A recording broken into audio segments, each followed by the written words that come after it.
Come around very nicely, had a nice work on Sunday, and we're hopeful. All right, well, best of luck to you. Appreciate it, thanks.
The crowds are well and truly back here at Meydan Racecourse for the 2022 Dubai World Cup. So great to see the frocks, the feathers, the hats. It really is fantastic to have around about 60,000 people with us here at Meydan this afternoon. Before that, we heard from Doug Watson, who, Justin, you're good friends with Doug. He's so helpful with the media, but it wouldn't be his favourite part of the job, and he does get very nervous prior to a big day like this. Well, he gets very nervous before any race meeting. I mean, he's a completely different person from October to the end of March than he is from April onwards. I mean, you can't get him out, you can't go for a meal with him during the season. He never leaves the house. He's just concentrating on it. I was trying to figure out why his horses ran so well when he wasn't allowed here with COVID last year. Maybe that was why. Yeah, he was able to relax.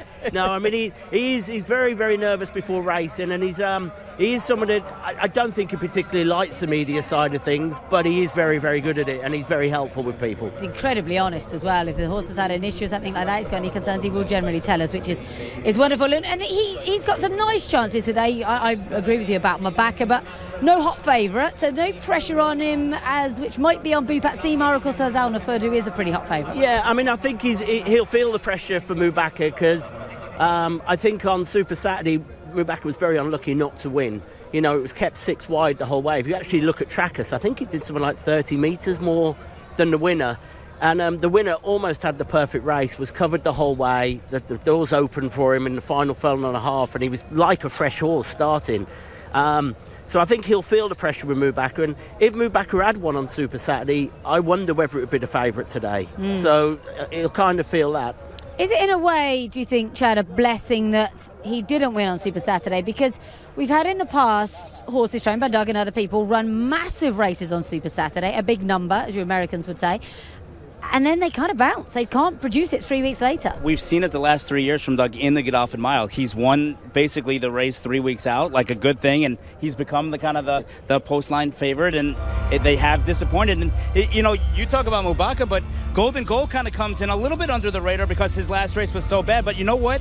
His last race last year before the Godolphin Mile was pretty poor too. Yeah. He was 5th that day, beaten 7.5 lengths, and came back and ran an absolute cracker to run second. So maybe Golden Goal can step back up again too. I mean, I feel a little bit sorry for Dale, because when the draw happened, I think he was gutted. I think if Golden Goal had been drawn bottom 4, bottom 5, I'd have had a huge chance. So he'd have been right there. But in certain races, I understand that the UAE Derby post is so important. Yeah. The Golden Shaheen post is important just because of how you're getting out there. The Godolphin Mile, you have so much time. I don't know why you'd really have too much of a concern about your post in the Godolphin Mile, because it really is just so out of the chute. I think the biggest problem is that they go so hard that you could end up trying to go forward, and then you're stuck. If you again look at Mubaka, you're stuck 6 wide the whole way round the bend, and you're just giving up ground the whole way. So I think that I honestly don't know what they're going to do with Golden Goal. I mean, I was chatting with Dale on Wednesday, Thursday, and he still wasn't sure. He's going to leave it to Pat, and Pat will know what to do. But I think the unlucky horse, strangely, not to be in the race is Everfast. I think if he'd have been in the race, he'd have had a huge chance. It's a very bizarre set of circumstances this year that 105 gets you into the Group 1, but it doesn't get you into the Godolphin Mile. But the Godolphin Mile filled up, and years gone by, 100 would get you into the Godolphin Mile. Well, I mean, if you look at some of the horses in the Godolphin Mile, he's finished 10, 12 lengths in front of them. You finished second in round 2, round 3, and he had more chance, strangely, of getting into the World Cup than he did of getting into the Godolphin Mile, which is surreal. I actually think in the 6 furlong race, because they're going to go so fast, he'll be finishing. But I actually feel, I really feel for Frankie, because if a horse would have been in, I think he'd have been a top 3 play. It's just one of those years where the races have filled by and large. They've been so strong. Poor old Acclam Express traded 108. He's still here floating around. He's not got the run in the Alcor Sprint, which any other year he'd have got in. Well, I think due to COVID, everybody wanted to come back. I think we've had a couple of years where there hasn't been a lot of travelling, and I think people were just desperate to get back out and enjoy the racing. So more people were trying to get into the races than we've had in years gone by. That being said, though, I think we have made a lot of allowances for the Japanese horses. And they've traveled well over the years, and they've certainly been worthwhile. But there's a Japanese horse in the Godolphin Mile that's a little shaky. There's also one of the Alquas where you're like, I don't maybe think that he's one of the main contenders. And so those are spots that could have been filled by the locals. But because we want the international and the horses that travel in here, those spots went to some of the Japanese. Yeah, I agree with you. I think the Japanese horse in the Godolphin Mile probably, it's not good enough to He be looks here. like a rabbit for the other one, to be honest with you. And you don't need one here. They're going to go so fast. I mean, the big worry if you're Bupat is you drawn 2 and 3 with 2 speed horses. They could end up taking each other on and setting it up for somebody else. I actually thought Bastrat Lee on the Japanese horse in the Godolphin Mile was really interesting. Drawn in 1, I thought he was a pretty big prize. You're right, his form doesn't look good enough, but he's certainly interesting. He's a Group 2 winner over there. You never know. There's certainly plenty worth 33-1 shots on the card. Well, we mentioned our local trainers, and one of them is Ahmed bin Hamash, who's had an absolutely brilliant season.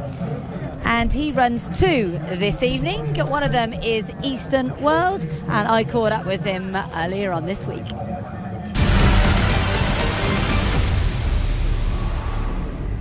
Well, first of all, congratulations on a really good season. Are you pleased? Thank you. Yes, we are pleased about this, and we thanks all the owners. They've been supporting me and they're supporting the stable with the new horses.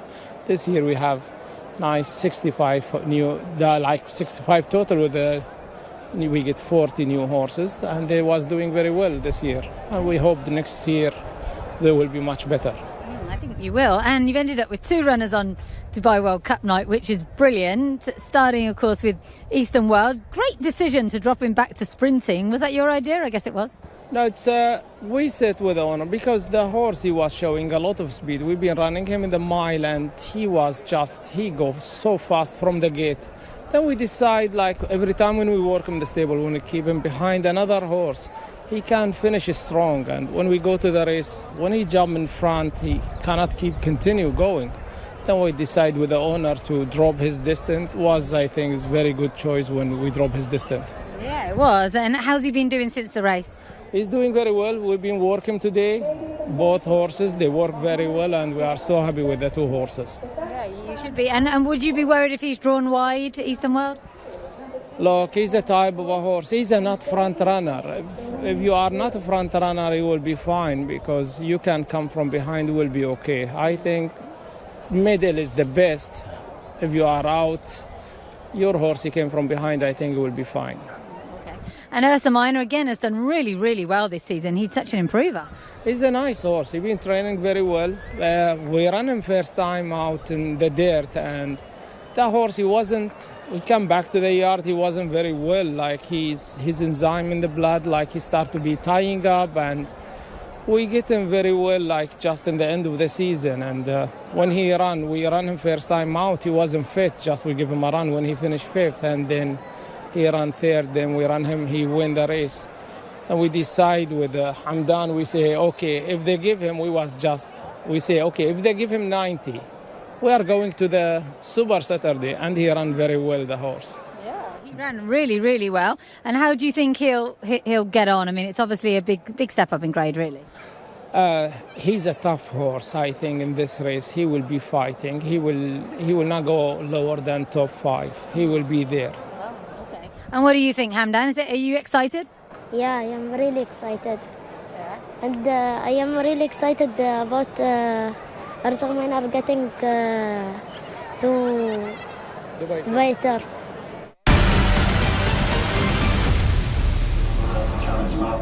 We got Evelyn McDermott here. No one better to talk about fashion at the races and at the biggest race in the world.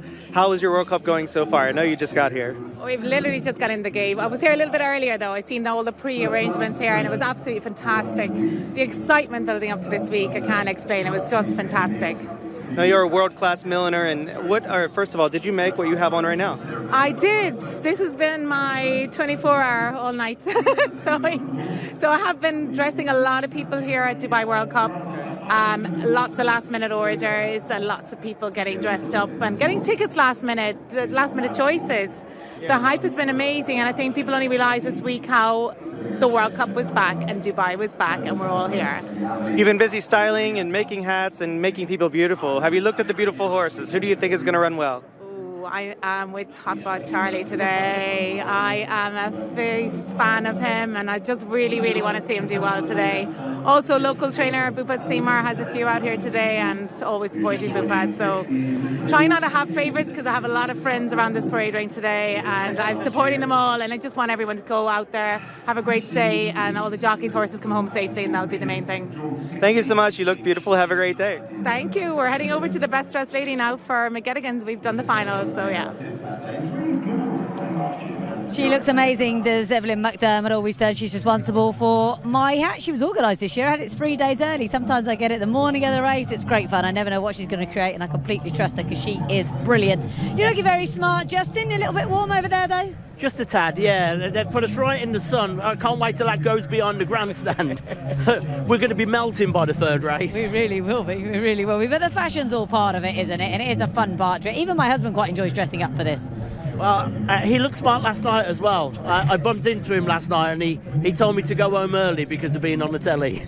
Did he indeed? Well, we're not too far away from the Kahala Classic, the first of our 9 races this evening, also the first of our 6 Group 1s on the card. A few connections already made it into the parade ring, and this is one of the many races on this evening's programme that is a full field. Looking forward immensely to the Kahala. Dates back to 1996. So I suppose, Justin, if you're bringing over a string of Arabians next year, in the back of your mind is always going to be the holy grail would be to get invited to this. Yeah, I mean, we were lucky a few years ago with Sheikrock, and then got drawn 15 of 16, so you know, it was kind of a throwaway race straight away. But yeah, the aim will be to try and get 1 or 2 of them into this race. And I said we've got 7 or 8 nice horses, so there's definitely chances. Al Casa, who's getting a little bit older now, but you know, at one stage he was the highest rated horse in the UK as an Arabian until, you know, the French and the Saudi horses come over for Goodwood.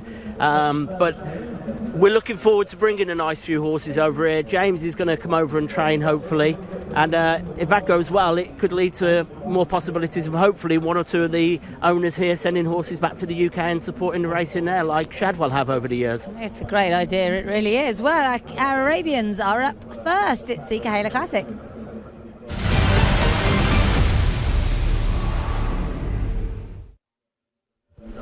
So 2,000 metres is the trip then for our curtain raiser. It's a Group 1. What a few of Arabians, back up to $1 million. 16 of them line up. Runners here from the UAE, from Saudi, from France, Qatar. It's a very strong renewal. AF Alajaj Connections won this race back in 2019. Ashton Tourette's having his first ever run at Maidan. Barak, Group 1 winner, 8th in the race last year. Then we have Tagua Latois. Durgam Afbar, first runner on World Cup night for Mohamed Dagash, defending champion Zerian. First class, good winner last time in Saudi, as was Hadida Carrere, one of the favourites for this. Hamdani Khaled Al Khaladia. We have Jarif, Jagurtha de Monlau. Curtis Del Roc back after an absence. Munir de Soleil. Raja, Group 1 winner here and in France. RB Rich Like Me, and Lamet Chamel QA is the sole mare in the race. First runner here for Jean de Moual.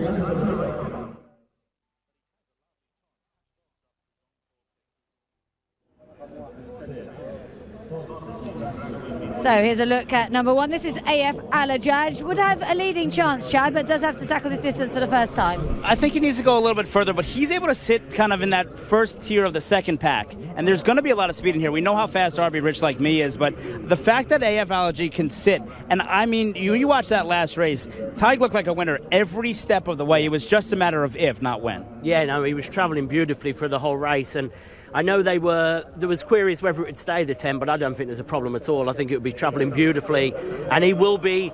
I think he's the one that could pick up RB Rich Like Me when it comes to it. If you go back to the Saudi race, I think the running was possibly a little bit too long for him, where here I think he's got a huge chance to close on him. Ashton Tourette's is fancied by some shrewd judges. For me, he's got a lot against him. Notably, this is the highest grade he's ever faced. I know he was second in the President's Cup, but this should be tougher. It's on the dirt. It's a good race. I think from the 12 stall it's going to be difficult. I mean, again, I know you've got a little run into the turn, but they go so fast. If you're stuck 3-4 wide, it does make a huge difference, especially on the dirt this time of day. You do find it tends to favour the front runners.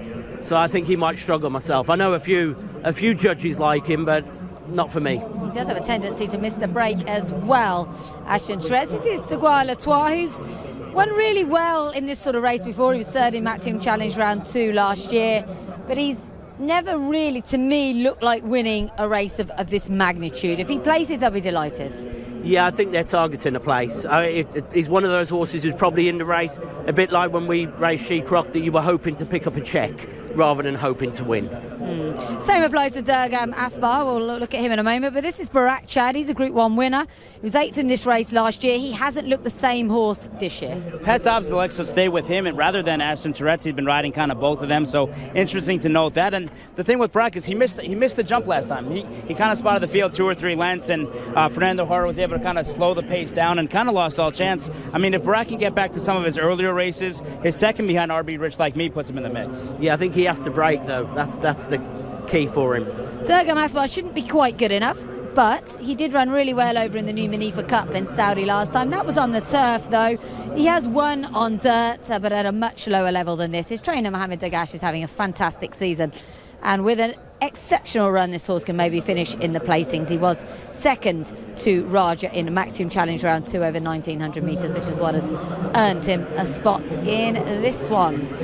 We've had several dual and triple winners of this over the years, and Derian is aiming to do that again. He was 5th in Saudi last year. He was 4th in Saudi this year. In theory, that gives him a stronger chance, Justin, but he's been drawn in 16.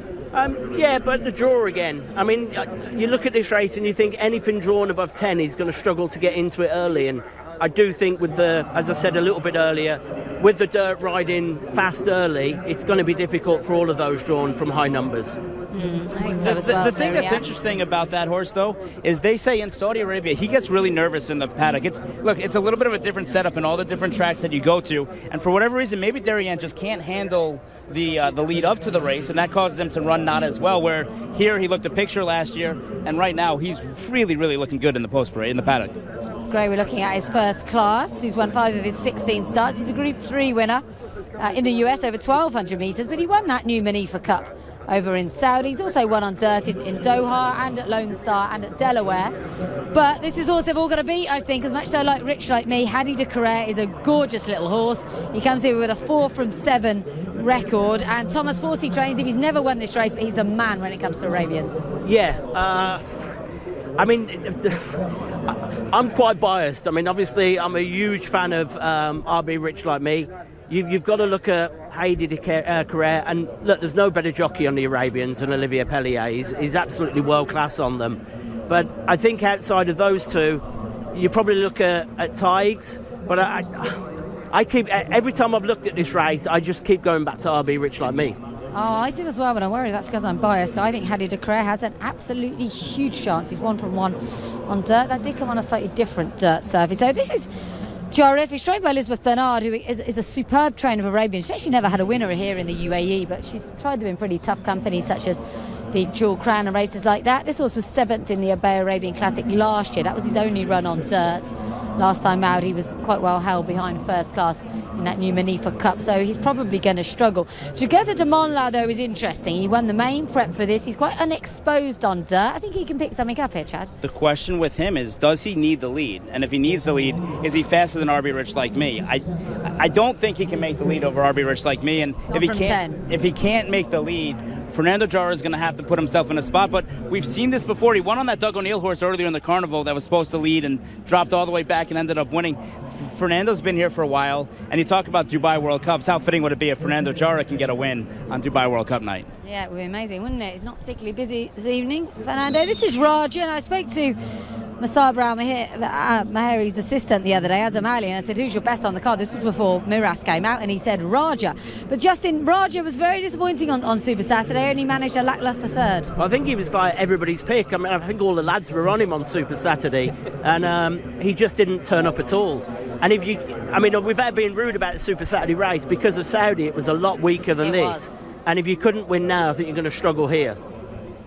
As a brief look at RB Rich Like Me, we'll come back to him in a moment. This is Lamat Chamel QA, first runner here, as I mentioned, for Jean de Mule, also the first ever runner here for Olivier D'Angin, the jockey.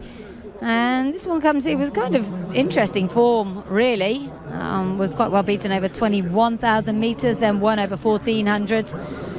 And then was 8th last time in a Group 1 in Doha over 1,600 metres. I think she's probably up against it, would you say, Justin? Yeah, I'm not sure she'd be suited to the trip either. I think she's probably better over slightly shorter. Obviously the weight allowance for the fillies will help, but again, I'm not sure she's quite the standard of some of the others in this. Yeah, it's a little while since a filly won it. Of course, Saigo Shea won it on Mizna back in 2008. But there's others in here with much stronger claims, that's for sure, as Alajaj heads out. We've got it is, I think, quite evenly matched between our local horses and those coming in from abroad. We didn't talk much about Curlis Del Rock, Justin. Interesting horse, looked very, very good at the start of the year. Not seen since December, sold and has suffered a setback. That's why we haven't seen him in a while. Yeah, that worries you. I mean, having not run for a while, you kind of think, will it need the run? Is it 100%? Again, it's another one of those that you look at it and you think on his best day he'd be there, but at the moment I couldn't be sure. Well, the thing with Carlos Del Rock is at the start of the year, the track always seems to play kind of more towards speed, and he made the lead early on and just kind of extended it. He looked really good, visually looked impressive, but did the track kind of help him a little bit? And the fitness level of some of the others might not have been there yet. 100%, but I think it'll play like that today, like the early heat. The dirt will be fast, and I think it will play like that. But whether he's, having had such a long layoff, whether he'll be good enough to be up there is the question. Yeah, he's an interesting horse. He was kind of mopping up races at a much lower level over at Al Ain. He was owned by Aratmani Racing, and they said last year this is our Kahala Classic horse for next year. Someone came in with their checkbook and they thought, hey, this is their Kahala Classic horse. So I'm glad he's made it to the race. It has been a long-range plan, but he's going to struggle, I think, as we said, off since winning that Majani Stakes, beating Harab, who's won a Group 1 since, so that form's strong. But that was back on the 16th of December, so things have not gone according to plan since. I think this is a gorgeous Arabian, Chad. I had a good look at him yesterday morning, Hadi de Carrere. He's by Nishan, who was a fantastic horse owned by Ali Haddad, who won, I think, 3 Maktoum Challenge Round 3s here. Olivier Pellier's won this race 3 times. He is going to be very hard to beat, even for RB Rich Like Me, I think.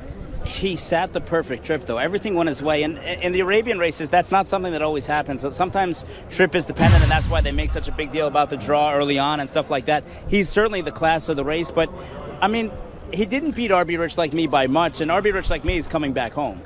Yeah, and this is that race that we're talking about, Hadi de Carrere beating RB Rich Like Me, and it was, I was watching it with a firm eye on Adrian, what he was up to, and they hunted him all the way around, Justin. He was just a sitting duck. Well, and it's such a long running in Saudi, but if you watch the race back, once he's beaten, or once the horse has gone past him, Adre's not tough on RB Rich Like Me, and I think, I like speaking to him on Wednesday, and he was very confident with a shorter running, he's going to turn in. I think he's going to kick, and he might get 2-3 lengths. And the thing that's interesting, look, this is the first time Fawzi Nas has ever trained an Arabian horse. He's been breezing this horse with thoroughbreds. He came out here earlier last week, and he actually outworked the thoroughbred that was rated 90, so it wasn't like a bad horse. And he did that all winter long because he didn't have another Arabian in the yard to train him with. Well, he actually did, but the other Arabian wasn't very good, and has turned out not to be Hollywood very doesn't like sound. to hear that. Yeah. Hollywood doesn't like to hear that. But strangely, now Fawzi he did train Arabians in Bahrain and did very well with them. Because when I brought Sheikh Rocky, he called me and said, "You do know I was champion purebred Arabian trainer in Bahrain?" And I said, "Well, we brought it with Irwin. It would be very cruel to take it off him." This is our best piece of local form, really, because this is a course and distance prep. Jugurtha de Montlau was quite new to dirt racing at this point. He was the exciting one going in here, but we did all, as Justin said, we did all sort of think Raja was the one to catch. It was a nice front-running performance from Fernando Hara on Jugurtha de Montlau, but he's drawn in 10 on this occasion, and as he said himself when I interviewed him earlier on this week, Fernando, he said, "There's a lot of quick horses to my inside. I'm just going to have to play the start." And I think really he's in the lap of the gods, see what happens early. It's whether or not he can get the lead from out in 10. When you're 18 years old and you win the Dubai World Cup for the home team like they did with Invaser, it's one of those things where I think Fernando Hara is going to have ice water in his veins, and he's okay like playing the break. It'd be a little bit different than some of these other jockeys they're just their first ride on World Cup night, getting the jitters out of the way. Fernando's an old pro now, even though he's still a relatively young guy.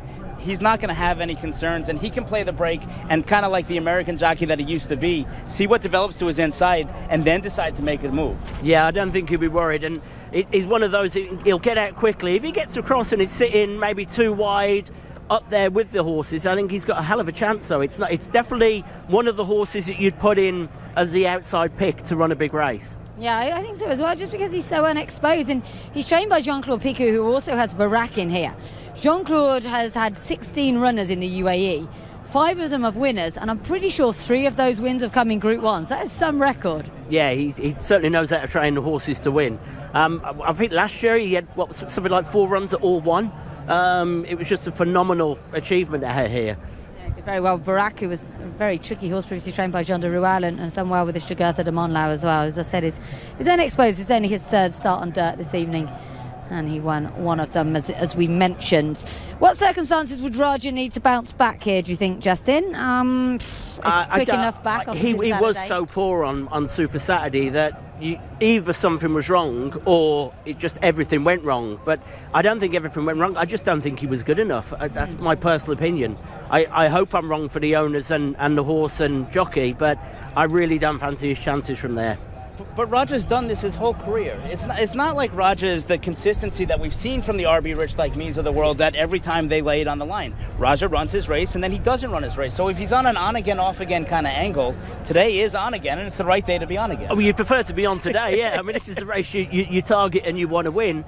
And I agree, he is one of those horses that doesn't turn up every time. In all fairness, there's a lot of Arabians are like that. It depends on their mood. They're very clever horses, and it depends if everything goes right for them. And they can, using the old term, they can throw the dummy out and, not want to try. I'm just wondering about RB Rich like me, who doesn't have a habit of missing the break, but traditionally why sometimes connections don't like one is if you do miss the break from there, you do find yourself in a difficult position. No, and that's the concern later on the card with Life is Good. Even though he has been so brilliant and has that early first step like RB Rich like me, Audrey's a pro, though. He's been here a long time, and he's really good at playing the break, even in these kind of races.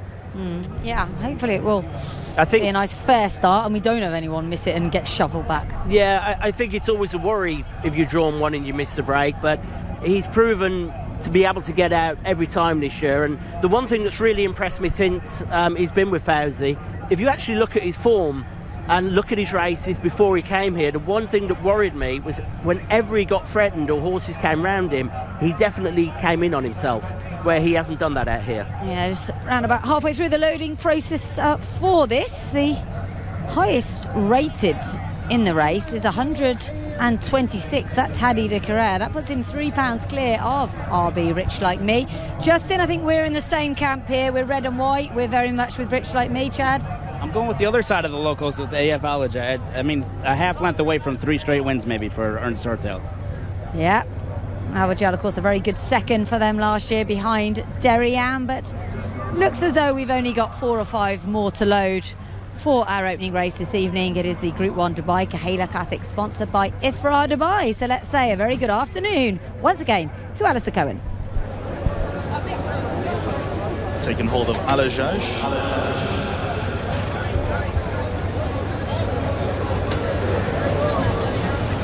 Alajaj now facing forward. Dejan and Brack. Up comes Dejan. Brack will be the last one. Purebred Arabians for $1 million. Time for the Dubai Kahala Classic, sponsored by Through Dubai. Handlers away. All set. Shane Ryan is about to get them on their way once Dejan takes up his position. Ready now.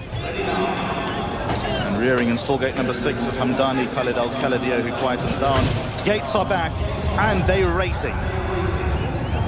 Rich Like Me broke out well, Raja broke out well. First Class is right in there in the early stages, and Curles Del Rock gets forward as well. Hamdani Khalid Al-Khaladia now shuffled back through the field as Alajaj from a deep draw gets positively ridden. Jagota Budmanlao is handy, and Rich Like Me got done. Rich Like Me had to take right back and has now completely lost momentum and lost his way. So as they get out of the straight, Curles Del Rock is in front by just over 1 length. First Class races away in second. Jagota Budmanlao now improved, one off the rail to get into second spot. Alajaj is in the black colours in fourth. Hamdani Khalid Al-Khaladia was next best, with Ashton Tourette's in the white and green colours racing about 5 lengths off the leader. Then we go further back to Lamet Shamel, the filly, racing midfield, kept company by Brack, who's in the white sleeves and the check cap. Dagwila Twas in the yellow colours. Jarif was next best. Then comes Hari de Carré in the white jacket and the blue cap, 3/4 of the way back and a good dozen lengths off the leader. They followed further back in running by Dejan, the yellow cap one off the rail. Dergamatba is on the improve. Munir du Soleil is towards the end of the field and now being cajoled along. Raj is one from last. Can Rich Like Me make up this much ground? Got to be about 16 lengths off the leader at the corner of the track, and Curles Del Rock in front by 1 length. Racing in second is Jagota de Manlao. Then comes First Class, well placed at the rail, third and a length and a half behind the leader. Then 3 back to Alajaj, who's been ridden along. Brack is at that one's outside. Further back to Hamdani Khalid Al-Khaladia, black and white colours. Dergamatba improved at that one's outside. 2 lengths away to Lamet Shamel. Hadi de Carré still got about 10 lengths to make up. Raj is improving. Ashton Tourette's. Then comes Dejan. Rich Like Me got most of them to get past Curles Del Rock and First Class. They've gone about 4 lengths clear of Brack, who races out in third. Dergamatba. Then comes Hadi de Carré, but this is now First Class turn to hit the front in the Dubai Kahala Classic. First Class in front by half a length. Curles Del Rock trying to scramble back towards the inside. First Class with the lead, and First Class won.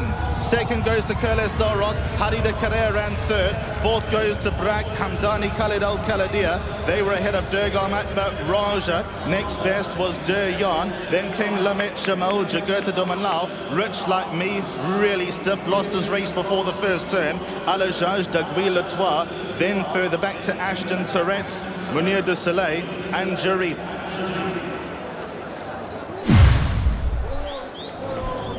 Well, a dramatic start to proceedings here this evening. RB Rich Like Me really had his chance completely gone. He was wiped out at an early part of the race, and we had a tremendous battle. First Class, the winner for Alban Jamur, who's been at the top of the tree when it comes to training Arabians for very many years. And Ronan Thomas, his first ride ever here in the UAE, and he wins the biggest Arabian race of them all. So that was, dramatic, Justin, we can say, and heartbreaking for Fauzi and the connections. I mean, that's one of the reasons why people don't want the one draw. I mean, you Absolutely. know, I want to see what happened again, but it looked like he was completely taken out. I actually thought the horse had broken down for a second. I thought he had, I think he's okay. I mean, he did his best to get back into it, Adju, but it was never going to happen. And this is an interesting horse, Chad. He was over in America, as we mentioned. He was a Grade 3 winner over 1,200 metres. Has done very well over in Qatar, and came here after winning the new Manifa Cup in Saudi just 4 weeks ago. Well, you thought it was going to be an American horse who made his last start in Saudi, and it was just the other one. He ran actually on the Friday in Saudi and won kind of the local prep from the horses that were eligible from the Caribbean countries and those kind of foreign countries coming from Qatar. He's never been worse than fourth in 16 lifetime starts, now 17 lifetime starts. He's won on dirt, he's won on turf. The trainer said when he first got him, he was a nice horse, but it was very, very difficult to train, wearing blinkers. He wouldn't go in a straight line. It took time for him to come around, but when he did, he said he's just gotten better and better as time's gone on. And what about a family reunion? Because he also trained his father, Hess, as well. Yeah, he was an amazing horse, particularly on the turf, if I remember rightly. What about Kahala Classic, though, Justin? Yeah. You and I, we both rode him off. We knew he'd had an injury. Absolutely superb ride by Patsy Cosgrove. I mean, he's literally got him up there, and he's coming back at the end as well. I mean, he was so unlucky because he starts trying to get his... I mean, if you look how he's trying. He's really trying to get his head back up there. Brilliant ride, though. And to be fair, if you look, we did say Heidi de Carrera was going to struggle to make the ground up, and that was proven to be true, but also a huge ride by Barak to finish fourth. Yeah, absolutely. Great run by Barak. I'm sure Jean de Pico would be very happy. Heidi de Carrera third. Hamdan Khalid Al-Kahal was fifth, and Durga Mathbar, first runner on the World Cup card from Mohamed Dagash, has finished a very solid sixth, picking up a nice check. But it's all about first class, the somewhat surprising winner of our opening race this evening for Alban de Mule. He's had plenty of success here in the UAE. This is his 15th win here. But Ronan Thomas, based over in Qatar for some time, has got a good association with this horse. He's ridden him on his his most four recent starts anyway. And he gave a lovely celebration. He was absolutely delighted to win this, but you can't help feeling what might have been for Adrian. You can be the best jockey in the world and that happens to you, Chad. What can you do? There's nothing you can do. I mean, that's why it's funny, because when the draw comes out, people go, life is good, got the one, happy days, life is good as a winner.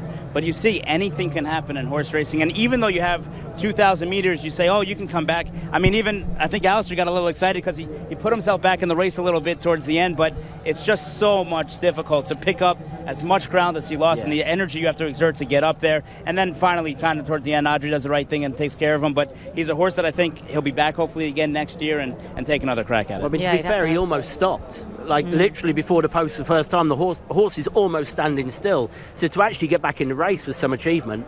But I still have to see what happened again. I mean, it was hard to see who came over him. But such heartbreaking for Fauzi and the team.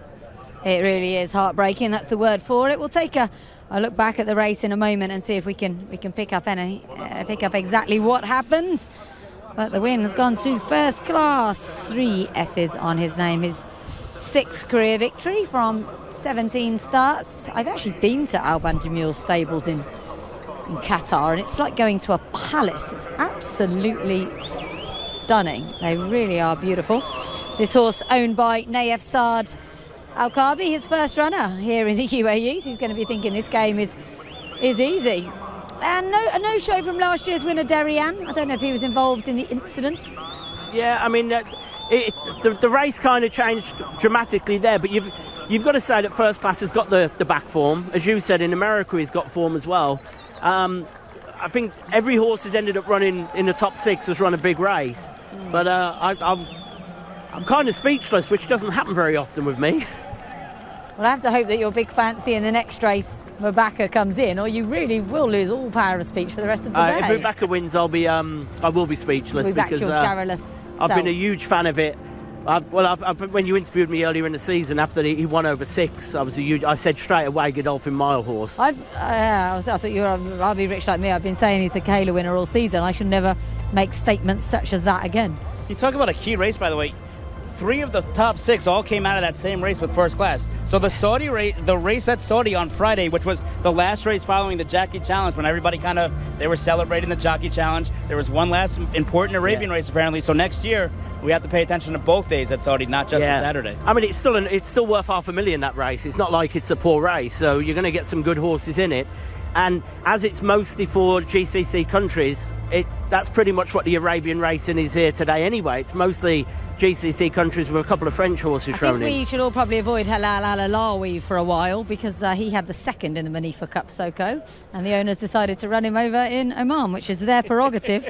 But he'll be thinking what might have been if he'd been able to run Soko here. He might have been able to pick up something in the Kahala Classic. We'll hear from our winning jockey in a moment or two. Ronan Thomas will be absolutely over the moon with this victory, as you would expect. It's a huge deal to win $1 million race, and it's an even bigger deal when it's here on the Dubai World Cup card. And he's a bonny little horse. Let's find out just how it was done. All right, Ronan Thomas, that was a first class ride from Ronan Thomas. Ronan, can you take us through the ride? And obviously everything went to plan, it looked. Yeah, it's a very amazing horse, and we was very lucky with the draw number. So when we see how the race will be probably going, we was very confident with him, because last time I beat Coco very quite easy. After we have one interrogation was the ground, because long time ago he don't run on dirt, but he came from America, so he starts the career on the dirt. So he's just improving. He take confidence on him. I travel very easy back the future second, so I have amazing race. And when I asked him to have a turn of foot, he gave me everything for going to the post. Well, yeah, congratulations. Give you a quick sign real fast. Great to hear from Ronan Thomas right in the thick of it. He's going for the signature, not the smiley face. Gonna have fun with that all afternoon. Well done to Mikey there, getting the lowdown. Here we go, Justin. We can, hopefully, it's very hard for us to see actually from our screen, and the fact that this is from many metres up in the air, get an idea of what happened to Adri on RB Rich. Like me, at the moment, he's where he'd want to be. He didn't. He hit the rail. He hit the rail. Yeah, it's the horse has done it itself. I did say before the race, in America, before it actually, and in wherever there was racing before coming here, he had a habit when horses were around him of almost coming in on himself and getting scared. And I think before he ran here the first time, it was my concern about the horse. If he got crowded, he often almost backed out the race. And looking at that, that's what seems to have happened there. Because he didn't win the start, so he wasn't clear he had horses around him. But that's something we never discussed when talking about the one hole. They could hit the red. It doesn't happen often. No, but listen, and he's won the start from every post and every start that he's made so far this year, including the last start in Saudi. But you're right. I mean, that's clear as day what happened there, and it's disappointing, because at that point, when you're in a field of 16 like that, once you there, you have nowhere to go. It's not like you can reset yourself and you're okay because you drop back to 5th or 6th. You have to basically reset, dropping back to 16. And I'm trying to think who I had the conversation with. I think it was Gary Capewell in the UK about the horse, and it was the one concern. And you're right, since it's been here, he's had smaller fields, he's been able to get out every time. Even in Saudi, he was drawn wide, he was never crowded. And that's pretty much what's happened there, is what we were worried about in the early days. And we've kind of forgot about it because it's never happened. Even when horses have gone past him, he's not done it since he's been here, but that's clearly what happened, which is heartbreaking. Absolutely. Really heartbreaking for Connection. Not something you would predict as a jockey. Say horses aren't stupid, they generally don't run into bits of plastic, but he's obviously, something's gone wrong, he's taken a full step, something like that, and it sent him colliding into that rail. Actually, Chad, that could have been an awful lot worse. He could have taken down a few others. Adri did a great job to just hang on, because he hit that rail hard. And look, we've made a lot of innovations of late, and we've really worked on safety on the racetracks. And that portable rail now, the way that they did it, before that rail used to be made of steel. And if he would have hit that steel rail, it would have been a catastrophe maybe. So that rail able to kind of withstand that force of, Arabians are a little bit lighter, but still, an 1,100-pound animal, a 500-kilo kind of animal, and still kind of go on and kind of ricochet back was really the key. It would have been a disaster in the old days if it had hit that and bounced back into the racing pack. Unfortunately, every horse managed to get round him, and he's gone right in. When you watch it, you've probably gone in a horse into the rail and come back out. But yeah, you're right. I mean, that's a major advantage with these better rails, we'll say, than the old rails that would have been very painful. Take a look at the closing stages as well, and Curtis the Rock has not exactly come into the straight with a wet sail. He's having to work hard on him, but he's been so gutsy and really responded to everything Pat Cosgrove's thrown at him, hasn't he? Well, First Class was travelling beautifully, and he's there. Looks like he's going to win going away. Great ride from Patsy. He's got the horse going, he's fought back, and at one stage it actually looked like he was going to come back and take him back up. But obviously First Class he's a good horse. And it's proven that the Americans are even good on the Arabian horses. Can we claim victory on this one, or has it been too long? I think it's been a bit long. The horse has been in Qatar for some time. Interestingly, it's the first Qatari success in this race since 2017, when Julian Smart was successful with Red Up. And you go back before that, Jaffa Adri was on board also for Julian Smart back in 2010. Julian also won it when he was training here in the UAE with Nesdor. But it's a race that had eluded Alban de Mule until now, and so he's so adept at training these Arabians. I believe he still has a base in France as well as in Qatar, and sort of switches between the two, and he's vastly experienced, and He obviously thought this was the race for this horse. So far, no Saudi bounce, but it doesn't mean it won't affect some horses later on. Well, he got the extra day. Yeah, so we he could did. say the extra day helps, because you could clearly see the ones that ran on Saturday ran a little bit poorer.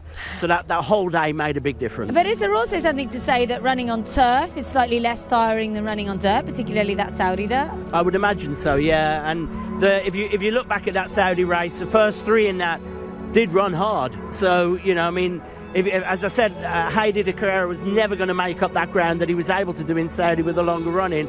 But he wasn't even close enough. I mean, those two had gone well clear. I mean, I think, was it 9.5 lengths they were away from the third? That's some distance. Yeah. Let's see, have another look. Alajaj, I don't know if he hasn't stayed, but he never looked like he was going to win it. So hard out of the gate to try and be, kind of get over from that 15 path, and he was able to get kind of a good stalking position in fourth. He was right behind the front runners, but it looks like it kind of took its toll later, and maybe he can't see out the 2,000 because about 1,700, 1,800 meters in, that's when he kind of waved the towel. Yeah, it didn't look like he stayed, to be fair to the horse. It didn't look like he was given every chance. Ty put him in the race, gave him every opportunity, but he just didn't look like he actually stayed the whole trip. No, Heidi de Carrera for me he's just run a few lengths below how he did over in Saudi as well. Maybe it did leave a mark on him. You'd certainly have taken him before the race over those two Saudi winners, but it's first class who emerges victorious in our Dubai Kahala Classic. Lovely pat down the neck there from Ronan Thomas. Two greys battling this out.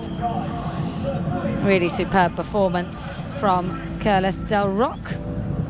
Only have his 8th start, Curlis Del Roc. He's a very exciting horse for our Lajban stables for next season. Presumably if they can get an injury-free run with him, he's rated 117, they can pretty much come straight to this race or take in a couple of preps. Once you get a lofty rating, you can plan a campaign a lot nicer. You don't have to sort of take in lots of preps to get your rating up. You can just pick and choose, and that's what they'll be able to do with him next year.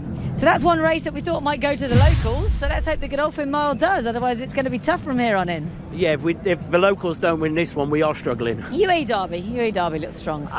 Possibly. Dubai World Cup now? If we can class the American as a local. Hypothetical?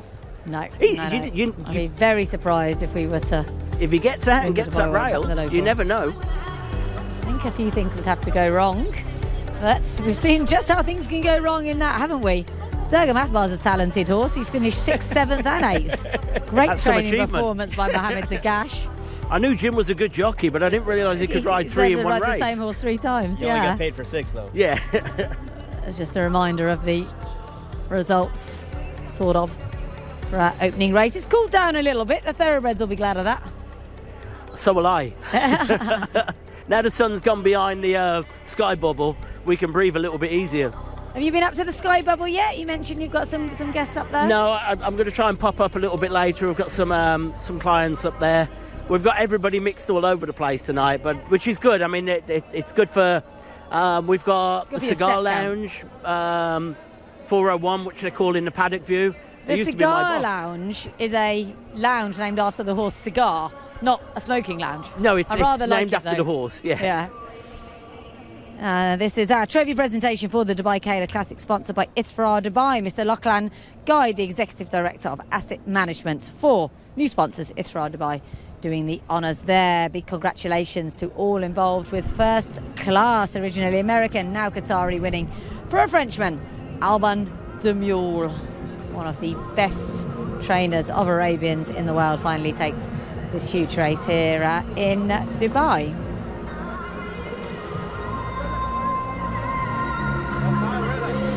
See our winning jockey head up in a moment as well, Ronan Thomas. I believe he's been based in Qatar for several years. I think he's also spent a fair bit of his career in France. And it might only be the Arabian race, but they're really not regarded as second-tier horses over here in Dubai. We love our Arabians. In Abu Dhabi, they very much get top billing over the thoroughbreds. And this race is a hugely important part of the day. It swapped places with the Godolphin Mile for a while, Justin. I couldn't get my head around that when the Godolphin Mile was run as the first race. That was a bit strange. Yeah, I think we had Shamal Nabras in it the year they ran it as the first race, and it was way too hot for them. I actually, if I remember correctly, he ended up with heat stroke. Yeah. So I'm glad they've swapped it back, because the Arabians are more used to the heat than the thoroughbreds. Yeah, the Arabians do just handle the heat a little bit better, of course, being native to the region. Let's recap race 1 on Dubai World Cup Day.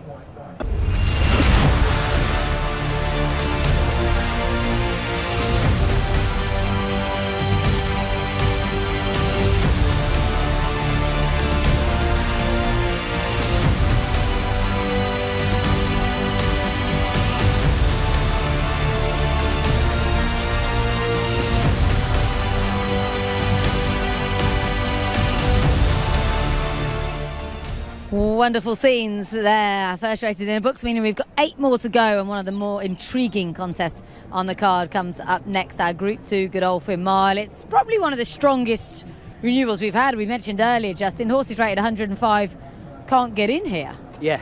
And I mean, the great thing is, I know it only says 3 on the page, but I think there's 4 horses that have come from the Godolphin sale. So, you know, the locals have had a chance to buy horses for this race. You've got horses coming from America, you've got horses from Japan, from Saudi, you've got a proper international race, but this is the one that I think the locals have the best chance in today.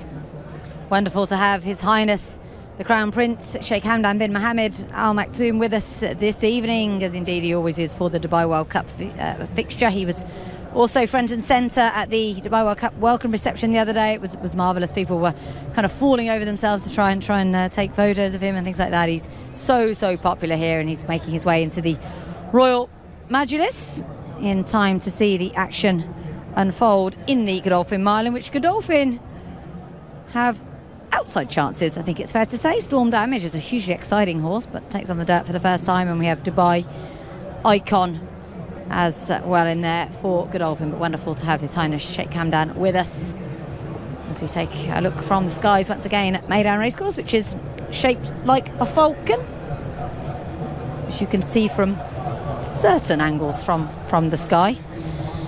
Chad, why don't we see more Americans in this Godolphin Mile? I know we've got 2 in the wonderful Snapper, Sinclair and Bankit, but for me it's very winnable for them.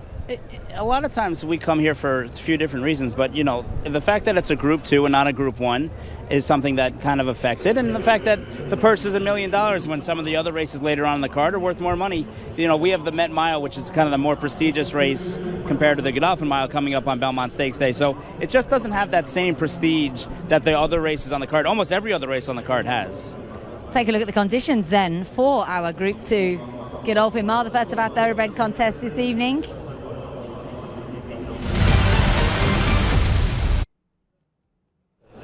Worth $1 million, as you saw there. $580,000 to the winners. You've got to be age 3 and upwards to run in this. 57 kilos is the weight for all of them in here, because we don't have a filly. Anaferd is number 1, rising star here in the UAE. We have Jebel Ali Mile winner Algiers, Bankit, Bathrat Leon, drawn in 1 and a fast horse. Japan only won this once back in 2006 with Utopia. We have Desert Wisdom, winner of the Prep Dubai Icon. Full flat, first run for 676 days. Golden Goal, last year's runner-up. Great Scott caused all kinds of disruption at the start of the Dubai World Cup last year. Mubaka Bogo trying dirt for the first time. Brave move by Charlie Hills. Secret Ambition aiming to become the 3rd horse to win this more than once. Snapper Sinclair, Silly Thunder, Storm Damage, 2s. Rupat Seamar very confident of a big run from this horse. He's seeing a lot of nice things from him in the mornings, but the draw isn't ideal perhaps in 14. As we look at the course and distance, they do start in that kind of dog leg. It makes it a little bit difficult to the first turn.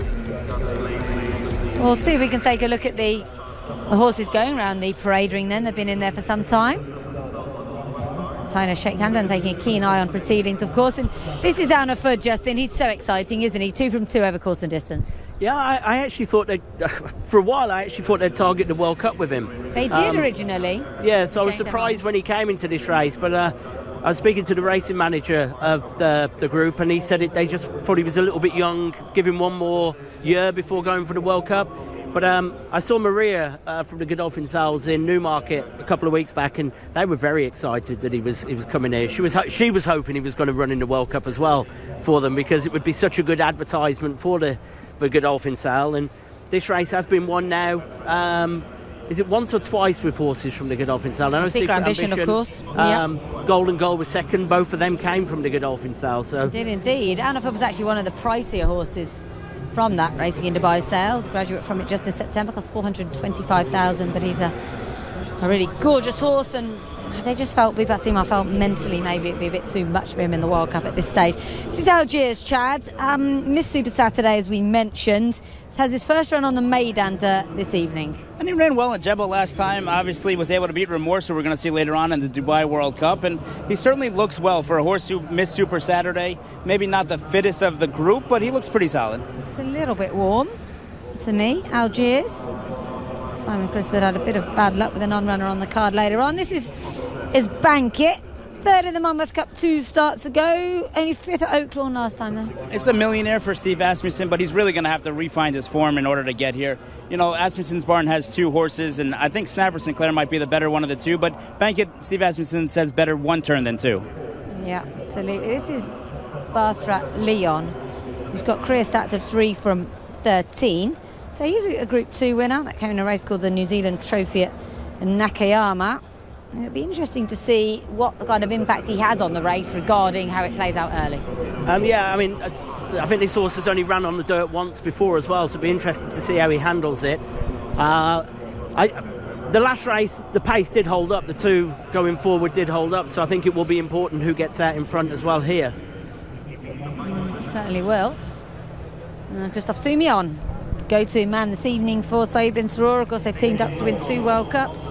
Desert Wisdom, another graduate from the Godolphin Sale, cost just 70,000 dirhams in September. And Ahmed Al-Shamari is an immigration officer by day. This is his first ever runner on this card. This horse should not be written off, Chad, but he kind of has been. He's 14-1. I mean, he won the Prep 4. We're making excuses for everyone that was behind him, but he did win, and he did show a lot of form as Great Scott begins to get very excited going onto the track again, similar to last year. Yeah, once again, Great Scott not making life easy. This is Dubai Icon, Justin. He won by half the track, didn't he? Beating Remorse on a day when the form was extremely whiffy. Everything that won the start won the race. Yeah, everything went right for him that day, but his last 2 runs have been pretty disappointing, so you'd kind of not think that he'd be in the picture. And we haven't seen him in 20 months' time either. Yeah, Great Scott. He's obviously a fizzy type. He should know better, really. It's his 20th start. His form looks very good. Last time out, he was second behind Emblem Road. And was a winner every step of the way. Emblem Road did exactly what he did in the Saudi Cup in this race as well.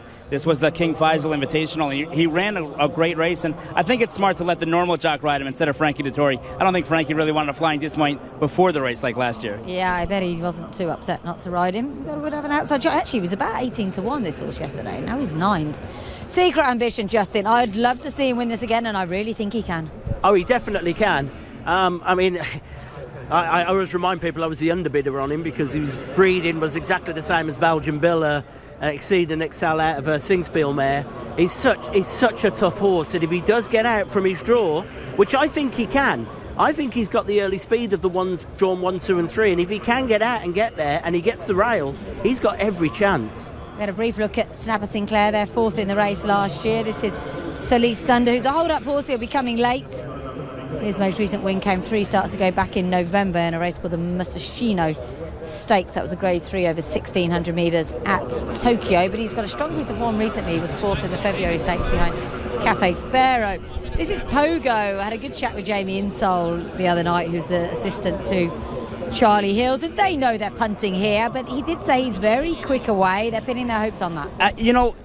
He's very, very interesting horse because he battles and he tries. He might be better on the turf. He's never tried the dirt before, but if he's able to put himself in the race, you watch his replays, he just kind of grinds and grinds and grinds. He's a cool little horse. He's a really cool little horse. He's done so much his name as well. is only 4 letters, and almost a saddle towel engulfed his entire body when we watch him train all week long. He's so well named.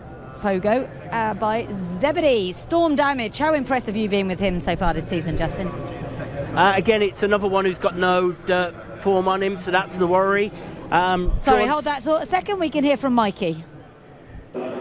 Ron Winchell here, owner of Bankit, and later on we got Midnight Bourbon. But first things first, Bankit comes in here, looks like he's got a live shot. I think we feel like it's probably a little sneaky. Form-wise, I think he probably can show up, and this race maybe came up a little easier than it has in the past, and that's why he's here. And he's one that's shown, it looks like his best speed figures might have a little moisture underground. It's going to be a drier track today. Is that worry you at all, or is it something do you think he can overcome? No, and I think, kind of the one-turn mile, I think is right up his wheelhouse, and that's basically why we're here, is hopefully get a piece of it, and hopefully a first place will be great. Speaking of getting a piece of it, Midnight Bourbon does a really great job at that. Can he get the biggest piece today? Well, look, we keep showing up to races. He runs unbelievable. He's always right there, and for some reason he just finds himself at the short end of the stick and coming in second, third in the Saudi Cup. I thought he ran great. Just came up a little short, and you're just hoping that one more little bit out of him and get him to the winner's circle. He showed a nice little stalking dimension there, and where with a nice little run. Do you think he'll do that again this time? I think that's a great spot for him today. Yeah, if he can just lay in third, if you will, or fourth, and kind of stalk him, I think he'll actually do very well doing that. He hasn't. Other races, he found himself on the lead and then got run down. So we're hoping that a little bit different dimension, maybe we'll see a different result. Best of luck to you. Thank you. Great to hear from Ron Winchell there, the owner of Bankit, and of course Midnight Bourbon. Later on, we saw Mubashir just in the grey there, a little on his toes at the start. Anything to worry about? No, he's been like that a couple of runs. I absolutely adore the horse. When he won over 6, he looked exciting. And then when he won over 7, he was drawn wide. He travelled wide the whole way. He picked up. I know a couple of people said they weren't sure he stayed on Super Saturday, but if you watch the race back, he was going ahead of everything else behind him. He just got beat by Desert Wisdom, having that dream run on the inside. I think he's got a massive chance. I really do. Yeah, so do I. I had Dane O'Neill talk me through the race a few weeks ago, and he said there's a little bit of a doubt in his mind that the horse isn't just a 7-furlong horse. But he said, look how far wide he went compared with Desert Wisdom, the winner, who just had this dream run on the rail. So I think he's got an absolutely huge chance in here. Chad, what was your selection in here? Where do you see this going? I ended up going with Al Nafood. His 2 races going the 1,400 meters were very impressive earlier on in the year. And then, of course, the race he ran against Hot Rod Charlie, for 1,600 meters, he's head-to-head. Obviously, the last 300, Charlie kind of pulled away. But he's a really exciting prospect in the Bhupat Seymour barn. And, look, we're not talking about 2s. I don't think we should forget about 2s, because if he ever switches leads, he can win this race. Well, I actually was talking last night, and I said he's the forgotten horse. He's hugely overpriced. If he runs his best race, and as you say, if he ever decides to switch his leads, but if he runs his race, he could definitely be right up there, picking up a 3rd or 4th place finish. I think last night I looked, and I think he was 50 to 1. I was gobsmacked to see him at that kind of price. We did a little interview with Bhupat Seymour a couple of weeks ago, which people will have seen on the winning line, and I put the question to him about 2 switching leads, and he's sick of talking about it. He said the horse isn't going to do it now. He's never done it in the mornings. He's never done it in a race. If he does it, he'll get a length. But do you know what? This horse is training so well right now. He's going to run a huge race. That's what he said. So if the horse gets beaten a length, I'm not going to mention the switching leads to him, because he won't want to talk about it then. But he has got 3 very strong chances in here, Bhupat. And Tig really did have to agonise over which one to ride, because getting off a horse who won you a big race like Secret Ambition is not an easy thing. Yeah, it's almost a bit like William Buick's decision in the sprints. It was one of those where whoever was second pick was never going to be disappointed with which one Tig picked. They were going to get the other one. I personally would have found it difficult to get off Secret Ambition, having won last year so well. But I understand his logic. It's a young, exciting horse, and maybe that was in his mindset. But I think if Secret Ambition wins, none of us will be surprised. The one thing with Secret Ambition, too, he ran a pretty good race in the Saudi Cup around the route of ground. I know it was 1,800 meters. But Bhupat said after the race he scoped him, and he did scope with mucus as in Switzerland, maybe from the ship and everything else. So if he doesn't have that mucus, they've cleared that up, they've had enough time to clear it up, that'll help him stay out a little bit longer. But also, he ran a big race in Saudi. Maybe in Tig's thought, you've got a younger, fresher horse. Al Nafadi's had a bigger break, and that could have led him that way, because we've said a number of times, trying to come back to another big race 3-4 weeks out is not easy. Well, I think that's a good point. Al Nafad, they decided last time, they got the rating of 111 after the run against Hot Rod Charlie. They were targeting this meeting, we'll keep him fresh, we'll go for the World Cup. Then they said we'd rather win a race than place in the World Cup. Hence, remorse goes to the World Cup. This horse comes here. Secret Ambition was aimed at the Saudi Cup. So it's not that this is an afterthought by any means, but that was his big aim, and I agree with you, Jess. I thought he ran a huge race. He turned for home looking the winner. So an intriguing edition of our Group 2 Godolphin Mile, sponsored by Nikhil. Only a couple more to load, so let's head upstairs to Alistair Cohen. Close to $1 million.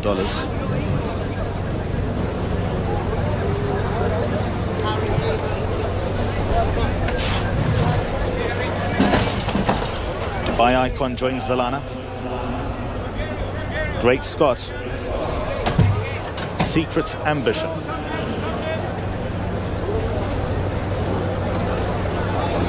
Time for the Godolphin Mile.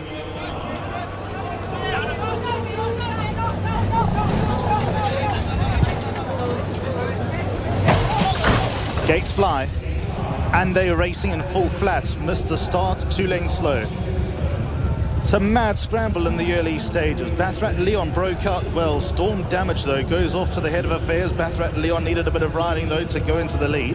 Then Desert Wisdom, who races away in third. Mubaka is handy enough, and then comes Banker at their outside. After them, Snapper Sinclair racing about 4 lanes adrift. Great Scott in the red jacket races exposed at the outside of runners with 2s in the black and beige. Sully's Thunder midfield, Pogo midfield. Alma Food just being nurdled back onto the bridle. The gold colours against the inside rail.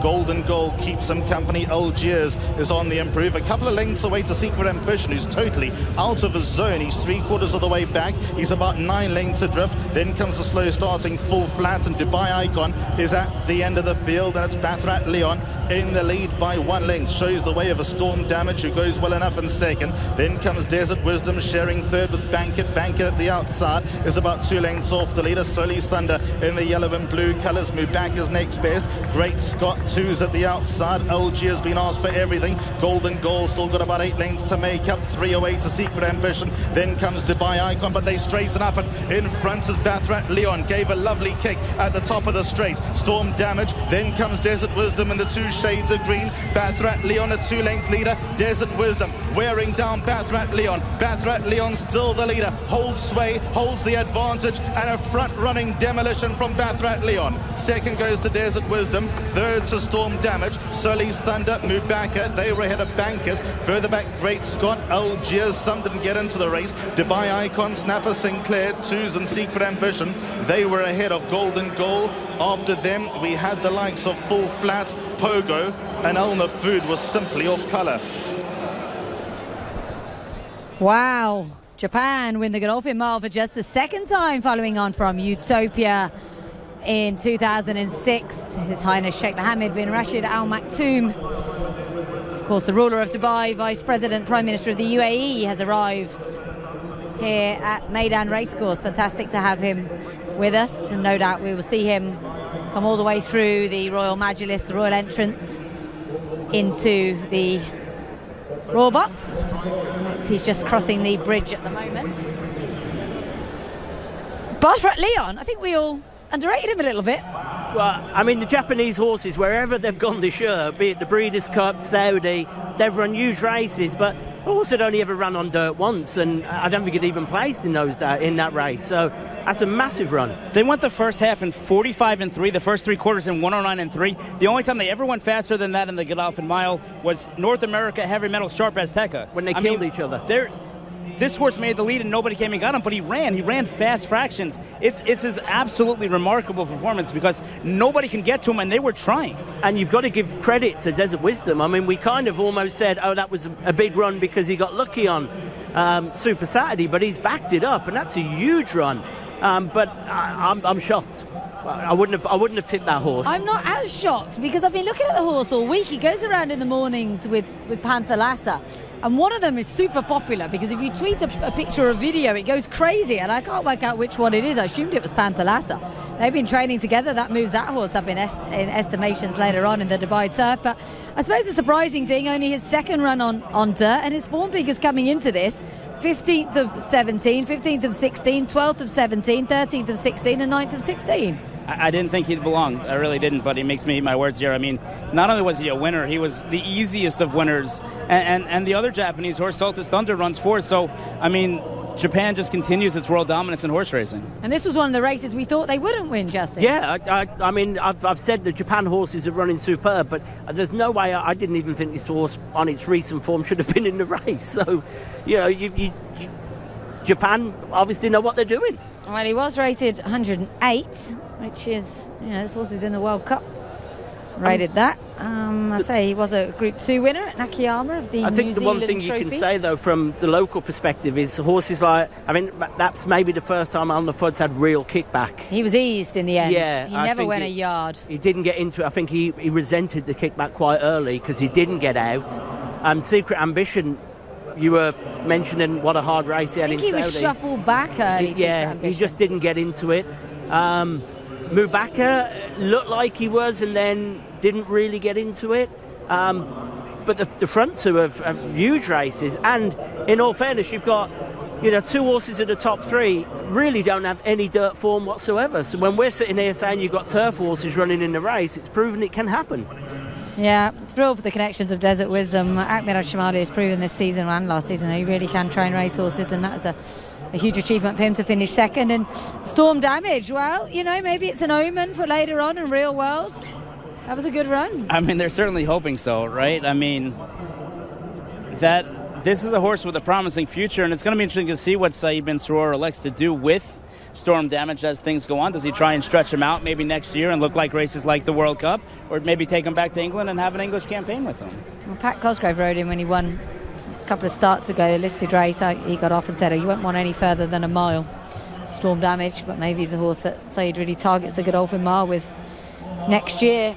Not a great race for Bhupat Seema. He'll be hoping for better in the UAE Derby. Nothing went the way of his runners at all. We can finally now have a look back at a replay of the race. And coming for home, Chad, I said to you, this is going to win. And you said, no, it's not good enough. That changed pretty quickly. I mean, I'm shocked at the ease that he did, the fractions that he set. I mean, he was a half length off the early fractions. I mean, and then when he set it down and he never looked back. I really thought he was just in it purely as a front runner to set it up for Soul Size Thunder, and maybe he was, but he didn't get the message, and certainly his rider Ryushi Saki didn't as well.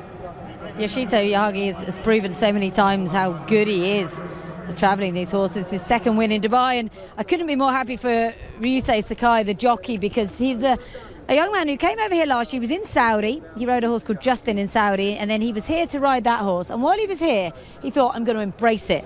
He went out, he had 25 rides. He rode at Al Ain, he rode at Sharjah, he rode at Abu Dhabi. He went and based himself. He used to come here in the morning and ride Justin at 5 o'clock. Then he'd go to Al Quaz, ride out for Saeed bin Suroor, and then he'd try and ride in the afternoons as well. Never managed to have a win, had a second.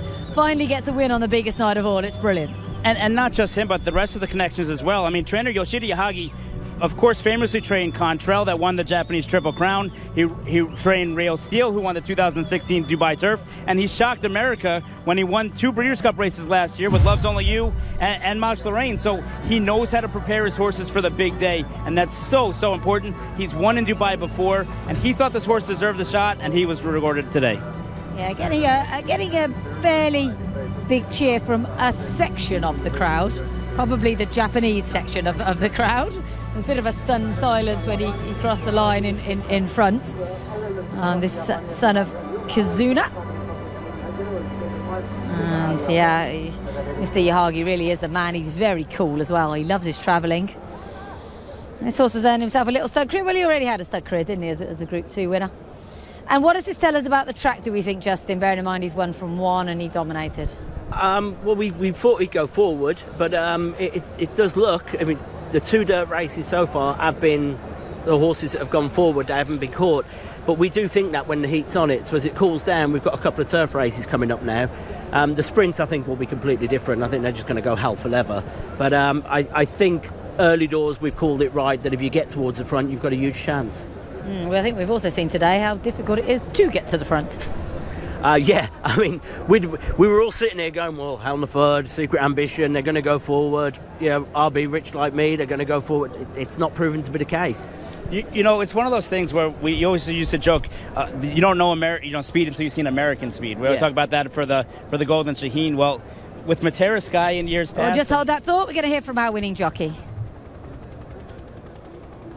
had Ryuse had a fantastic ride there. It was gate to first. Congratulations, Ryuse. Just take us through the race. You know, you broke on top and kept going. Good tactics. Yeah. So he jumps well and relaxes all the way. And he's great response and nice improve. He liked the dirt out there. It was a different kind of dirt than Japan. Yeah, he likes this dirt. Yeah. It's a little bit tighter. Yes. And what was it the plan to always be forward with him? Just one thing. Go front. Go front. This is it. Yes. Yahagi's tactics. Yes. Yahagi has had a huge year internationally. Is he one of the best trainers in the world? Yes, I think so. Yes. Well, congratulations. Let us get your signature real fast. Congratulations to Ryuse Sakai, first winner here in Dubai, the 25th attempt in one of our biggest races, and it's been a night of surprises really so far. One for Qatar, one for Japan. It's also international, and we can take a look at how it unfolded. And you're drawn in one, you win the start. That does put you in a good position, but I was surprised to see them so strung out so early on. Yeah, there was actually surprising that the horses that you expected to have pace didn't show it at all. And I mean, literally within 200 metres, you've got 20, 30 metres between the first and last. You just wouldn't have expected it. And it's not like they missed the break, it's just they didn't go very fast forward.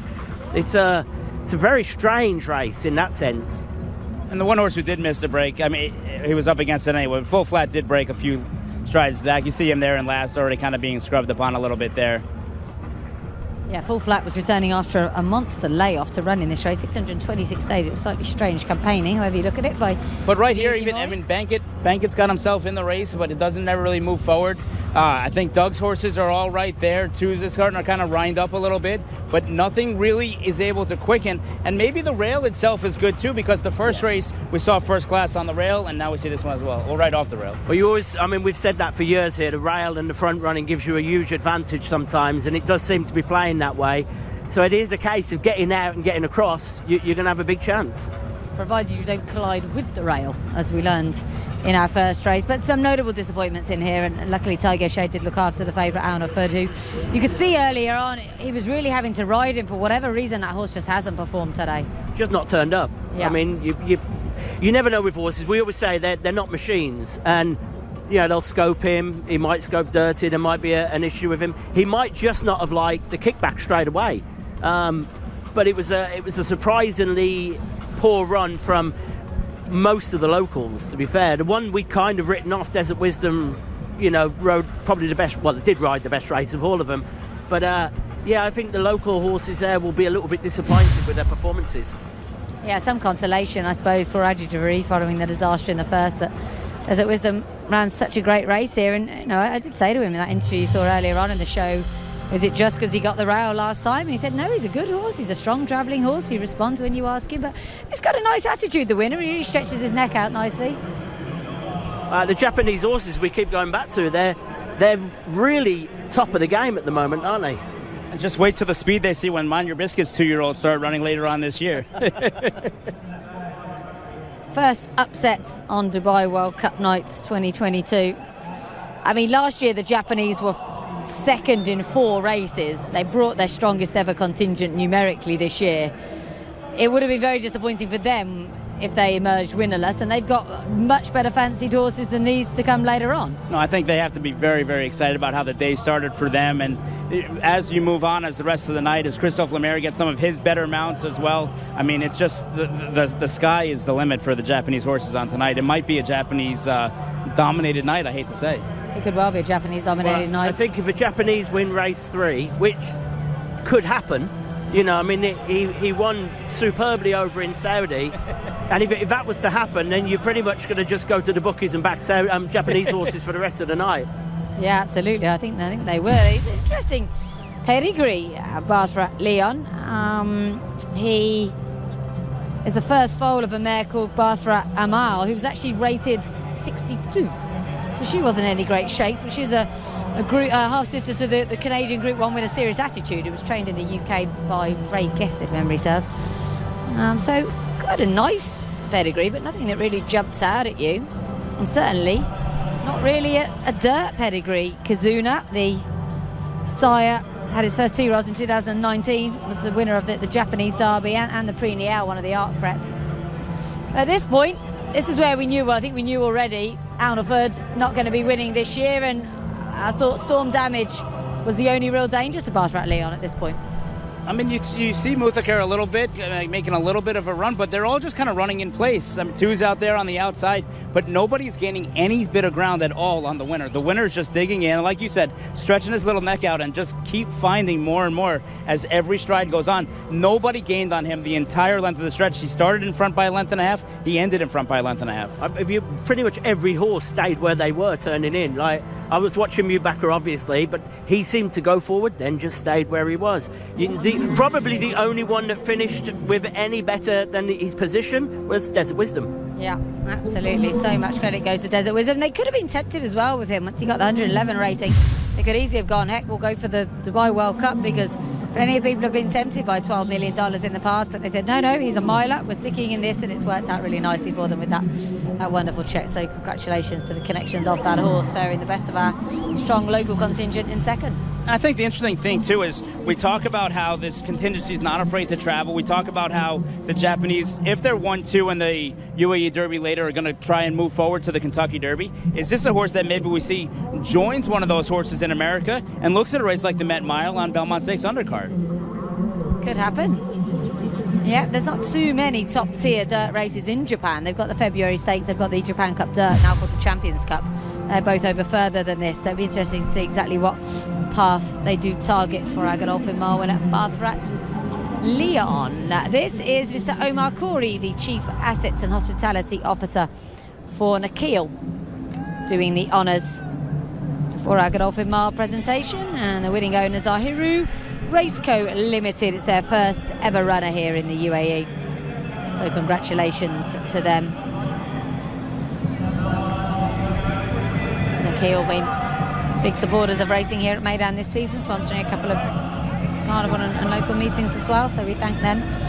There is Shito Yahagi, rarely seen without a hat. He has had an unbelievable last couple of years. Just his second win in Dubai, as we mentioned. He's also very good with the media, speaks very good English, and is just one of the best trainers in the world, so privileged to have him here. And that young man, Ryusei Sakai, big congratulations to him. He worked so hard when he was here last year, and he just so unlucky not to get a win. He desperately wanted one here, but I think he would have been pretty happy to have saved it until now, so congratulations to him. Everybody back up for a photo. First of our thoroughbred races. The Godolphin Mile is in the books for 2022. Will we be seeing more Japanese connections on that podium later on? I think we might well do. So Justin, you're going to be leaving us in a second, so we'll get your thoughts on the Dubai Gold Cup. Manobo first, the rest nowhere. Well, I've been very strong on Manobo, but I said 2 days ago Stay Foolish was the each-way play, and I'm feeling that's quite a strong call now. I mean, I think I am. I was quite confident last night when I said I thought it would be Manobo, Stay Foolish, and I had Rodrigo Diaz to finish third.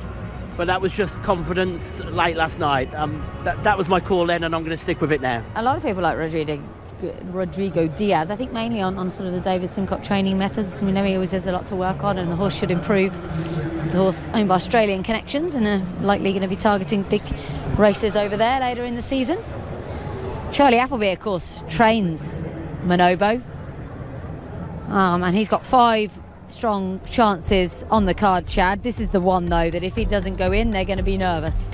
Yeah, and it's one of those things when the day starts getting kind of a little bit strange, like the first 2 races. When you have the heavy favorite, you get a little bit extra nervous. And Charlie's one that doesn't get too nervous, and Manobo's one that normally eases your nerves, though. So we'll see what happens here in about 30 minutes. Yeah, absolutely. The off time for our Dubai Gold Cup is 4:55. As a reminder of the winner of the Godolphin Mile. Second went to the UAE, Desert Wisdom. Third UAE, Storm Damage. Fourth, Japan again, Salisa Thunder. Mubasher running a creditable race in 5th. Snapper Sinclair 2 spots behind last year. Great Scott in 7th, and Algiers for James Doyle finishing 6th there for the Simon Crisford team. So, big old shock in our Godolphin Mile.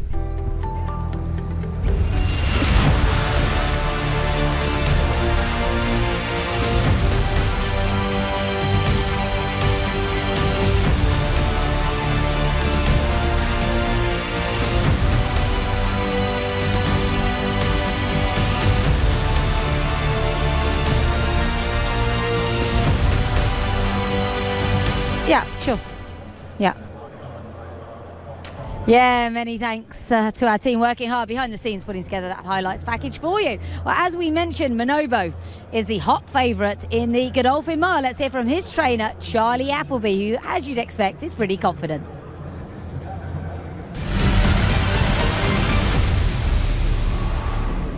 You say he comes in an unbeaten son of Sea the Stars, 5 from 5. You know, we couldn't have been any more happy and impressed with his only start here in Dubai there.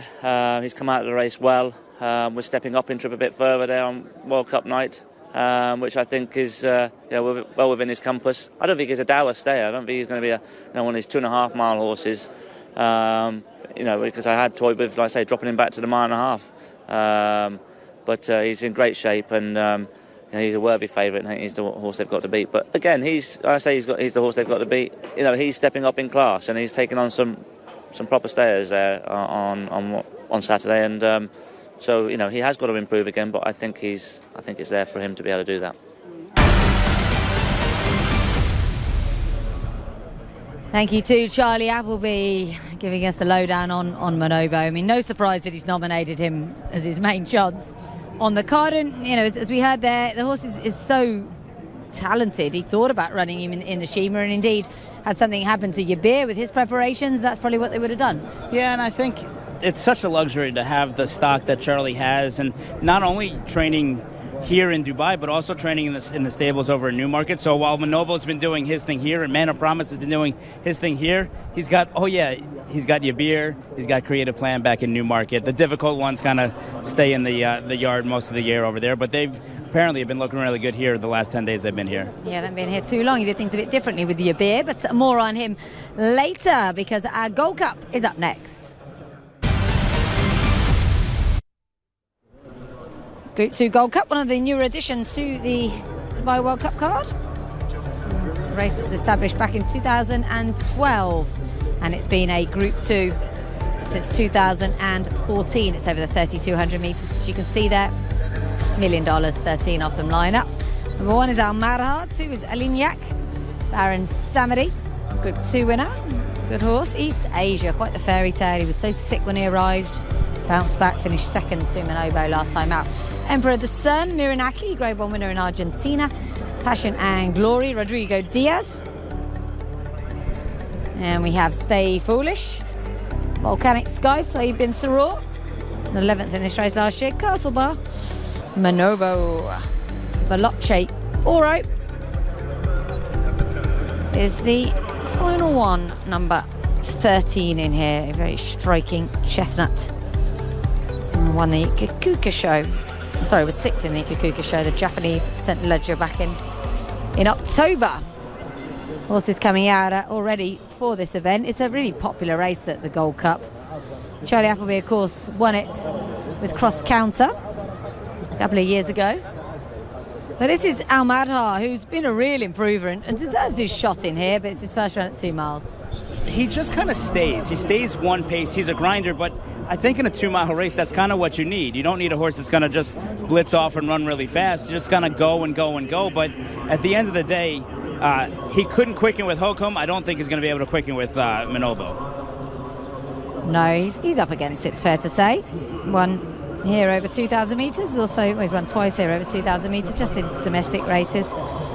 See if we can have a look at Alignac, who's a smashing horse. We were lucky enough to have his jockey, Safi Osborne, on the winning line the other day. And she said this is his horse's first run over this trip for some time. He did run over it at Newcastle in December. He's crying out for it. Every race he's run here, he's been closing. I mean, he's so far back early that he leaves himself with too much to do, and he has been flying late, but Safi said that they've been taking the horse to the stalls, putting a rug on him behind, and hoping that he's going to break a little bit better. he doesn't have to lead, but he needs to be just a little bit closer. He's so far behind early on in the race that he leaves himself tough to do, but, I mean, certainly a horse that can pick up the bottom pieces. Baron Samedi, trained by James O'Brien, I believe he hasn't made the journey over this time. James Doyle rides him for the first time, which is a bit strange.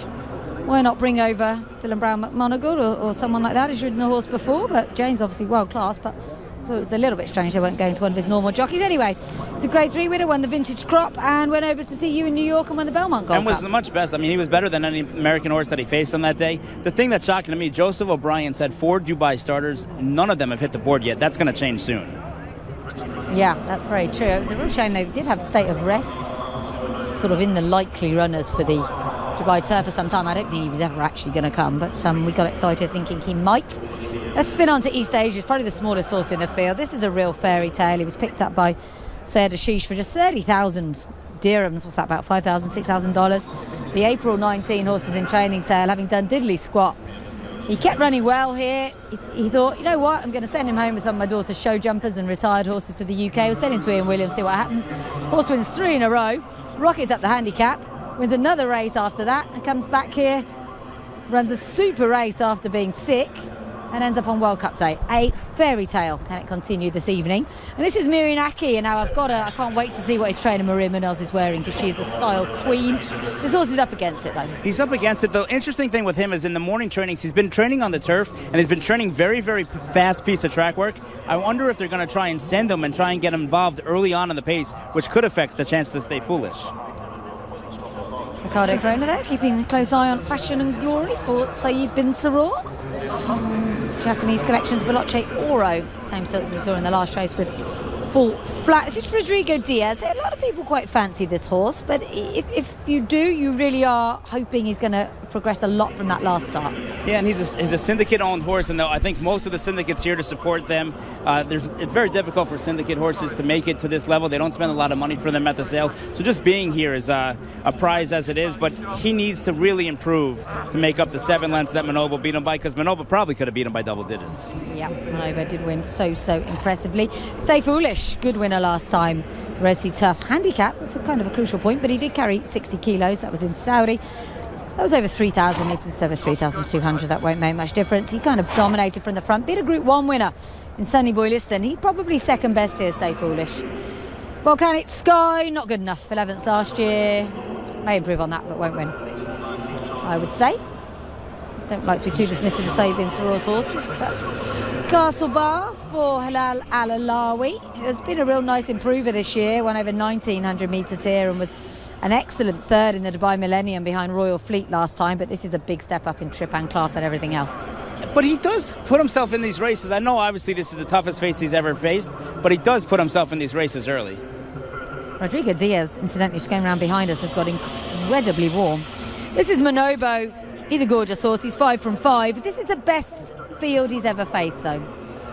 It's the best face he's ever faced, but man, I mean, you look at him here, there's just not a pimple on him, not an ounce of fat. He is getting a little bit warm, though. I don't know if that's a normal thing for him, Laura. He's getting a little warm, and you want to conserve a little energy at 3,200, but, I mean, he has the prototypical body type of a horse that'll stay out 2 miles. Veloce Oro, everyone's been getting excited about this horse just because of how he looks. We're very shallow. Flaxen mane, he's beautiful. Son of Gold Ship. Last time we saw him, he ran in the Grade 3 Diamond Stakes over at Tokyo, finished 4th. Beaten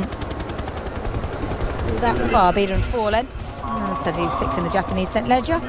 He's interesting, at around about 25 to 1. It's lovely to look at the roof occasionally, but I'll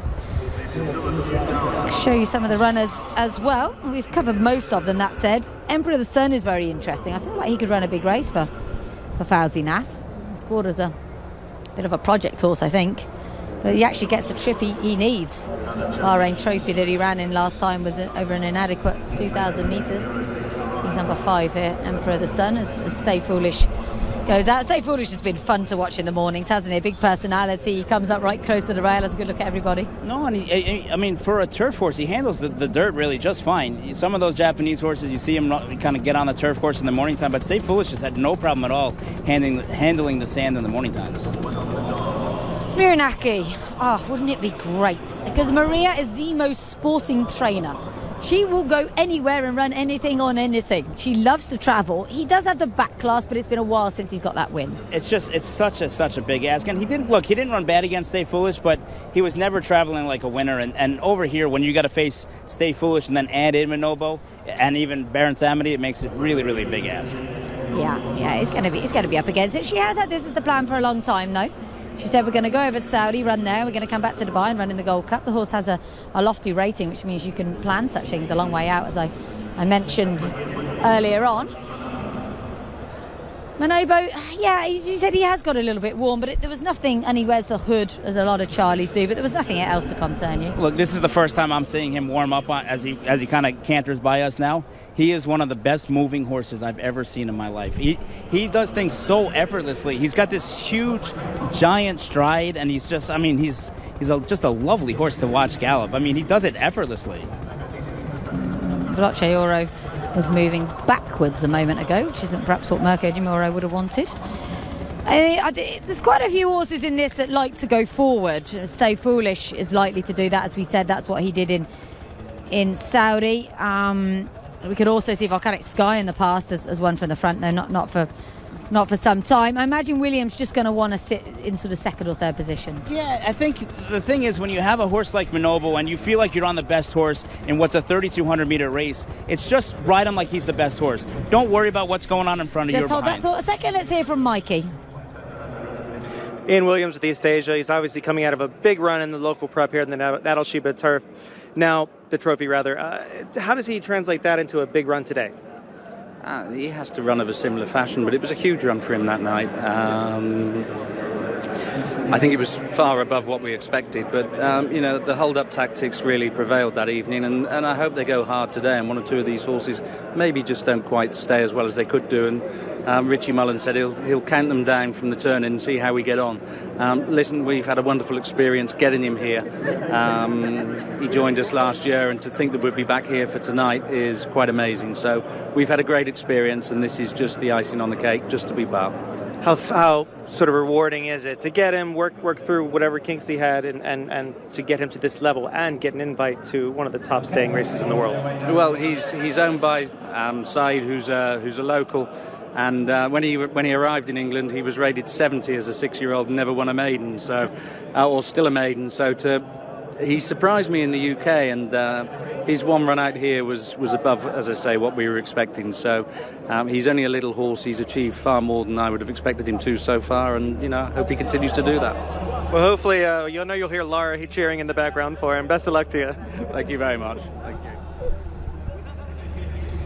Ian Williams, huge personality. He's such good fun, and he's a very, very good trainer. He's trained a winner, I believe, at every racecourse in the UK. I think there's 58 racecourses now. There were 60 at one point. And he said to me, I went to see him on, I think it was Christmas Eve. He said, I do hope Syed's not going to be disappointed when we take East Asia back to Dubai, because it's a high level of competition. Syed Ashish is the most enthusiastic owner. He is wonderful. And he is so happy to have a runner on this card, and I can see the horse running a big race. After all, he was second to Manobo last time out. And he ran hard, didn't he? And I got a chance to hang out with the ownership over at the Dubai Breeze Up sale, and they said just being here is a blessing. The expectations are low. Richie Mullins was hanging out with them, and look, Richie only has a few mounts on the card today, so he's going to make everyone count. And he said, look, we know we'll see out the distance. We'll go out the back, and we'll give it a crack there at the end. Absolutely. Drawn in 3, go the shortest way around. Let's hope they go hard. He could just land a check. It would be fantastic. I'm not brave enough to take on Manobo in this, though. I looked at it because last year, we had a hot favourite in the race, and it went to Subjectivist, who won it from the front. That could happen again, and this is the horse who will go forward, Stay Foolish. And this was a very good win in the Red Sea, beating, as I said, a Group 1 winner in Sunny Boy Liston. No, look, he's done everything the right way since he's been here. The Japanese have done everything the right way. But, I mean, Manobo, he just breathes a different air, doesn't he, so far? I mean, he's got to be so impressive. Every time you've seen him here so far this year, he just kind of, he takes your breath away, doesn't he? Yeah, by the ease in which he does things, definitely. If you put him next to East Asia, he's probably about 4 hands taller. He's actually a really nicely bred horse, Manobo. He's Tennessee the Stars, and he's out of a mare called Tassaday, who was trained by Sobin Straw, and she won the 2014 Dubai Millennium Stakes here in Group 3, beating the Colts. He's also a half-brother to Turgenev, who's a pretty smart sort. We've had 2 upsets so far, though. It could happen. It could just be one of those nights. I mean, if the upset comes, could it be from the number 2, Alignach? I mean, maybe crying out for the 2-mile distance. I mean, you talk about an opportunity of a lifetime. Young apprentice Safi Osborne getting a chance to ride out for her father. I know she's looking forward to it. She sounded so excited when she did the winning line show on Thursday night. And the horse has been closing in each and every one of his starts. You know he's going to be coming. So if you bet him each way, it's one of those things where he's going to give you a run for your money. Yeah, I definitely have him better as a 28-1 chance. It's probably going to be Manobo, and then Baron Samedi, Stay Foolish maybe are the ones for the Quinella. But, say, we've had a massive upset in our last race. Turf is usually more predictable, usually a bit fairer than the dirt can be, that's for sure. But who knows, this is a fun race, and it gives the crowd a good chance to see these horses, of course, as well. No, it's a proper 3-minute race, and it gives you a chance to really kind of take everything in. And this is really a stayer's race, and it becomes a jockey's race because strategies involved as to when you set your horse down and when you ask him for more. So not too many more to go forward. Will it be Godolphin on the score sheet in our Group 2 Dubai Gold Cup? Tyre motors. 3,200 metres to race. And away they go. East Asia a little bit slow. Rodrigo Diaz from the worst of the draws, a bit slow, but probably Bardazan. Now it sits, wait and watch. Volcanic Sky, first one to break. Stay Foolish, got a good position in the early stages. Manobo's a bit headstrong in the early stages, the all blue colours. He's fighting with William Buick at the moment. Miranak also goes handy as well. El Madar's a little bit closer than usual. Veloce Oro is at the outside. Now that Manobo's latched onto somebody, he's settled well. Castle Bar's at the outside. Then comes Baron Samedi. The cheap piece is one off the rail. El Madar next. A length away to Alignach the Grey. Also a lot closer. They're walking in the early stages. East Asia next best, joined by Passion and Glory. Couple of lengths away to Emperor of the Sun, who races towards the end of the field with Rodrigo Diaz. And there's one lap left in the Dubai Gold Cap, and the leader is Volcanic Sky. Got it by about half a length. Veloce Oro wants to try and get up, but races now 3 parts of a length away in second. Castle Bar exposed, had to make a move. Races out deep, but now third. Stay Foolish ends up with a good position against the rail. Then comes Miranak, who's in the white and red colours. Manobo about 4 lengths off the leader, kept company by El Madar. Baron Samedi next best. They followed further back by East Asia. Emperor of the Sun just went dead straight. And Emperor of the Sun, for all intents and purposes, out of the race. They followed further back then by Passion and Glory, 3/4 of the way back. Blue jacket, white cap, Alignach, and then Rodrigo Diaz, who's at the end of the field, and they saunter onto the back straight. 1,800 metres left to run. Volcanic Sky is the leader by a little less than a length. Castle Bar's one horse that's ready to challenge. Veloce Oro races in between them in third. Then comes Stay Foolish in fourth, 3 lengths from the leader. Miranak is next best in a good rhythm, a length and a half away to Manobo, also in a good rhythm. Now the first 200 metres weren't memorable. Since then he's been going a dream. Then comes El Madar against the inside. East Asia was next best, a few lengths away to Passion and Glory. Then comes Alignach and Rodrigo Diaz, happy to race at the end of the field, down the back straight. They went past the 1,200 metres mark. Volcanic Sky been in front from the start. A bit of hustling now going midfield, some of them getting quite urgent. Castle Bar's half a length away in second. Stay Foolish every chance at the rail in third. Veloce Oro is now worked into the open. They followed by Miranak at the outside. Baron Samedi. Manobo, all blue colours, still got about 4 to 5 lengths to trace down the side of the course. Alignach's the grey, that one's outside. He's in striking distance as well. 2 away to Passion and Glory. East Asia. Rodrigo Diaz has been at the end of the field the whole way around, and they're about to take the angle for home. Just over 600 metres left to run. Volcanic Sky then got shaken up towards the top of the straight and led them for home a length and a half. Veloce Oro second, Stay Foolish is third. Manobo in the clear, 3 lengths off the leader and gaining a lot of ground. El Madar working into the open as well. Castle Bar beaten off. Then further back we found Passion and Glory. The leader is Volcanic Sky. Manobo now second. Stay Foolish matching him. El Madar's fourth. Manobo getting to the lead. Manobo's got an unbeaten record in his start, but Stay Foolish lays it right down, comes back swinging, and Stay Foolish won. Stay Foolish toppled over Manobo. Third goes to El Madar. What a run. Alignach fourth. Then came Passion and Glory. They were ahead of Veloce Oro, Volcanic Sky, Rodrigo Diaz, and then came Castle Bar. A few lengths away to East Asia, Miranak. Then came Baron Samedi. As for Emperor of the Sun, he went about 800 meters and then continued to run straight up towards the hotel. What a thriller that was. Stay Foolish really did dig deep to beat Manobo. The hot favourite down again. Another one for Japan, and I don't think they're done yet. When he won in Saudi last time, he went wire to wire, and he was the easiest of winners. This time he took back off the pace, he sat the trip, but the difference here is the difference in trips. Willem Buick had an awful trip. He could not get Manobo to settle early on. He tilted him to the outside, and then he was stuck under cover. By the time he set him out, he had about 5 lengths to make up, but Stay Foolish is right here on the inside, and he's 5 lengths clear of him. Manobo passes him, but Stay Foolish just had the perfect trip. Great ride from Christophe Lemaire, great battle down to the wire. 2 really classy horses, and these horses hopefully will hook up again down the road later on this year. Yeah, they were already talking about the Melbourne Cup, possibly, for Stay Foolish. Now, a bit of a wait in that. You'd think that he has won this for Yoshito Yahagi. What a night for him.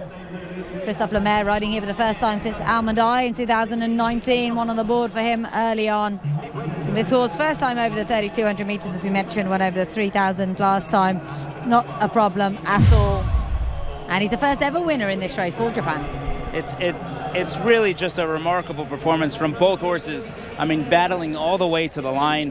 And Stay Foolish, I think just maybe the experience edge, right? Stay Foolish making career start number 31, while Manobo just making start number 6. Madar ran an absolutely huge race. He's finished third for Masar Brown Maheri. For a second or two, I thought he was going to win it, and then he just hung in a little bit, I think, as he came to the end of his stamina. The best of the Brits was a Lignac. They'll be thrilled with that, Jamie, and Safi Osborne with fourth. Listen, to run fourth, beaten just maybe 2.5, 3 lengths behind Stay Foolish and Manobo, who might be 2 of the best horses in the world, I think you take that any day of the week. And bearing in mind tonight is, we think, a not as strong as usual team for Saeed bin Saror. He's had third earlier on with Storm Damage, and he's finished 5th and 6th here with Passion and Glory and Volcanic Sky. So I wouldn't want to rule out any of his others later with too much authority. Saeed knows when this day is. As soon as the calendar comes out, he circles this one in big red pen. It was a thrilling race to watch. It really was. It doesn't, you wouldn't think after 2 miles it'd come to such a battle like this. But as you say, Manobo went past. He had so much ground to make up. We all thought he was going to do it. He goes past, but he's never really had to battle like this. Every race he's won on the bridle prize. He's never had a battle. He's never gone this far, and this was a big test for him. And this is a horse that, look, if you're the Charlie Appleby barn, you're not going to be happy. He was a huge favorite and the barn favorite, but at the end of the day, I think Manobo's going to come on spades from here. And I think at the end of the day, Manobo's the horse I want moving forward as what I think will be the best horse in the world when everything's said and done. I imagine they'll target the Gold Cup at Ascot, maybe, with Manobo, whether it's over even further than this. Or maybe, as Charlie's mentioned a few times, they'll drop him back in trip. As he said earlier on, as you heard, he feels he's not really a dour stayer. Maybe they think he's seen a better effect back at 1.5 miles. It would be a nice problem for them to have. As you say, he's run really well, just hasn't had the kind run through the race that the winner had. Stay Foolish.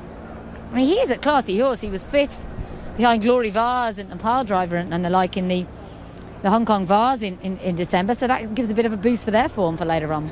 Hard to believe that the Japanese might have more success the rest of the day, but I mean, this has just been the MO over the last year, kind of starting here. Loves Only You ran so well in the Shima last year, I think it was the Dubai Turf, but ran so well to run second behind Mischief, and then they just continued on form, and here they go. They're 2 for 2 in their 2 races. Yeah. Thank heavens they don't have Arabians. They might have won them all so far. They're probably going to struggle to win the Alquoise, I think. They've got Scheiden in there, and I'm not quite sure what he's doing there. He doesn't really have the best form. They do have Lauda Sion, though, who's a Group 1 winner.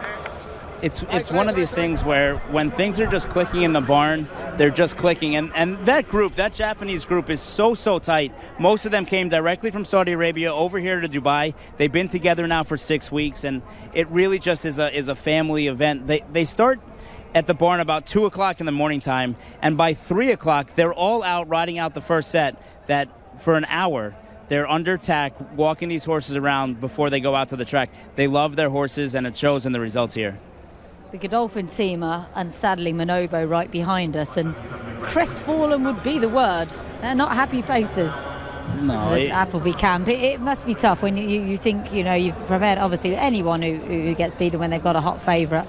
going to be disappointed. But this was the one they were really counting on. Well, I think when we take a look at the race back, when all is said and done, you're going to see just how much of a trouble trip William Buick had. It started from the very beginning of the race. Even though they're going a quarter in 26 and a half in 52, he could never get him settled and switched off. And in a 2-mile race, you need to save as much energy as you possibly can. And he just couldn't do that early on in the race, which has not really been a problem with Manobo in the past.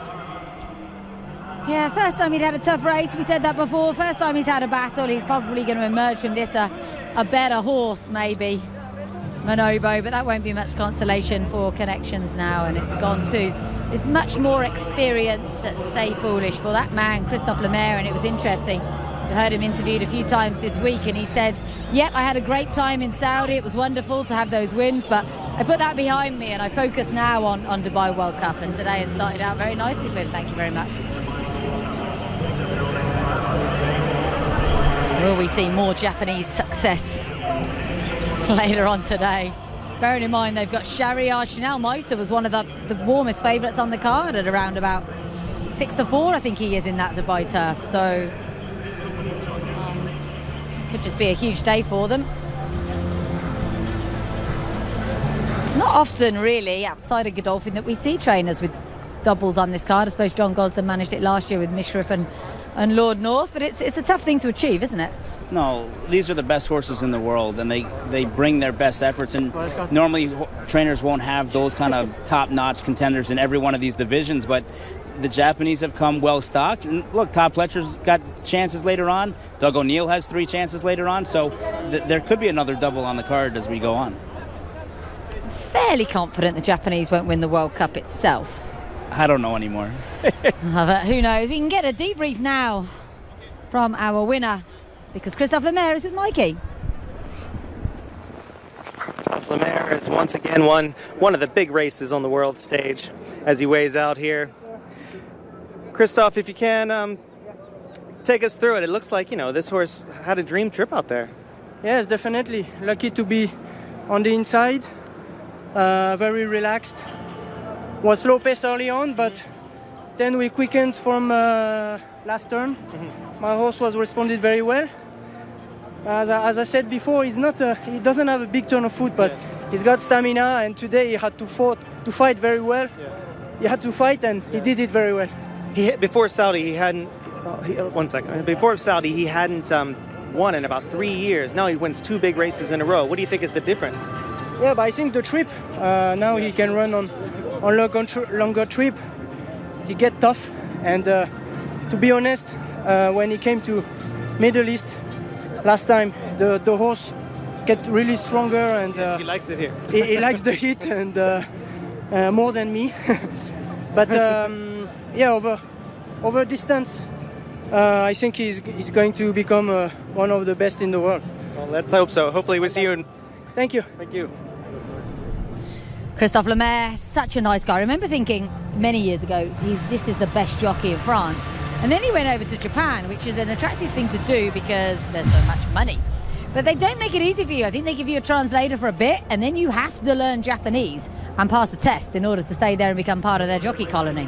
His Japanese is fantastic. I mean, the Japanese media absolutely adore him. They flock to him anytime he comes out for morning track work. And I remember seeing him breeze Aminai a few days before she ran. And, I mean, just give you goosebumps when he's aboard them. They were in unison. And that's what won the race here for Stay Foolish, is just being in unison to the wire and having enough horse left, knowing that you got to go 3,200 meters. And that was the key here, to hold off Manobo, because I think the whole crowd thought when Manobo got clear and he kind of ranged up and took the lead for half a second, that Manobo was gone, but Stay Foolish had something left in reserve.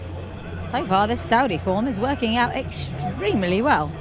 The winner of the Kahala, of course, was the winner in Saudi, and this horse as well. So take us through the race from Manobo's perspective. So you see here, I mean, Manobo's just getting absolutely jostled between. He can't settle, and Buick's just trying to get him under cover. He can't do it. He's trying to save a little bit of ground with the 3,200 meters we have in front of us. You see him kind of trying to get over to the inside, but the horse just won't relax. And finally, at some point in the race, he's just going to get him outside, and he's going to go 3 wide, even though he's got nowhere to go, just because it gives him the opportunity to just shut off a little bit, because he just would not settle early on. And look, Charlie Appleby might be the best trainer in the world. This is the first time we've seen it from him. I got a feeling it'll be the last time we see it from him. He'll get this corrected.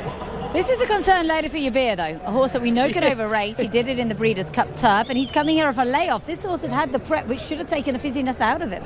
Yeah, no, Yabir, Charlie's kind of funny when you ask him about him. He says, I don't know what he's going to do in the race. If he's too fresh, he might be gone, and William Buick's going to be tired after this ride. But, look, he's a consummate pro, and you got to kind of have short memory and move on to the next one. And the next one is going to be a fun one, hopefully, for William Buick, although an agonizing decision it was. Well, it won't be so fun if James Law sails past him on creative force, although they are great mates, which will definitely help.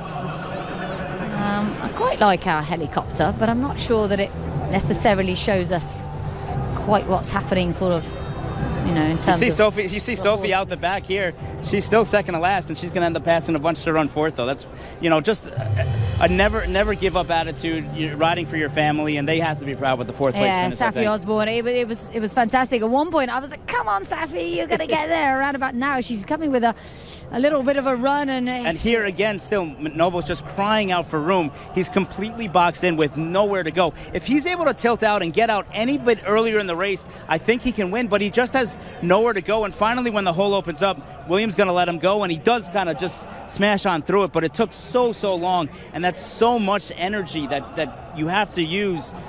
Turn on, turn off, turn on, turn off, and it's just going to get him on the wire. This is where the crowd really responded when the horse came out, started really eating up the ground with his giant strides. But Stay Foolish was never going to give in. He's a dour stayer. And he gets in front, as you said, and we thought that'll be it, but nope, the Japanese horse was not going to lie down. He still looks like a winner, though, doesn't he? Just here at the end, just the last two jumps, the Stay Foolish just really showed a lot of heart today in pulling up the upset victory. Yeah, he's a really likeable horse, Stay Foolish. He's not a youngster either. He's 7 years old. Still an Entire. Raced by, of course, Shaddai Racehorse Co., and they are so good at what they do. Many different ownership groups under their umbrella. And he's a son of Stay Gold. He's having his 31st start this evening, Stay Foolish, and this is just his fourth win. And this is a horse that's owned by Mr. Yoshida, Teruga Yoshida, of Shaddai Farm, who obviously now stands behind your biscuits, as well as so many other top stallions. And with the loss of Deep Impact, they're looking for that replacement. Stay Foolish, I'm sure, will join that yard next year now as another stallion at the Shaddai Stallion Station. They got something like 35 stallions, haven't they? Yeah, it's an amazing facility, and they just take such unbelievable care of their horses over there. It's a pleasure to go over there. I'm not sure how much demand there is for 2 mile Group 2 winners in Japan. They do have jump racing. Nakayama Grand Jump would be the only one I can name. So I guess he'd be a jump sire. I think the thing about Japan, why they run so well over here too, is this long walk from the international quarantine barn that some horses have a problem with. It's old hat for the Japanese. They're used to just walking miles and miles and miles, and we see them in the morning time. They're always the first ones on the track at that 5 o'clock slot, and they don't seem to ever turn over a hair, other than maybe Lonnie. Yeah, Lonnie was good fun, winner of the UAE Derby a few years ago. In fact, Japan's only winner of the UAE Derby. Maybe that will change as well this evening. They have won 2 of the 3 races we've had so far at Dubai World Cup 2022. But our Alcos Sprint is a different proposition altogether, and that is the race that's coming up next at 5:35, so around about 20 minutes to go. Look at Almada, he's such a tricky horse, but he is so talented in the yellow sleeves there. And he has run a mighty race. It'd be interesting to see what they do with him next season regarding the campaigning, because there aren't too many races here for the staying types. And there aren't even really any turf races until January, so fun times though for Masaba, unless indeed they choose to be very brave and campaign overseas, which is something UAE trainers don't often do.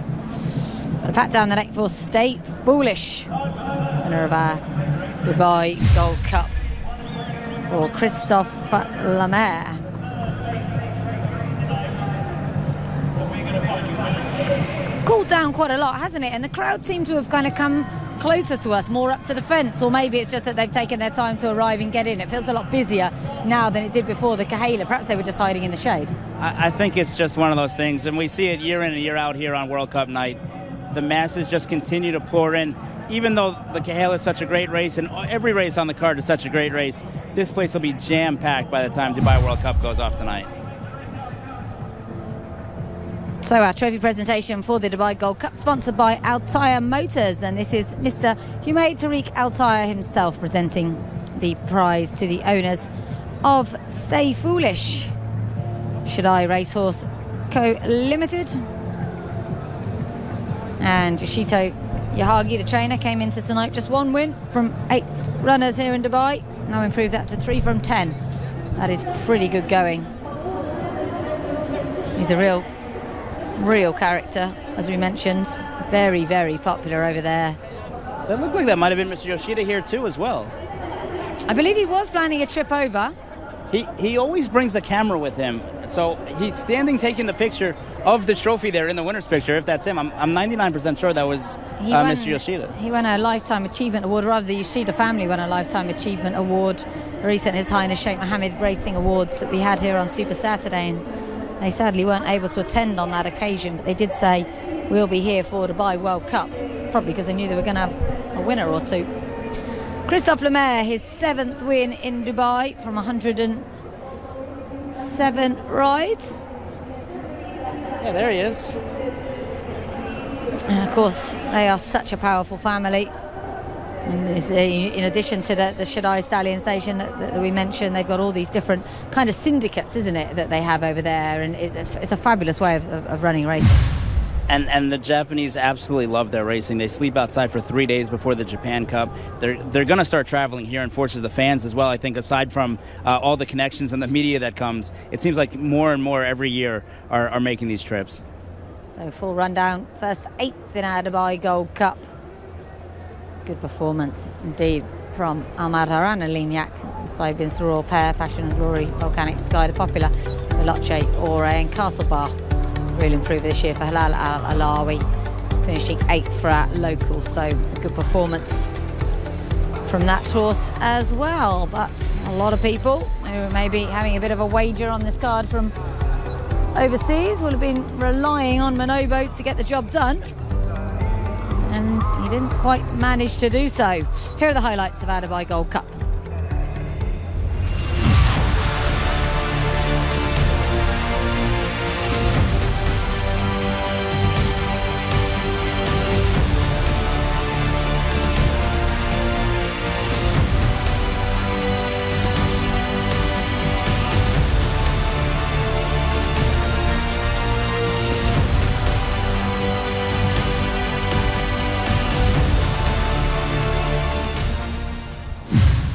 Actually went over to Saudi, Christoph. He had that amazing day and then caught COVID. I think on the plane home or something like that, so I had to do obviously a spell in isolation. So it hasn't all been big trophies and prizes and adoration for Christoph over the last month or so. No, I think that's something that we've all dealt with, both abroad and here, and with the stables. It's been a challenging time the last few years, but it looks like it's hopefully starting to kind of peek through the rearview mirror. Even when people are getting it, they seem to be recovering a little bit quicker, and it's good to see the fans back here, the people back here, and just trying to enjoy ourselves as much as we can while still practicing safe measures as well. Well, even William Buick had to have an enforced absence due to COVID, but we can hear from him now regarding that difficult choice in the Alquoz Sprint.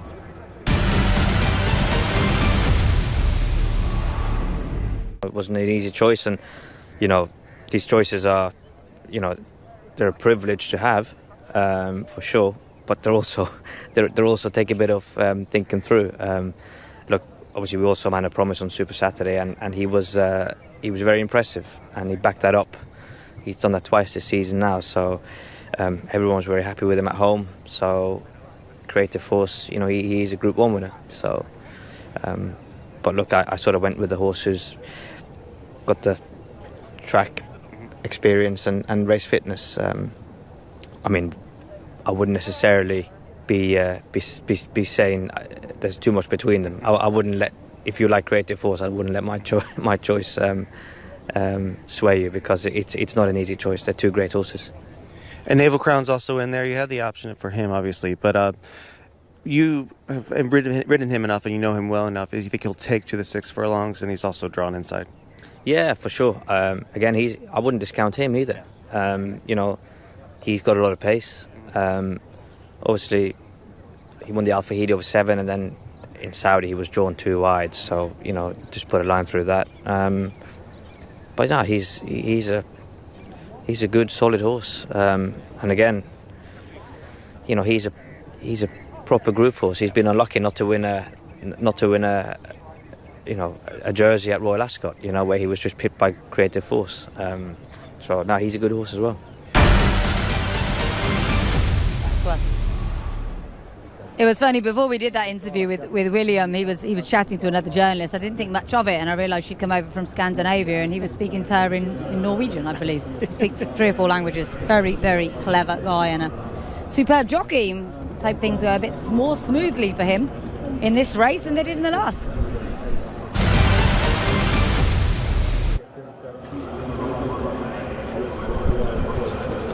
Alcos Sprint. 1,200 metres on the turf. It used to be over 1,000 metres. A decision that I do not understand one bit. Especially if they're going to put the Ras Al Khor on this card. Makes no sense. But whatever, it's a great race. That's the main thing. Group 1, 1.5 million. Case of You, Group 1 winner. Bernal, overpriced. Casa Creed. Another Grade 1 winner from the States. Creative Force. Won the big champion sprint at Ascot, of course. Emiratiana, another Grade 1 winner. Needs to bounce back. And Scheiden. Get Smoking. Kuzam, winner of the Jebel Ali sprint for Doug Watson. Sion, Man of Promise, Mutafawig, Naval Crown, 3 very strong chances for Charlie Appleby. Daxi Waller, Ronan Thomas on board. Air de Val's very smart mare from the French. Happy Romance and Suessa, of course, all the fillies getting a bit of a weight allowance. The one that's just taken out a bit of the railing behind us is number 7, Get Smoking. Is he normally fizzy, Chad, do you know? No, he's not. And he's been noticeably away from the main track here. He came here just the first 2 days, got a little warm one day, and they've kept him in the training track. So, you know, they've been trying to keep him very quiet, and he seems like he's certainly excited about being here today. The other American horse in here, Casa Creed, also noticeably getting very, very warm in the paddock. Case of You, it's possibly better over 5 furlongs, but he is 3 from 6 over this trip. He ran a massive race last time out behind Man of Promise. He'd had a prep at Dundalk. It was an egg and spoon race. He won it very, very easily. He's a serious danger here from possibly the best draw in 16. This is Bernal, who again is a horse who's won over. He's only having his second run, over this trip. He's won over further than this trip, though, 6.5 furlongs, and I think he's got some really eye-catching form in this. Dane O'Neill chatting with Doug Watson. They've got Kazan. Casa Creed, I love this horse. He's so relaxed, isn't he? I'm a little bit concerned about how warm he's getting here, because that's not like him. And he's going to be one that's going to be coming late. So even though it's a straightaway, he needs a fast pace in front of him to develop so he can put that turn of foot on late. As you say, I'm surprised he's got warm, because we've seen him every morning. He comes out, he stands there like an old donkey. He is so well behaved. But maybe he's just feeling the heat a little bit as we look at Creative Force on his toes a bit. And we've known from Charlie Appleby that this horse is not really the easiest horse to manage. That's why he kept him down in Newmarket all winter long. But he looks like he's ready to explode. I mean, this horse could not look any better right now, Creative Force. He's certainly the pick of the paddock to me. Emirati Anna is a very talented horse. He won the Gimcrack way back in 2018, and then his big victory came in the Haydock Sprint Cup over this trip in September. His run last time was abject. It really was bad. So we will expect an improvement from him, and if he runs anywhere near his best form, he will be a danger to the principals. Then Shide, a very popular horse, trained by that man, Ishita Yohagi, but what's he doing here? Last one in May 2020. And he's 2 runs at this distance have not really resulted in much results, but that didn't seem to make a difference in the Godolphin Mile, so I guess we'll see what happens. Yep, Risei Sakai on board, of course, winner of the Godolphin Mile.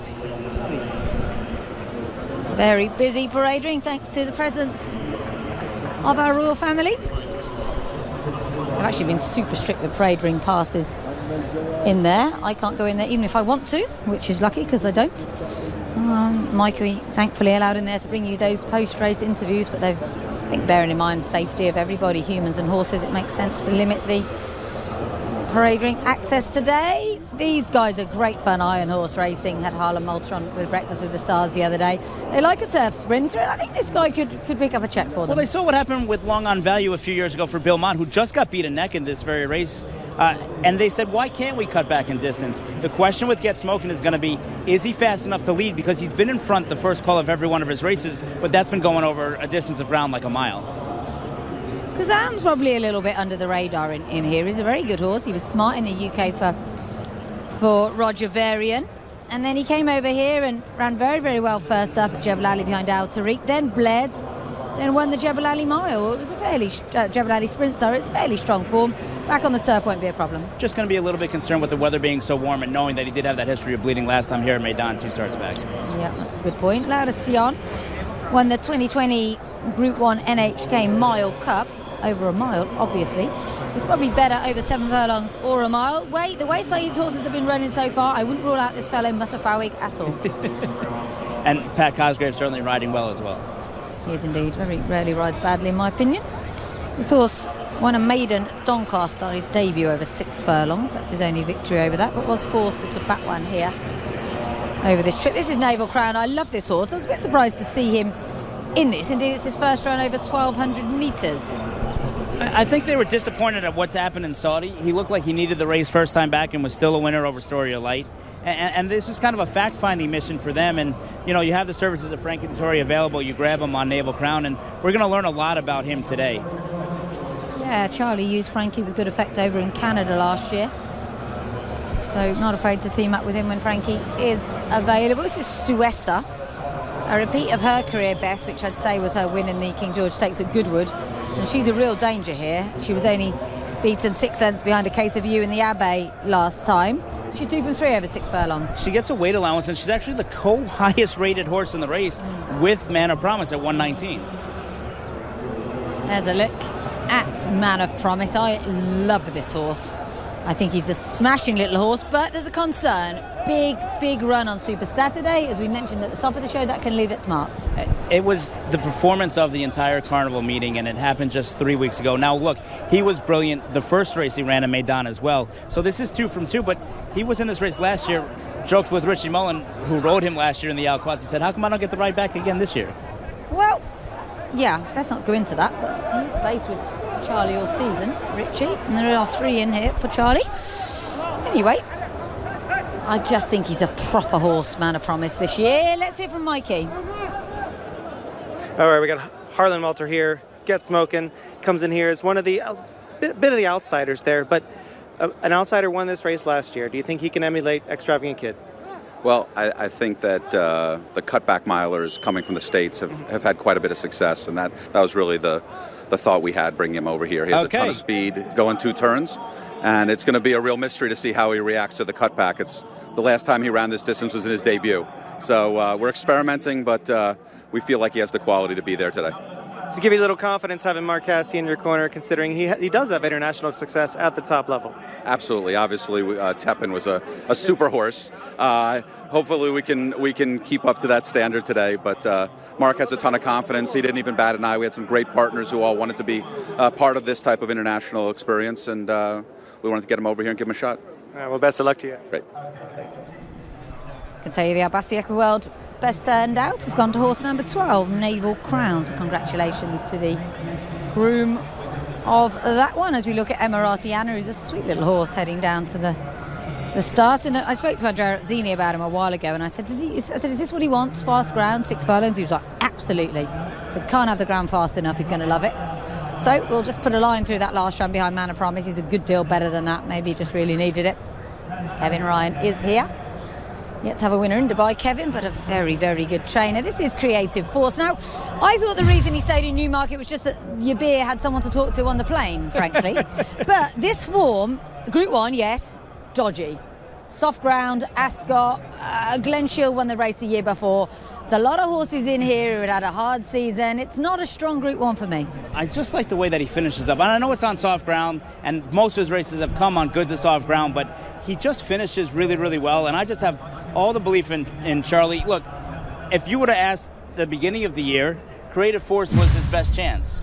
After the first run, it might have been Naval Force, and then after the last two, it'd be Man of Promise. I'm just going with what the original plan was. Creative Force was put away specifically with this race in mind, and normally when Charlie makes a plan, Charlie follows through on the plan. Yeah, he really does, and that is why he's such a good trainer for me, Charlie Appleby. He either does it himself or he has someone in that yard that goes through every condition book in the world. He's looking at France, he's looking at Canada, he's looking at America, and he says, right, that's the target for this horse.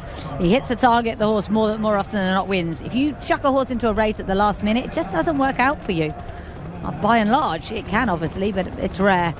This straight course, something you don't really do in the States. No, we've never done it, and so that's why it was good to see last year Extravagant Kid getting the first ever win for America in this kind of race on the straightaway. And then we've had a couple of close seconds. Belvoir Bay, the filly, led all the way just to the end. Long on Value was a good second. So the Americans wouldn't be without a chance here. Casa Creed's kind of found this really quick turn of foot.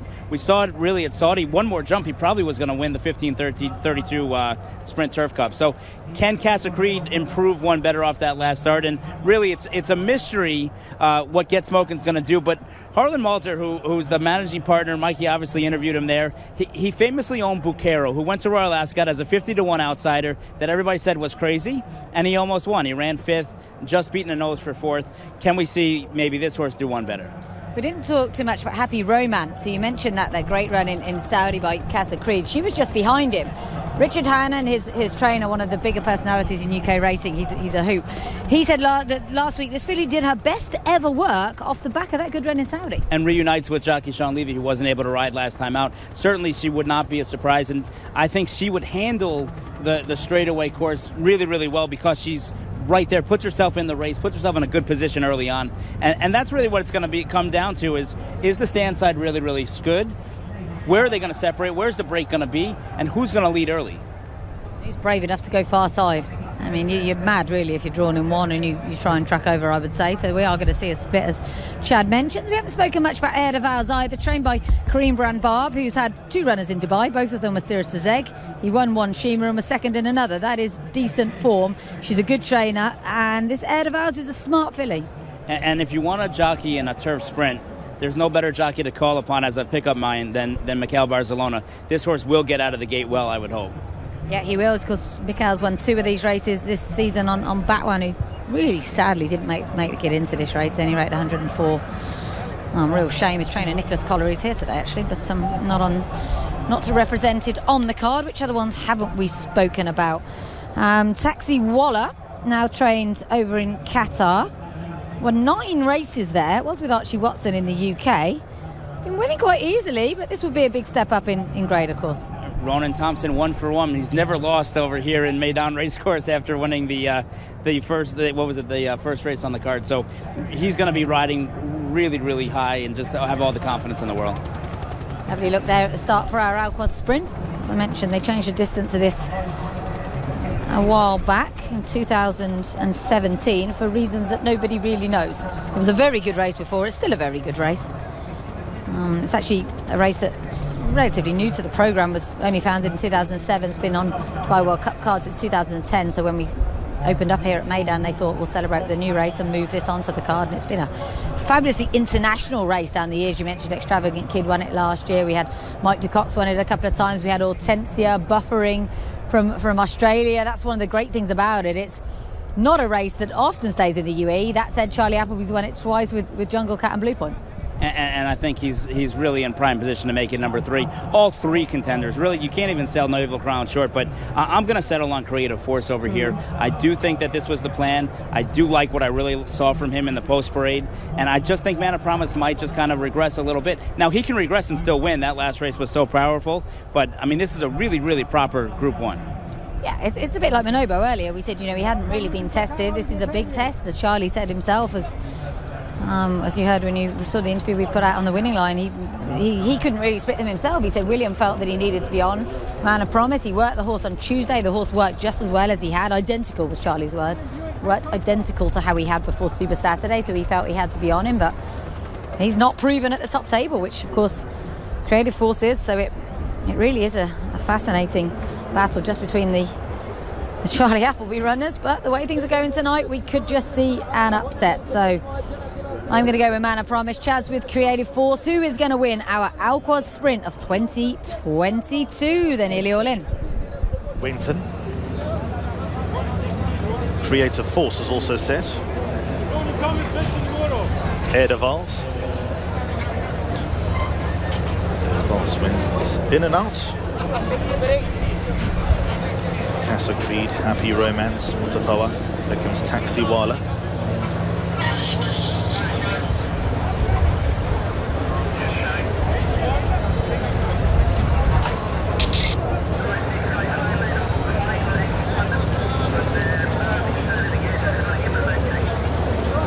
Casa Creed Winton. They've unloaded in Scheiden. The Case of You now being led forward.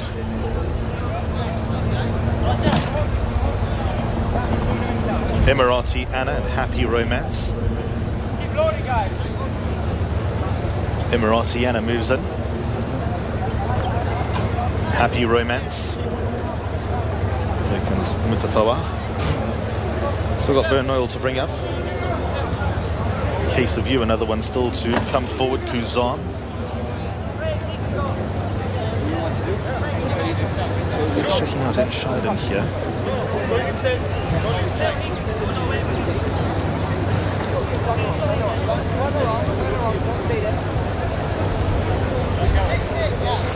The Case of You.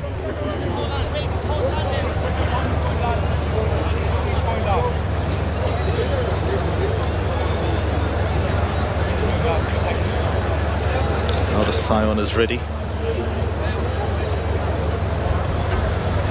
Quite stop-start behind the stalls here.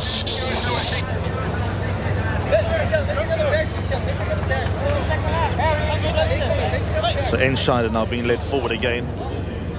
So everything in order. A Case of You needs to load. Kuzan. And Bernoil. Here's Kuzan.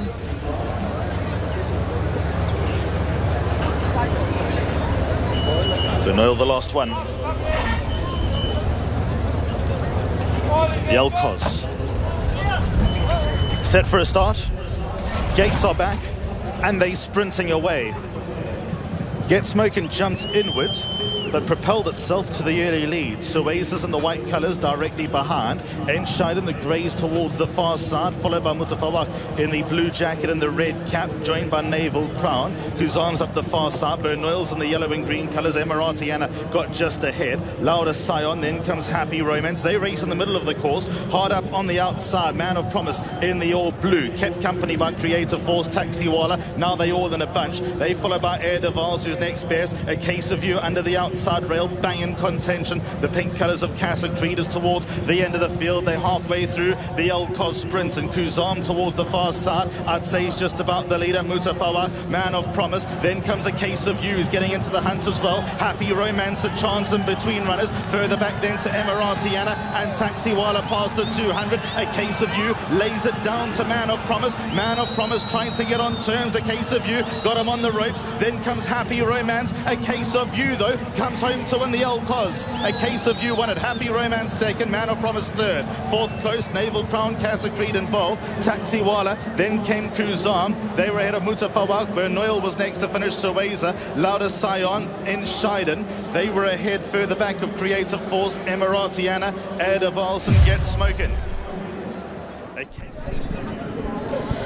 An Irish winner. Fantastic. A Case of You. He's a classy colt. He won the Prix de l'Abbé. He chased a Man of Promise here last time. That form has been emphatically reversed. William was never able to get there. A Case of You has won that very, very nicely. No, just follow the stand side all the way through. And, I mean, as soon as the front runner started backing up a little bit, you saw Ronan just kind of start asking them and picking it up. And when they passed us word about the furlong pole, maybe a little bit further out, and, I mean, Case of You was going to go right by and go right to the winner's circle. And, I mean, so happy for trainer Adam McGinnis. He really wanted this one really, really bad. He thought he was live in the Breeders' Cup last year, thought the distance was a little too short for him, and this has been his goal. He got enough out of that prep race. I mean, he flew at the end of the race last time. Everyone was just looking at Man of Promise, but he was flying to get up for second. And, man, just congratulations to all the connections there on A Case of You. Yeah, owned by Gary Devlin. Aidan McGuinness, as you mentioned, been a big supporter of the Dubai Carnival. He brought over 2, Pierre Lapin and Harry's Bar, and neither really did a great deal, if we're honest. Harry's Bar did go home and win since, though, which was good. And then this was the big one, and they always had a plan. He said, we're coming to the Alquaz, we're going to prep for the prep, which is what they did with that little race he won at Dundalk. And that was a very, very good performance. I don't want to take any shine off it, but the rail was undoubtedly a help. It certainly looked that way, but, I mean, credit, by the way, to Happy Romance, getting up for second there, passing Man of Promise in the last 50 yards to get up for second. Yeah, she's such a good filly, isn't she? That's the second time that she's landed a big check, but sadly not being able to win. Happy Romance, obviously third, as we mentioned, the 13.51 in Saudi, and gone one better than that here. And no show from Creative Force, but Naval Crown finished 4th for Charlie Appleby, just ahead of the US Raider Casa Creed. And those are the horses that had the form, those are the horses that had been running. It just seemed like it was a little too tough coming off the layoff. I thought the horse would be kind of more ready to fire a big one. So great story. A KCU was a buyback by Connections, I think for just €3,000. And he has now won them 2 big races, and he's already confirmed as a stallion. You know, he won, as I said, that Prix de l'Abbé, which is probably the best sprint, certainly the best 5 furlong sprint in Europe. And now he's come over here, vastly different circumstances, and won this. Prix de l'Abbé's always run on very soft ground, heavy as it was last year. 5 furlongs, Parry Longchamp. Comes here, fast ground, 6 furlongs. What a versatile horse. I think it really fits him. I mean, his turn of foot really takes off on that hard, firm ground. He's not really slipping and sliding. He was just cruising, running right by us. Rona Whelan had a little spell over here a few years ago. Managed to get 3 winners during that time. Well, this will be one of the biggest wins of his career, up there with the Prix de l'Abbé victory, of course. And they kept him pretty busy, as you mentioned. They went over to the Breeders' Cup after that. He ran an excellent 5th behind Golden Pal, and then that race at Dundalk, and then this one. And it's wonderful to have an Irish winner of this race. Soul Power would, I think, be the most recent one to score from the Emerald Isle with Richard Hughes a few years ago. And is this something where we might see a rematch between Golden Pal and A Case of You in Ascot in a few months' time? It could well happen, couldn't it? I mean, they'd actually have a choice of races for A Case of You, I'd say. They could go to the newly renamed Platinum Jubilee over the 6 furlongs, 1,200 metres on the Saturday, or they could go to the King's Stand over the 1,000 metres. He is such a good horse by Hot Streak, as we mentioned. It just seems to me to be a thoroughly straightforward horse. And bearing in mind, as I said, he's still an entire. He's been kept fairly busy. This is his 7th win from 14 starts now, so a strike rate of 50%. And Aidan McGuinness, superb character. They will have a good old party tonight, these Irish. This horse trained all week long on the training track and just got better and better every day. He just looked the picture as Acclaim Express was trotting by next to him. Still heartbreaking for Acclaim Express. He didn't manage to get into the race. I'm very happy we got a European winner. I wasn't sure we were going to get one prior to the start of racing today. This one looked earmarked for Godolphin. Gold Cup looked a little bit too strong, but got one in the end. And it's interesting because the Irish traditionally haven't been all that, well, they have been strong at sprinting, but they, up until very recently, when the Flying 5 at the Curragh was upgraded, they never actually had their own Group 1 sprint. It's been only the last couple of years that they've had that race, so they've always had to go over to England with their better sprinters. This is just such a It's an emotional winner circle. There's Ado on the right. He is brilliant fun. And say he was they were probably a little bit down after bringing over Harry's Bar and Pierre Lapin and really failing to do much at the carnival with those 2 horses. But this one is a really, really special horse. And a lot of people here to cheer him on as well. I hope the hospitality area is primed for later. It's going to get badly hit. and there's something to be said about making a plan. To come to Dubai, to the World Cup, you have to have that plan in mind. And Adam McGuinness had that plan from the Breeders' Cup. He was going to have the prep at home to the prep over there and then run over here. And when the plan comes to fruition, it's a very, very emotional victory. And Ado and the exercise rider there, Sean, they're in tears. And it's just tears of joy of being able to come here and win the Alquaz on the world stage. It's a very, very emotional experience for sure. Yeah, I'm sure it must be. Here's one of the bigger turf sprints in the world, this one. One of the richer turf sprints in the world. That's certainly the case. And we got the kiss. Yeah, absolutely over the moon. Hopefully he's not too over the moon to speak to Mikey in a moment or two. Yeah, vendor buyback was a yearling, 3,000 euros. Could have got you a case of you. The sales a couple of years ago. He's not from a particularly illustrious family. His dam was placed over a mile on the all-weather. She's a sister to a listed winner. But nothing massively jump out at you. He's not the most big or imposing horse either, is he? No, he's really not. But when you win 50% of your races or higher, you have that will within, and unfortunately they can't measure the size of the horse's heart, otherwise this horse would sell for a lot more than 3,000 buybacks. Let's hear from our winning jockey. Good boy. Watch out, guys. Good boy. Thank you. All right, we got Ronan Whelan coming up here in just a moment. He's congratulating lots of people, getting congratulations from lots of people here. Obviously an extremely enthusiastic crowd. A lot of people love Ado McGuinness, and Ronan rode a beautiful race. This horse prepped with a proper second place in the Nat Al Shiba Turf Sprint, and he comes back here and really improves on the run. Ronan's going to take us right through it in just a moment, but he's got to be over the moon. Ronan, can you take me through it? Just obviously, you had to commit to the rail there, and it looked like you had to use them a little more than you wanted exactly. The plan was just to let him pop, and he likes to be behind the bridle, and once he's behind the bridle, we know we have him. But I tell you, at halfway, he just, as you said, he came onto the bit a bit with me, and I actually thought I committed too soon, but it was either that or take back, and I knew if you go through our lad's form, he stays 6 well. Yeah. He actually won a 6 furlong Group 3 on soft against what turned out to be Group 1 performers. So we knew he'd stayed a trip well on this ground, and we had the rail, so we weren't going to give it away. And sure, look, he's such a genuine, solid horse, and I can't just thank Ado and all his team. I know there's an outfit that you'll be hearing a lot more of. Like they're doing really well at home, and their attention to detail is second to none. And I just a word from my parents at home and my girlfriend Emma. You know what you call it. They were here for Super Saturday, but they couldn't make it out this time. So just thinking of them now as well. Well, congratulations. We'll get your quick signature real fast if you can. No bother, gladly.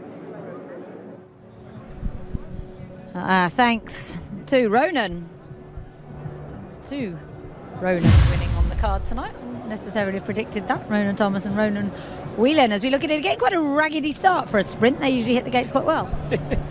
I think everyone was trying to figure out how can we get to the stand side. Even here from the second inside draw, looks like they're trying to get outside. Get Smokin' was able to make the lead along with the Japanese horse Enshiden. We'll never know. They battled a little bit, but as you see, look at the nearest 6 horses to the stand side. They're all getting as close to the stand side as they possibly can, and it's just kind of a dream trip right here. He's hugging the rail, a case of you, and Casa Creed's kind of drift in behind him, and he's going to run on and run well. I think he runs 5th or 6th. Mana Promise is sitting in a good spot. Really no excuses other than maybe the fact that he just regressed a little bit off that big effort from just 3 weeks ago. You called it a lot earlier than me. I was still thinking that William Butte was going to get there on Mana Promise, but a case of you was never going to stop, was he? No, as I mentioned earlier on in his career, he was actually a winner over 7 furlong. And this is really a really big late run from the filly. Happy Romance is going to really come in, and she's farthest away from the stand side. She's about 5 off that rail, and she's going to end up getting second. And that was a battle for second, but a case of you, a clear winner on the night, and certainly a horse that has a lot more going for him. This is not his end game. I think we're going to hear a lot from the case of you this year, which is going to be good fun. Such a lovely programme for these sprinters, isn't there? There's not a lot now, Group 1-wise, unless you were going to do something really brave and go to Hong Kong, something like that, but they won't do that, I'm sure. They'll probably wait till Royal Ascot. Why wouldn't you? He's had 3 races now. They go to Royal Ascot, choice of races, as I mentioned. Then there's not a great deal until York. You've got the option of the Dunthorpe. And at the end of the year, you've got the Breeders' Cup again, and having performed so well there last year, you'd have to think that they'll do that again. Yeah, I think that was always their plan. I was talking to the connections earlier this week. They had circled the Breeders' Cup. They know that it's at Keeneland this year, which they think will be a little bit better than that Del Mar track, which just doesn't play to them because the Del Mar stretch is so short, and that horse needs just give him a little bit of room to make a move. Those on that far side really were at a bit of a disadvantage, weren't they? I think it's fairly fair to say. Happy Romance drawn in 6. That does really she can upgrade her run considerably, can't you? There she is at sort of towards the back of that far side pack at the moment, just sort of edging her way past Emiratiana now. And it'll be interesting to see where she goes next. Naval Crown also running really, really well here to finish up strong. I think Naval Crown makes up for the kind of mystifying performance in Saudi. He runs a good race here today. I don't think it was mystifying in Saudi. He was drawn wide. They had to be kind of aggressive to try and get the lead. I thought he ran a huge race, turned into the straight looking like he was going to win, and the wide draw and the wide trip just took its toll on him. I thought it was a much better race than the form figures suggest. He's not the prettiest sight, is he? Tongue out, covered in sweat, but they won't care about that. He's got the job done and won them the lion's share of $1.5 million here. He's got the Michael Jordan tongue stick out. It's just a gorgeous little horse, son of Hot Streak. He was a very, very fast horse himself. Man of Promise, I reckon they'll attribute this to a bit of a regression from Super Saturday. And that's the concern when it's 3 weeks out and you run that monster performance. It's so weird because you don't want to lose anytime you run, but you're just afraid if you run too well. And that race was the performance of the Carnival and just kind of bounce back a little bit. But it'll be interesting to see him leave Meydan now and what he does when he goes back to Europe, because all of his success has come here at Meydan. In hindsight, I wonder if Charlie would have wished that they'd skipped Super Saturday with Man of Promise, but then they had to kind of find out what he was, didn't they? Because he was only a listed handicap winner prior to Super Saturday, so it would have been quite audacious to have gone straight to this. So I guess that's why they did what they did, and he's one I'm sure will be targeted at Royal Ascot. And the other thing as well, after his win in that aforementioned listed handicap, he was only rated 105. He did go up a fair bit for that, went up to 115. But yeah, he's come a long way in a short time. Man of Promise now finds himself Group 1 place, so not the end of the world, but frustrating night so far for Charlie Appleby, that's for sure. And yeah, again, I don't know if it is that there's a quicker bit of grass over here, or it's just that's where the better horses were. We're never going to know, No. So there's no point to...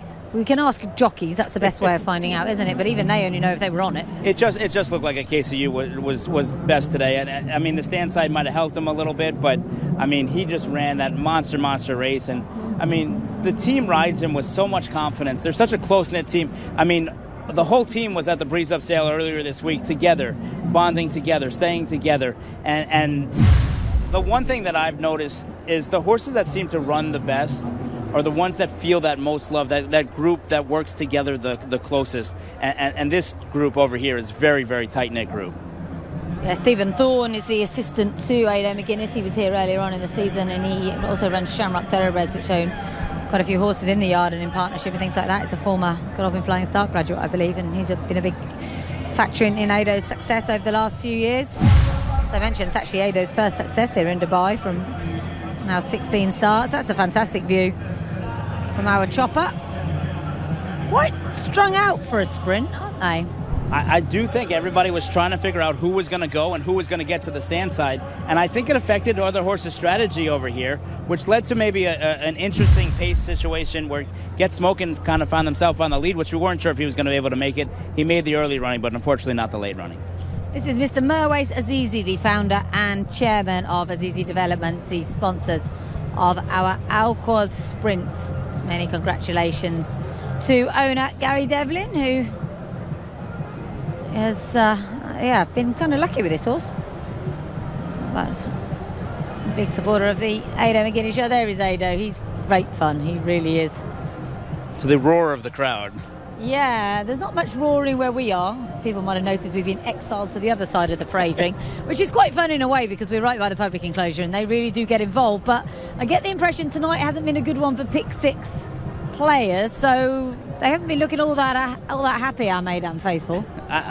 I think you can make a case, though, for a case of view. I mean, it wasn't like he was a hopeless long shot. I think he was at 10s early on this morning, and he'd be probably the third or fourth selection for most people. Yeah, absolutely. I would agree with that. He was very solid in here, wasn't he? There was so much to like about the prep run. He would have had probably an easier race on Super Saturday than Man of Promise, so there's that angle as well. But I think Man of Promise has certainly proven that he belongs at the top table, which will give Charlie Appleby plenty of options going forward. I'd love to see him go straight to the Platinum Jubilee with him. I reckon he might as well. He's also got La Julie, of course, who he can aim at the King's Stand. So plenty of good sprinters for Charlie. And all is not lost for the Moulton Paddocks team. They have Yabia later on, so could still be a blue winner. Indeed. Or even real world, who knows? It's been a surprising night to some extent. Maybe that happens. And when we look ahead to the next race with the UAE Derby, I think more surprises can follow suit. Yeah, one of the more open races on the card, the UAE Derby. So there we go, European 1-2. KCU training Ireland, Happy Romance UK, Man of Promise, Godolphin, so UK/UAE, Naval Crown. America, Good Run, Taxi, Casa Creed, Taxi Walla for Qatar, Kazam, Doug Watson will be pretty happy with that, I thought, and Mutafawig, another one for Godolphin, finishing 8th, keeping up the good record of Sobin's Raw trained runners this evening in finishing in the top half of the field at the very least.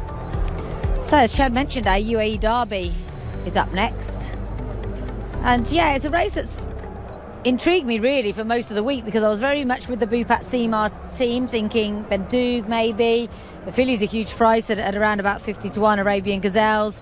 Then you've got the strong South American team in here, which bring a really fun element, especially because they've got to give this weight away.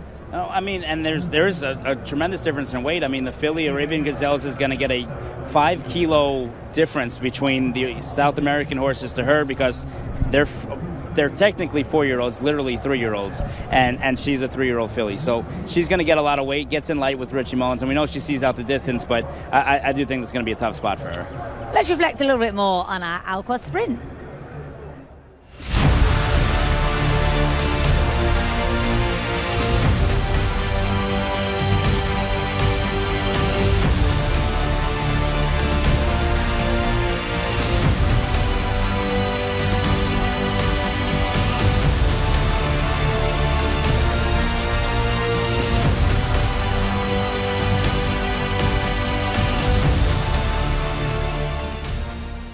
You always get good scenes when you get an Irish winner. They really do know how to enjoy life. Congratulations to the connections of A Case of You. Our UAE Derby is up next. It's a Group 2, of course, for the 3-year-olds. Looking forward to this one.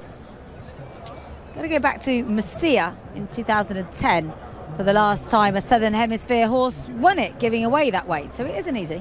But we've seen all carnival. I mean, Antonio Sintra and even the trainer on the 2, Kiefer Colombo, has come here early on, and Quality Boone won the last prep for this. They have not really seemed that weight has really been to their disadvantage. Yeah, Quality Boone around about 12-1 in this race, considering he's one of only 2 course and distance winners in the race, the other being Withering. He's very much unconsidered in here, isn't he? And sits the right trip. I mean, if they go fast enough early, the real mystery here is the American horse Pinehurst, because he was so impressive in Saudi. We haven't seen any of the Saudi winners yet come back and win over here. Can he stretch out and get that mile and 3/16? The race was only a mile when he won in Saudi. He seemed like he was crying out for the wire, and the Japanese were coming to get him late. But speed does carry a little bit better over here. We're going back to the dirt, where speed's won both races gate to wire. Give you a little bit more info then about our UAE Derby.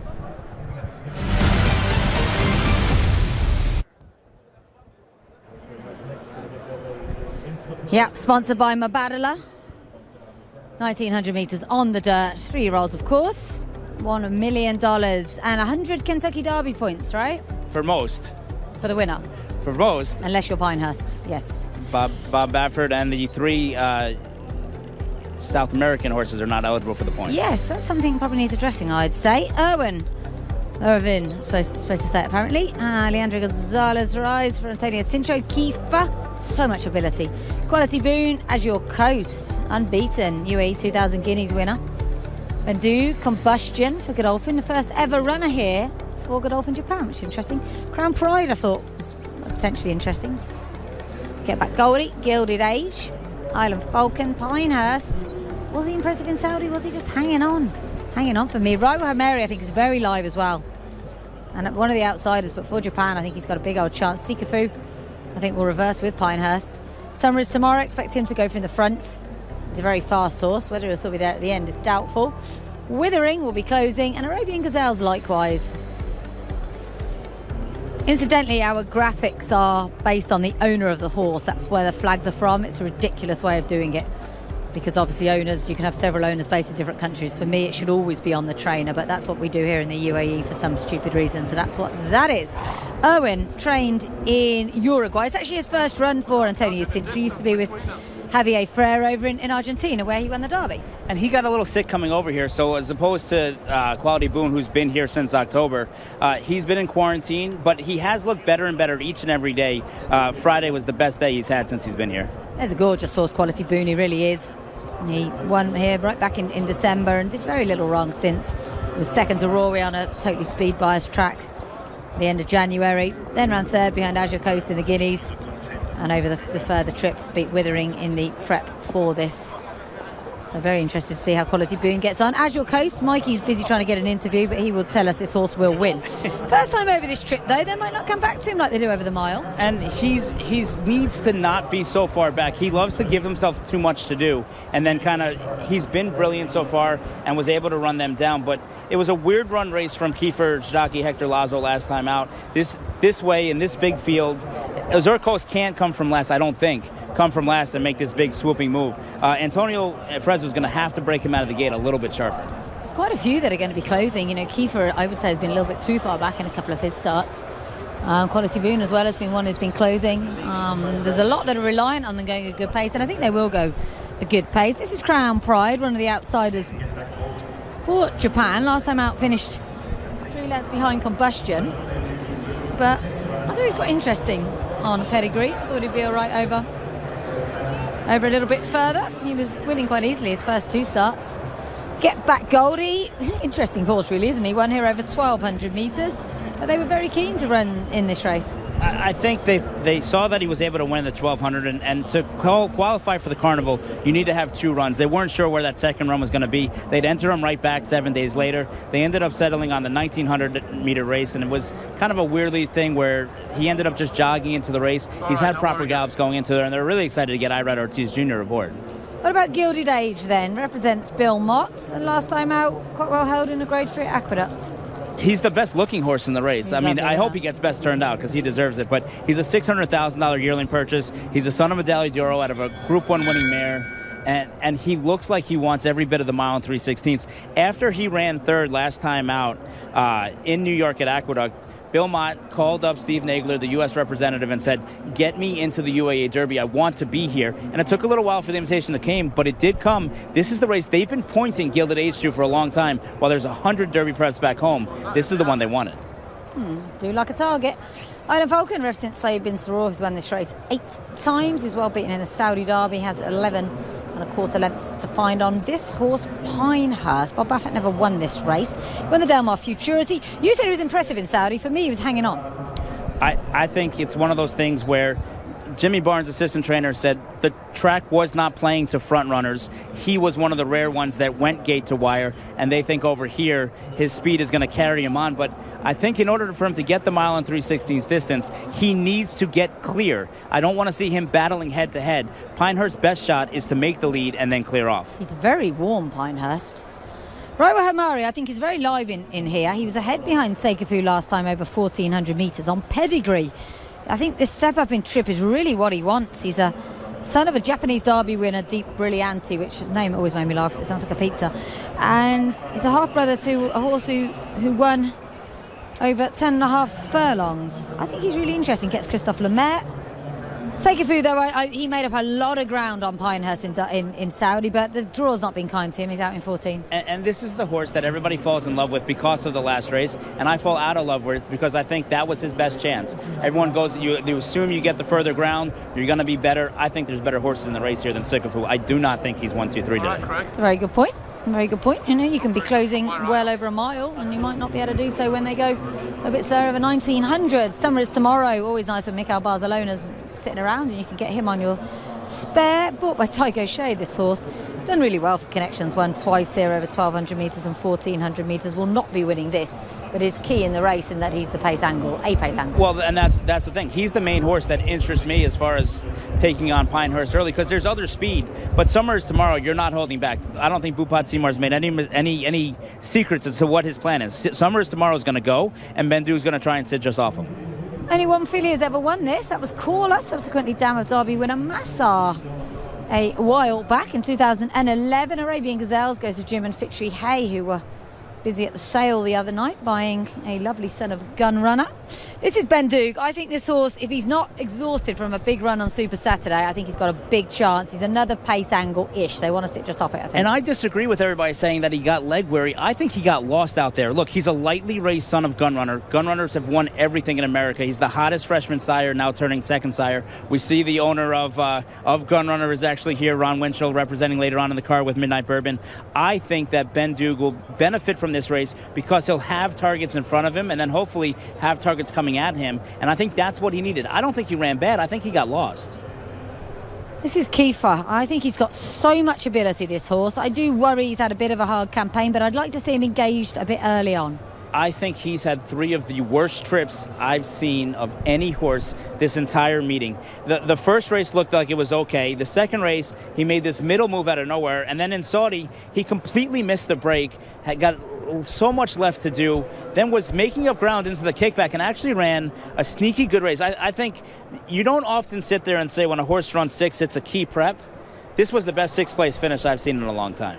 It's really interesting being brought to go to Hong Kong because A is an Entire and they race 99% geldings over there. B is a dirt horse and they race 90% turf over there. Really odd, but good for them. Good luck to them with him. He's a smashing animal. The newly married Holly Doyle and Tom Markander spending their wedding week walking our turf track. Well, not all of it. And they've had a couple of days away in Oman, I think, so nice to see them walk past us just now. There's a look at the range of colours. This is a really international race, isn't it, tonight? No, it's good fun, because I think there's any of 4 or 5 different countries that can win this race. Let's hear from Mikey. The Hayes have invested a whole lot more recently in Dubai racing, and a great emblem of that is Arabian Gazelles, who steps in as a maiden, but she really has earned her spot with a nice run in the Oaks. That was only her second race, and she's still a big baby, yeah. So even tonight, there are no other races that we can put her in, yeah. So I know this is a huge ask to put her in there, but we hope she's improved a lot after the Oaks. She needs, we'd rather this with 10 furlongs than 9.5. She'll be staying on at the end, and, well, who knows. It looks like, is she a filly that's going to stick around? Because I know you purchased a couple of horses and you're investing more in Zabeel as well.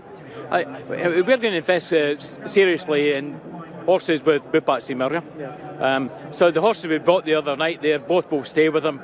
We bought horses at Kahala again, they will come here at some point, right? So as far as we see, Dubai is going to be one of our key focuses to race through the whole of the Middle East. Well, we wish you the best of luck, and hopefully she brings it home for you. Hope she does well. As long as if she gets in the first 6, we'll be happy. Best luck. Thank you. Yeah, good to hear from Jim Hay, a fantastic supporter of racing in Dubai. Him and his wife Fitri and the family used to live over here.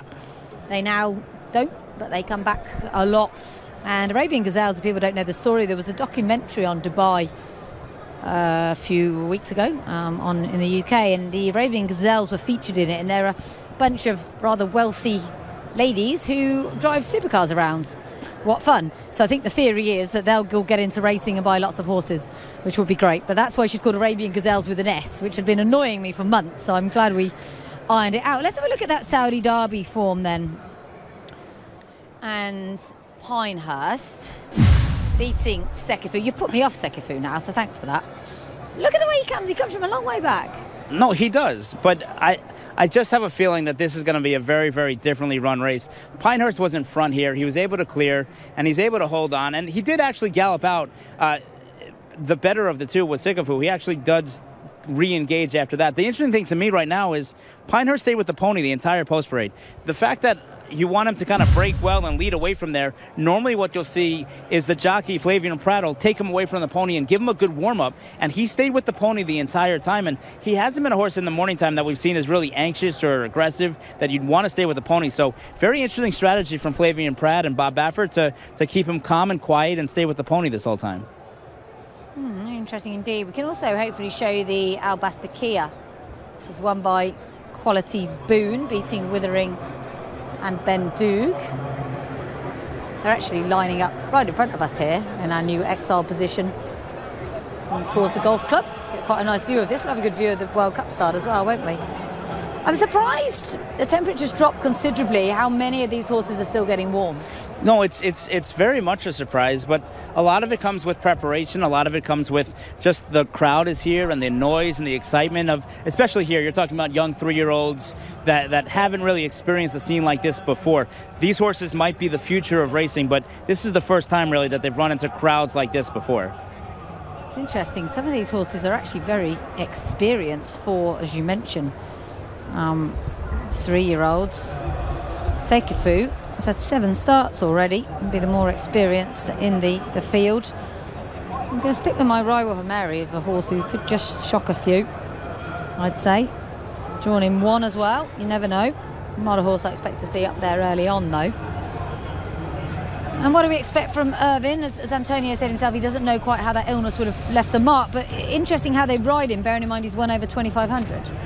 He's a horse that's not really Americanized to the way, or Dubai, like the Dubai style of training. He very much trained, as you went to Uruguay, you know how they ride over there with no saddle. So when he came here, leaving quarantine late, he hasn't gotten used to this way of training necessarily. Like I said, it's taken a little while. He did look best on Friday, but I just think it's too much too soon with what happened once he came from Argentina. Yeah, I don't think they even knew for sure that they were going to make the race up until a few weeks ago, and then he sort of suddenly turned a corner and started really impressing them in the morning, so they went for it. I wish them well, the Antonio Sintra team. They've added a huge amount to our carnival, and they of course also have a live chance in the World Cup later on as well. Loading, final thoughts? I'm going to go with Kiefer here to pull the upset. I just feel like he's got a load of ability. He's got a world of talent. He just needs to one time just get that trip. If he finally gets that trip, and he's supposed to get it today with enough speed in the race early on, and now with the change of silks with the new owners from Hong Kong,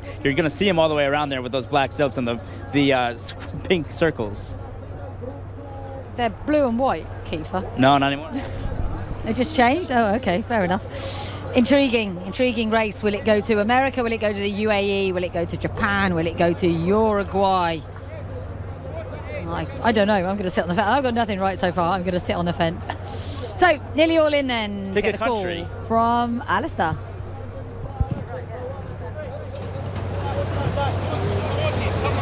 Summer is tomorrow. Kiefer, Combustion, Sekifu, and Arabian Gazelles.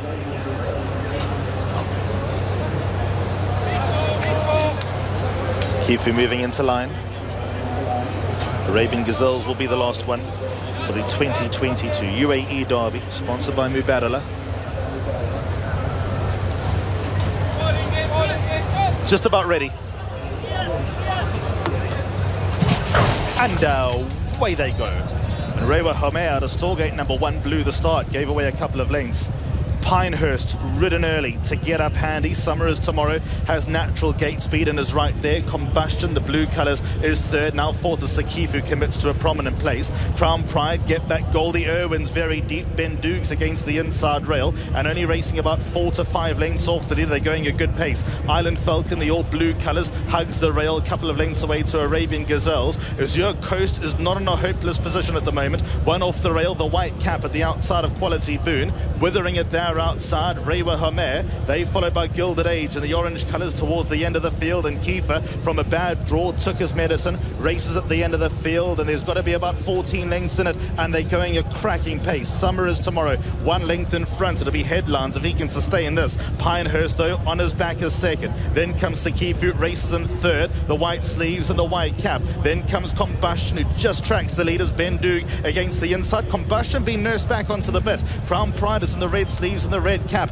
Island Falcon comes down the side of the course, racing about 6 lengths off the leader. Then 2 back to Irwin. Withering, Reina Homer's next best. Then comes Quality Boon, the orange and blue colours. Azure Coast is in a real spot of bother. Then comes Kiefer, tries to gain some ground. Get Back Goldie and Gilded Age look out of it, and they're about to straighten for home. 500 metres left to run. Summer is tomorrow has led the whole way with Crown Pride right there. Ben Dukes towards the inside. Island Falcon races away in fourth. Sekifu and Combustion, but Summer is Tomorrow still the leader into the final 250. Summer is Tomorrow by 2. Crown Pride is all out in second. Bendug is third. Then comes Island Falcon. Here's Crown Pride getting to grips, getting the better of Summer is Tomorrow, whose runner's race. It's Japan again. It's Crown Pride in the UAE Derby. The land of the rising sun is having a night to remember.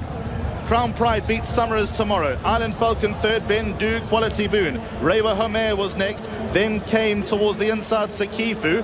Kiefer was next to finish as your coast didn't turn it on. Then came Withering, Combustion, Irwin, Arabian Gazelles. They were ahead of Get Back Goldie, Gilded Age and Pinehurst.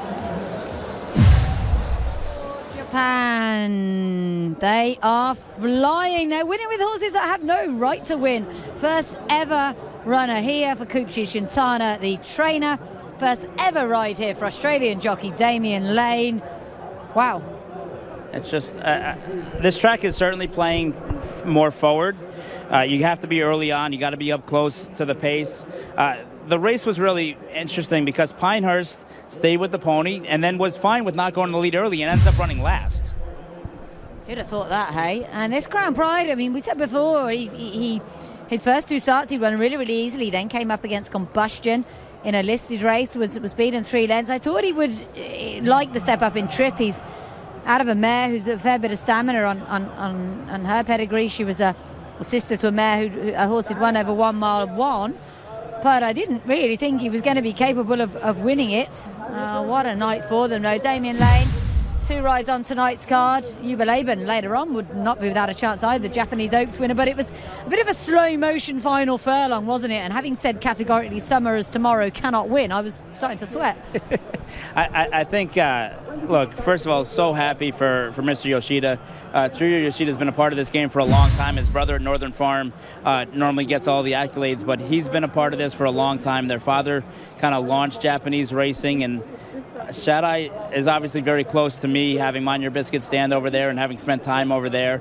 And, you know, this is proper racehorse time. They went 159-3 for the final time, and I guess it's off to Kentucky now for Crown Pride. The Japanese have said if they won, they were going to go. They thought it might have been a few other horses, but might we see Crown Pride just stamp himself a contender in the Kentucky Derby? No. That's such a better race than this was, surely. Well, we'll know a bit more, won't we? Because we've got Triple Crown preps all the time right now in the States, including this evening. No, and look, Summer is Tomorrow with his American pedigree being by Summer Front out of a badge of silver mare. He gets 50 points. Bhupat Seymour spent time in California before. Who knows? Maybe we'll see Bhupat Seymour take on the rest of them in the world. I doubt he's been nominated for the Triple Crown, first of all, and I'd be surprised. But you never know. They've got very enterprising owners. Summer is Tomorrow, the Burke family, who've had a really good season actually with the likes of their curling mare Lady Snaz winning a couple for them as well. But this is a real improvement from this horse. He did have an excuse when he was beaten in that listed race over at Tokyo last time. He was squeezed up at the start, finished really well. I guess maybe he's just one who's a shade unlucky not to be unbeaten. Well, and I think he comes in fresh. He hasn't run since February. He skipped that trip to Saudi, came right from Japan, and I think he's a horse with a promising future at a distance of ground, and we can see him on the turf, we can see him on the dirt. It was just a good effort, and it looked like you said, Summer is Tomorrow looked like he might have just been gone on as a winner, and Crown Pride did have to dig in deep to go on by him, and he did, and he went about his business, and you know what, Summer is Tomorrow held second over Island Falcon and Bendug as Saeed Bin Suroor continues to grind out checks here. Please wait for Real World later on the card. Yeah, absolutely. So far, if I was the Connections of Life is Good, seeing the way this dirt track has played, I'll be pretty happy, but he has to hit the start. No, which is no reason why he won't. You've seen favorites getting beat all day long, and when you're a favorite, you feel like you have a target on your back. You want other favorites to be winning. It's just one of those days. It feels like it's a good day if you're a favorite. When favorites get beat all around the board, all of a sudden you start saying to yourself, is today the day that I get beat too? Well, I told my husband a while back, no more investments for me. I said it's going to be a weird day. So that was me. Was Mind Your Biscuits ever favourite for the two Shaheens? No. No, I didn't think he was, no. He was for the first one until he drew post 14, and then it was no longer anybody's fancy. Damian Lane, 28 years old, hails from Western Australia. He's actually got quite the association with the Japanese. He had a spell over there in April 2019, and he memorably teamed up with that extremely good Japanese horse, Liz Gracheur, who won the Cox Plate. So he goes back a long way with the Japanese, and they've obviously decided why not sign him up for these couple of rides this evening. No, and it's good to see that there's so many different Japanese jockeys. In Saudi, it was a Japanese-dominated day, but it was the Christophe Lemire day, right? He won all 4 races for the Japanese. Now we've had 3 Japanese winners and 3 Japanese jockeys. Well, 1 Japanese jockey and 1 Frenchman and 1 Australian. Yeah, 3 different jockeys. Yeah, absolutely. It's a great thing to get if you can get a contract to ride in Japan, but kind of everybody wants one.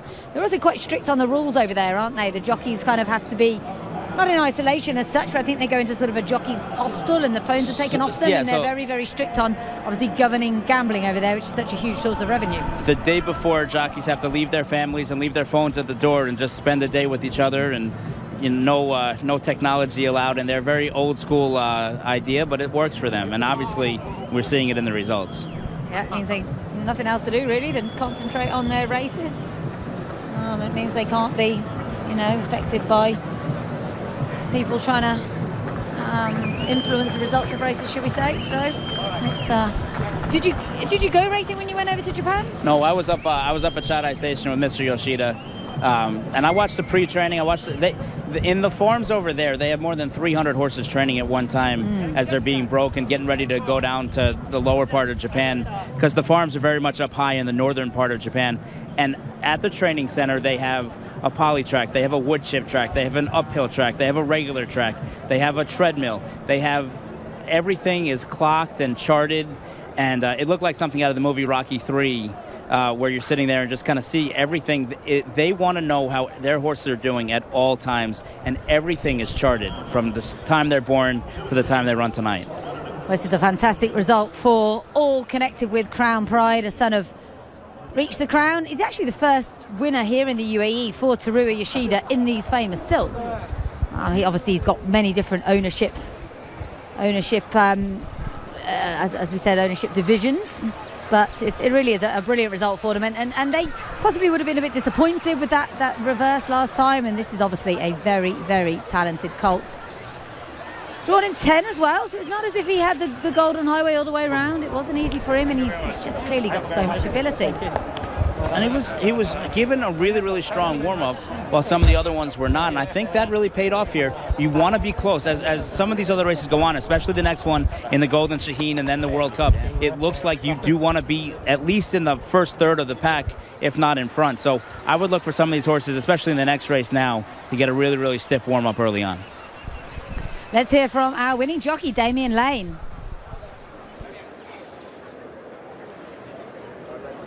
Okay, we got Damian Lane here. He's going to weigh out in just a moment. He definitely had to work for that Crown Pride wins. So, Damian Lane. Was it okay? Is it okay? Okay, Damian, just take us through it. It looks like he definitely made you work for it throughout. We can walk. Yeah, he stepped okay, but then travelled well thereafter. Being a green horse, he wanted to run off on the bottom corner a little bit. Just took a little bit to get him in a rhythm and get him going well, and I was confident a long way out. And like you said, he did make hard work of it in the straight, but he was ultimately the toughest out there. And the Japanese giving you a lot of confidence, putting you on some top mounts here. Yeah, exactly. Whenever you jump aboard, you can be confident they're going to be strong, they're going to run well, and just a privilege to be a part of it all. Take us back to the start. Was there any issues as far as traffic and getting him into a proper spot? Not really. I got crowded touch early, but he was able to just stride through and take up a position, and from there it was smooth sailing. Well, best of luck, and thank you so much. Thank you. Get you a quick signature real fast. Marcus Hirsch looks very disappointed too. Well, he's managed to win a big Group 2 race, $1 million race on his first ever ride in Dubai, Damian Lane. What a superb achievement by him. Summer Tomorrow really did run his heart out. Ben Doog's run great as well, but just coming into the final furlong, it was inevitable, wasn't it? Crown Pride was coming, he was going to get there. I mean, he just kept finding more and finding more, but I mean, all the credit really does go to Mikel Barcelona, because he just kept trying on Summers Tomorrow. He kept digging in, but it was just the Crown Pride had a little bit more stamina to him going out the grounded distance. Summers Tomorrow was coming out of a proper 1,400-meter race. This was really a big ass to go 1,900 meters. It really was. There's Sekefu on the left, not today for him. Island Falcon has bounced out of his Saudi race very well. Has he finished third? Again, these Sabins raw horses are outperforming. They continue to show up, and we have 12 million reasons to think that maybe Real World can later too. It's a gorgeous colt, isn't he? Very good looking. As I mentioned, son of Reach the Crown, out of a mare called Emmy's Pride, which is obviously how they got the name. And it's pretty amazing. First ever ride and runner for the trainer and the jockey. Pinehurst, do we just attribute this to him having a tough race in Saudi? I think it's certainly possible, but I mean, just never really involved. He was there for a little while, but you see here, Flavian Pratt knows he's at a horse very, very early on, and then they'll get him back to the States and kind of see what happens from here. Absolutely. They will, yeah. I mean, he wasn't going to Kentucky Derby anyway, as you mentioned, so I suppose they can just target the big 3-year-old races later on in the season, give him a bit of a break. I think it's a refresher, and now, they might decide that he's probably maybe best going around one turn like that race was in Saudi, and there's plenty of big opportunities leading up to it. In Saratoga, you have a race like the H. Allen Jerkins for 7/8, which might be his next target. A lot of stamina in the pedigree of Crown Pride, as we mentioned earlier on. He's by Reach the Crown, who actually stands at the Shaddai Stallion Stations, a Grade 2 winner over a mile, but was second in the Japan Derby, of course, over a mile and a half. Another one, his first yearlings were in 2019. So a lot of it was down to the breeding, you'd say. He wasn't stopping at the end either, was he? But Summers Tomorrow ran his heart out, hasn't he? And he's a horse that I don't even think that they were necessarily going to run in this race. They dodged the UAE Guineas with him, Summers Tomorrow. They were aiming him at that, and they thought, no, we won't go for that. We'll go for what looked an easier race at the time. And then he bounced back with a really good win here over 1,400 metres, and it seemed inconceivable that he would see out this trip, but he has. So a bit of recompense for Bhupat Seemar, I suppose, for the Godolphin Mile really not going his way. But the winner, Crown Pride, not completing, there's plenty more to come, continuing just an amazing night for Japan, which was always on the cards, wasn't it, when they came here with such numbers, such quality trainers and horses. Oh, it's absolutely, you saw it, and they came early. They were here before the Americans, they were here before the Europeans. They really got acclimated quickly, and they're learning. They didn't used to travel as much, maybe just take a horse or two. Now they're coming in droves, and they're learning together on how to prepare for these races. And once you kind of figure out a little strategy and you figure out a game plan, it seems like they've learned how to travel, and that's a really scary thing because they have really, really well-bred horses. So once they travel in the world, it changes the entire landscape of everything around the world. They don't really need to travel. They have very, very good prize money at home. I suppose, as we mentioned earlier on, their dirt programme, there wouldn't be much for the top-level dirt horses, so perhaps they need to travel. But generally, a bit like in America, you've got good prize money. You don't need to bother. There's something to say about the pride that's involved in it, and the Yoshida family has had this immense pride in wanting to show the world that the Japan breeding program that they've really helped found with their father can go international, and the one race that they're still looking for, that they want to go back for, is still the Arc de Triomphe. Yeah, they really want to win the Arc de Triomphe. It would be brilliant when they do, and it is a case of when, not if. This is Mr. Ahmed Saeed Al-Khalili, the Chief Strategy and Risk Officer at Mubadala, who's doing the honours for our UAE Derby. Mubadala, sovereign investor based in Abu Dhabi. And indeed, the owners of Crown Pride have said a trip to the USA is on the cards. I want to go to Kentucky Derby, says winning owner Koichi Shintani. So, brilliant stuff. She's the winning trainer, rather. I was reading you a Duff quote there, winning trainer. Great for them. And we know Kate Hunter, based here with the Japanese horses. She always packs for a good few months away from home, doesn't she? No, and look, the Japanese have traveled to America before, and they've run well. They would love nothing more than to be competitive in the Kentucky Derby. And what it does now stateside as we begin for our last final preparations is, listen, there's one less spot available, so you better make sure that you show up in your first or second in your final prep, because now there's only 19 spots left. This one is in. still the race everybody wants to win, everybody wants to be in, isn't it? The Kentucky Derby. It's just such an amazing, amazing atmosphere. First Saturday in May. You can compare it to the Guineas that takes place in Newmarket the same weekend. You can't compare it to the Guineas that takes place in Newmarket the same weekend because there'll be a few people there. It's freezing cold. Kentucky Derby is absolutely amazing. I can totally understand why the connections of Crown Pride would want to give it a go, and good luck to them. They've got a talented horse. He's now 3 from 4 career. So a good look back at the 1 to 8s in our UAE Derby. Ben Doog, good run from him. In 4th, Quality Boone, they'll be a little disappointed. They were confident, the Antonio Sintra team. At least he's picked up a check. Roha Mary from Japan as well. Key for your selection, Not Disgraced in 7th and Sikafu in 8th.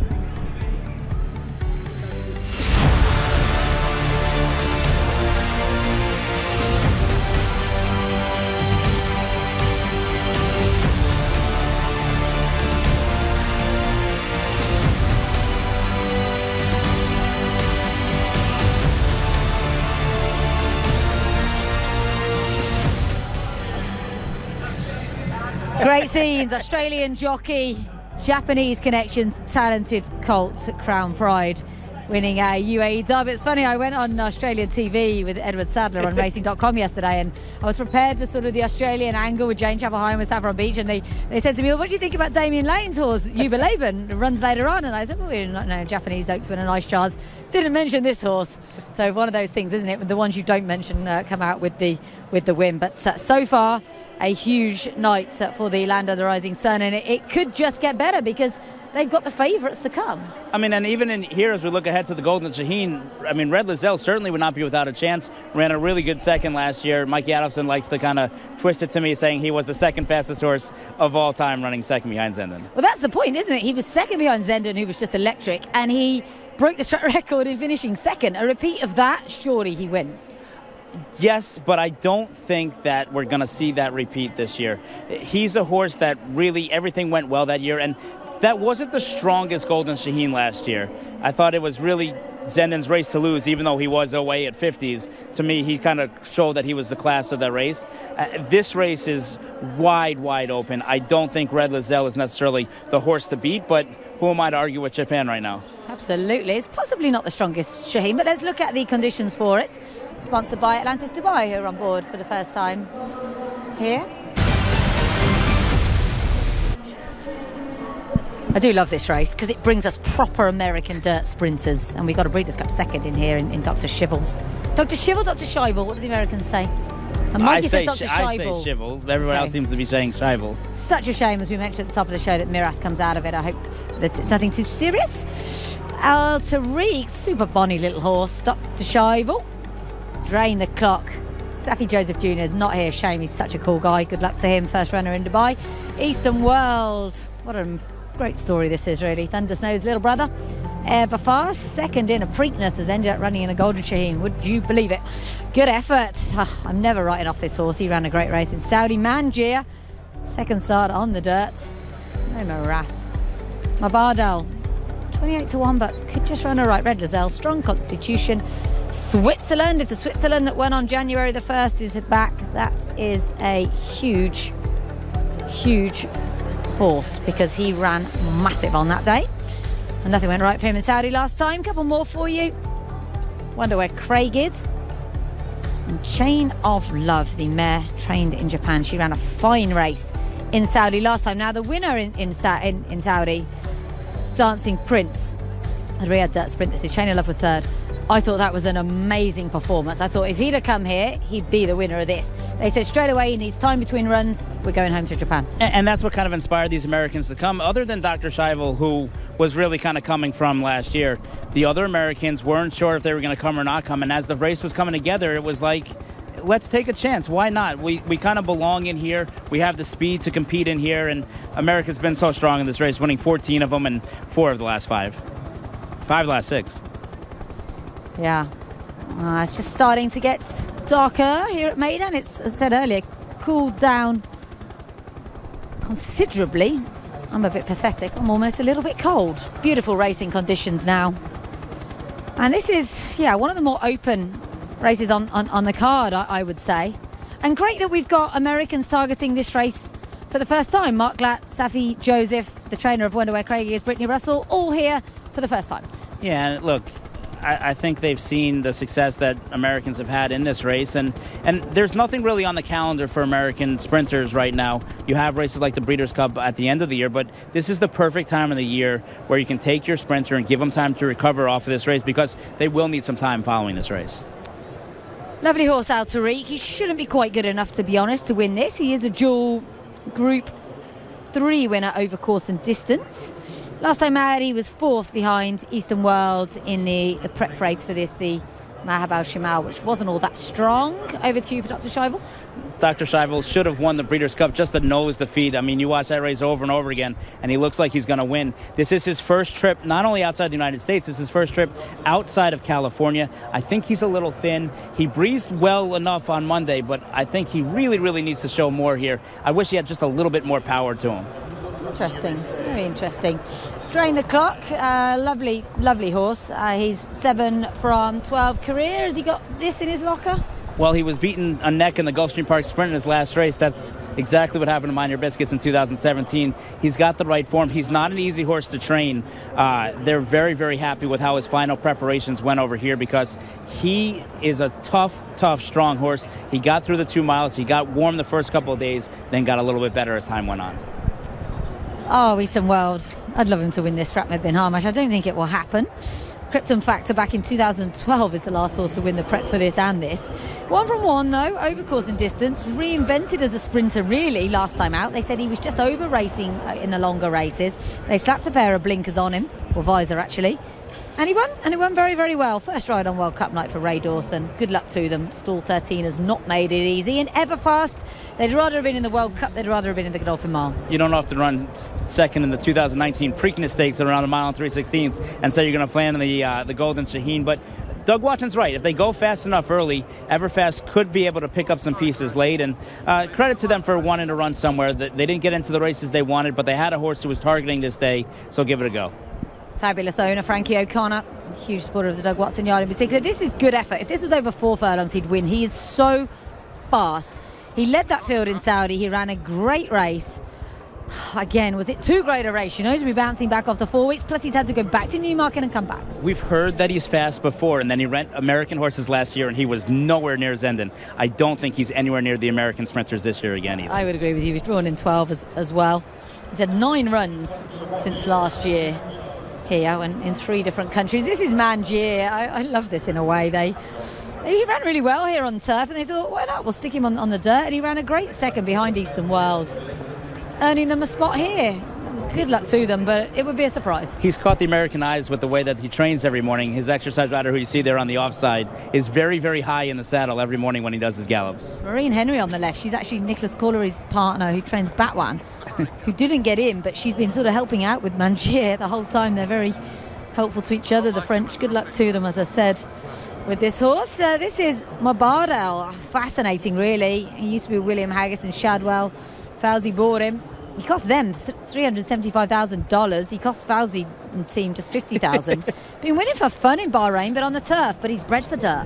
First time on the dirt. Obviously, Fauzi's done this with Krypton Factor, winning this race before. But he needs to take the dirt, because he's not fast enough to lead. And I don't know that he's going to be able to handle the kickback. Drawn in 14 as well. Let's a quick look at Red Lozelle. Drawn in 2. He's not necessarily one who's up with the pace early, though.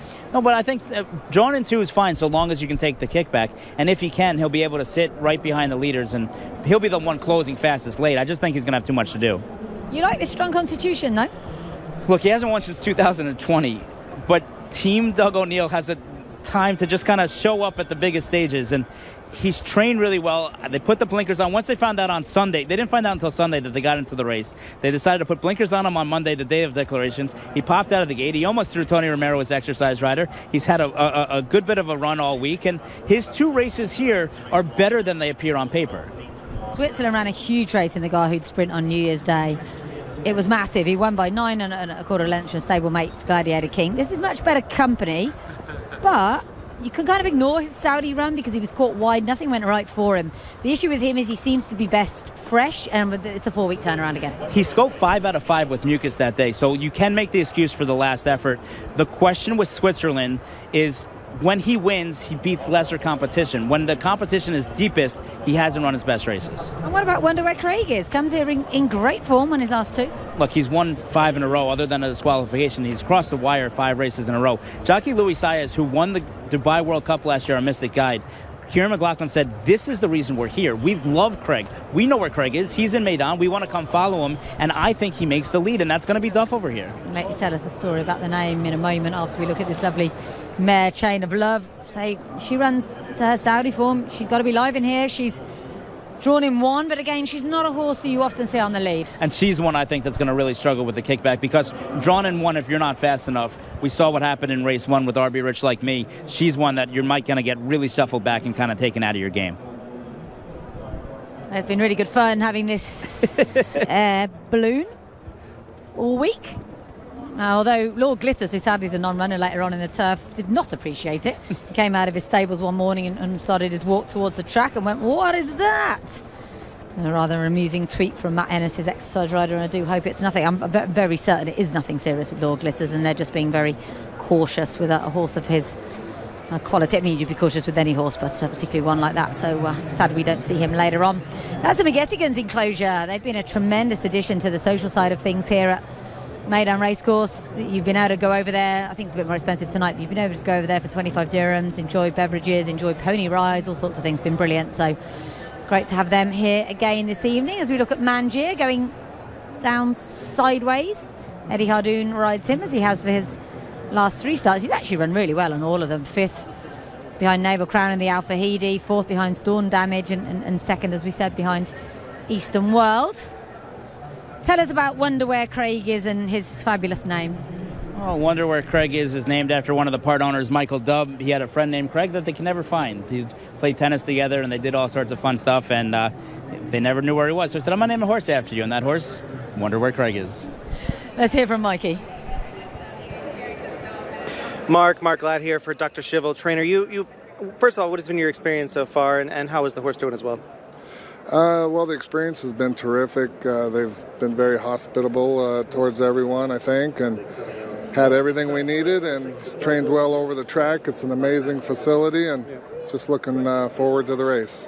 And the race itself, with one of the main speeds is out, does that change any of the plans or any of the directions that you give the rider? You know, Pratt knows this horse extremely well. He's been very successful on him. I think based upon the earlier races, you want to be fairly close. Mm-hmm. He's a very tactical horse, so if he gets away from there well, it'll be in Flavian's hands. He can do what he wants with the horse. Well, we wish you the best of luck. Thank you so much. All right, thank you. Great to have Mark here. He was very honest when we spoke to him earlier on in the week as well at exactly what he felt had gone wrong with Dr. Schivel, as you said earlier on, that temperature. And sometimes you just don't know until you run that they are under the weather. Yeah, and he had a long campaign. And look, when you run so well in the Breeders' Cup and the race is in your backyard, it's a Group 1, you want to win another Grade 1, you just kind of roll the dice a little bit. But he also ran against a horse in Flightline that many argue is the horse in the world right now that's number 1 next to Life is Good. So he had his work cut out for him. Flavian Pratt got off him to ride Flightline, and I know Mark's very happy to retain the services of Flavian Pratt, get him back aboard, who's been aboard for so much of his success. Tell us a bit about Drain the Clock and Safi Joseph, because he's been a very, very up-and-coming trainer in the States. He's done very well with sprinters such as Mischievous Alex, and he's not here this evening because he has a leading contender back at home for the... Yeah, he's going to run. He's going to run next weekend in the Florida Derby. Had a final prep today, and he's one of the favorites for the Kentucky Derby. Now, obviously, has to take on the Japanese horse later, but... Look, Safi has made a name for himself. He set up camp in Florida. He was the youngest trainer to ever win the Triple Crown in his home of Barbados, and he just continues to get better and better. A young trainer just like Brittany Russell. I mean, these are trainers who are in their early 30s, and the future is far ahead of them rather than setting behind them. And what about Brittany Russell? How big would her operation be back home? She was the leading trainer in Maryland this year. She's just in her 3rd year of training. She's done a remarkable job, a former assistant for Brad Cox, and she actually used to ride Mind Your Biscuits before the first Dubai World Cup that we ran in 2017, so certainly rooting for her. This is the Breeders' Cup. How Dr. Schivel gets beat is such a heartbreaker. Yeah. I mean, kudos to Aloha West, but Dr. Schivel did all the dirty work and really looked like a winner, and if he can repeat that performance, then he's a winner tonight, and he's been tactical. He's won from the lead, and he's won from 4 or 5 lengths off of it, so the break isn't as important to him as it is to a horse like Wonder Where Craig is or Drain the Clock, where they're going to be those proper American horses. And you'll see Irad Ortiz on Drain the Clock and Luis Saez on Wonder Where Craig is really pushing and shoving them right out of the gate. Dr. Schivel's drawn 9 in that Breeders' Cup defeat. He's drawn 9 again this evening. On what we've seen so far, that's possibly not where you want to be. It's not where you want to be, but it's okay. That's it, the Derby winner was in 10. With Dr. Schivel, it's okay because he can see what's developing in front of him rather than to the outside of him, coming in on top of him. Because he doesn't necessarily need the lead or want the lead, he has that. And this is obviously we go back to the Saudi race here. How impressive was this winner? It really was a tremendous performance. But Switzerland went wide. Everything went wrong for him. Good effort, ran a huge race. And then that's the mare Chain of Love finishing third. So I would think that all of those certainly did have a tough day there. It would have taken them a while to get over that, I'd say. And that's what we've seen. Horses who have gone hard in Saudi, other than Stay Foolish maybe, haven't performed as well. You saw it with a Japanese horse in the last race. Yeah, indeed, we did see it with Seikafu in the last race. So they're going forward for the Golden Shaheen, worth $2 million this year. Race that dates back to 1996. I think the Americans have won it 15 times. Will they make it 16 here? You were quite anti the Americans when we asked you for your selections. Yeah, I mean, initially. I really did think that Miraz had a really, really live shot, and I was heartbroken for the connections when we found out this morning that he had to be withdrawn. But with him out, it's less speed in the race, and it opens up for the speed horses. Wonder Where Craig is, I think, is going to lead them early, but ultimately, I think Strong Constitution pulls the upset here. Okay, I'm not going to be so brave. I'll go with Dr. Schivel to make amends for his Breeders' Cup near miss. It's Dubai Golden Shaheen up next. Good effort now ready. Mangia. Mabardle.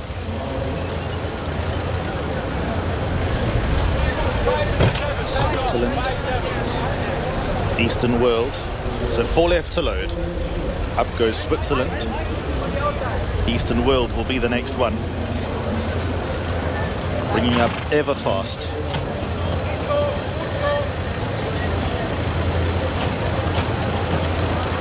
Mabardle will be the last one for the 2022 Dubai Golden Shaheen, sponsored by Atlantis Dubai for a purse of $2 million. Mabardle joins the lineup. Drain the Clock needs to quieten down. They all set. And they're off.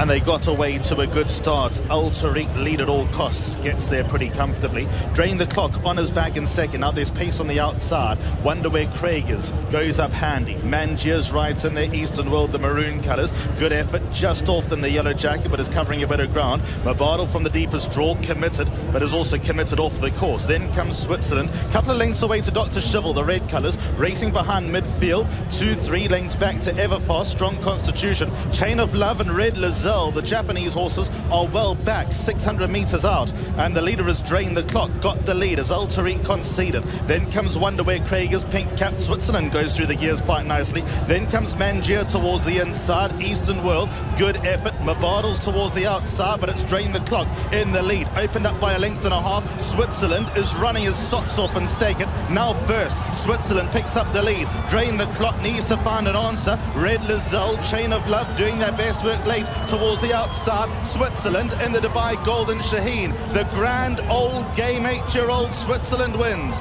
Second goes the way of Red Lazelle, Dr. Schivel third. Then came Chain of Love, Eastern World, Strong Constitution, Everfast. Then came Drain the Clock. Further back to Mangia, Wonder Where Craig is, Ulteric, Mabardle.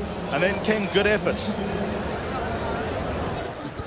What a year for Bhupat Seema. Not only is he going to win the Trainers' Championship, he has won his first Group 1 with Switzerland. What a performance from this horse, beating 2 American Grade 1 winners. Tiger Shea, first ever Group 1 win for him on a thoroughbred, a home victory.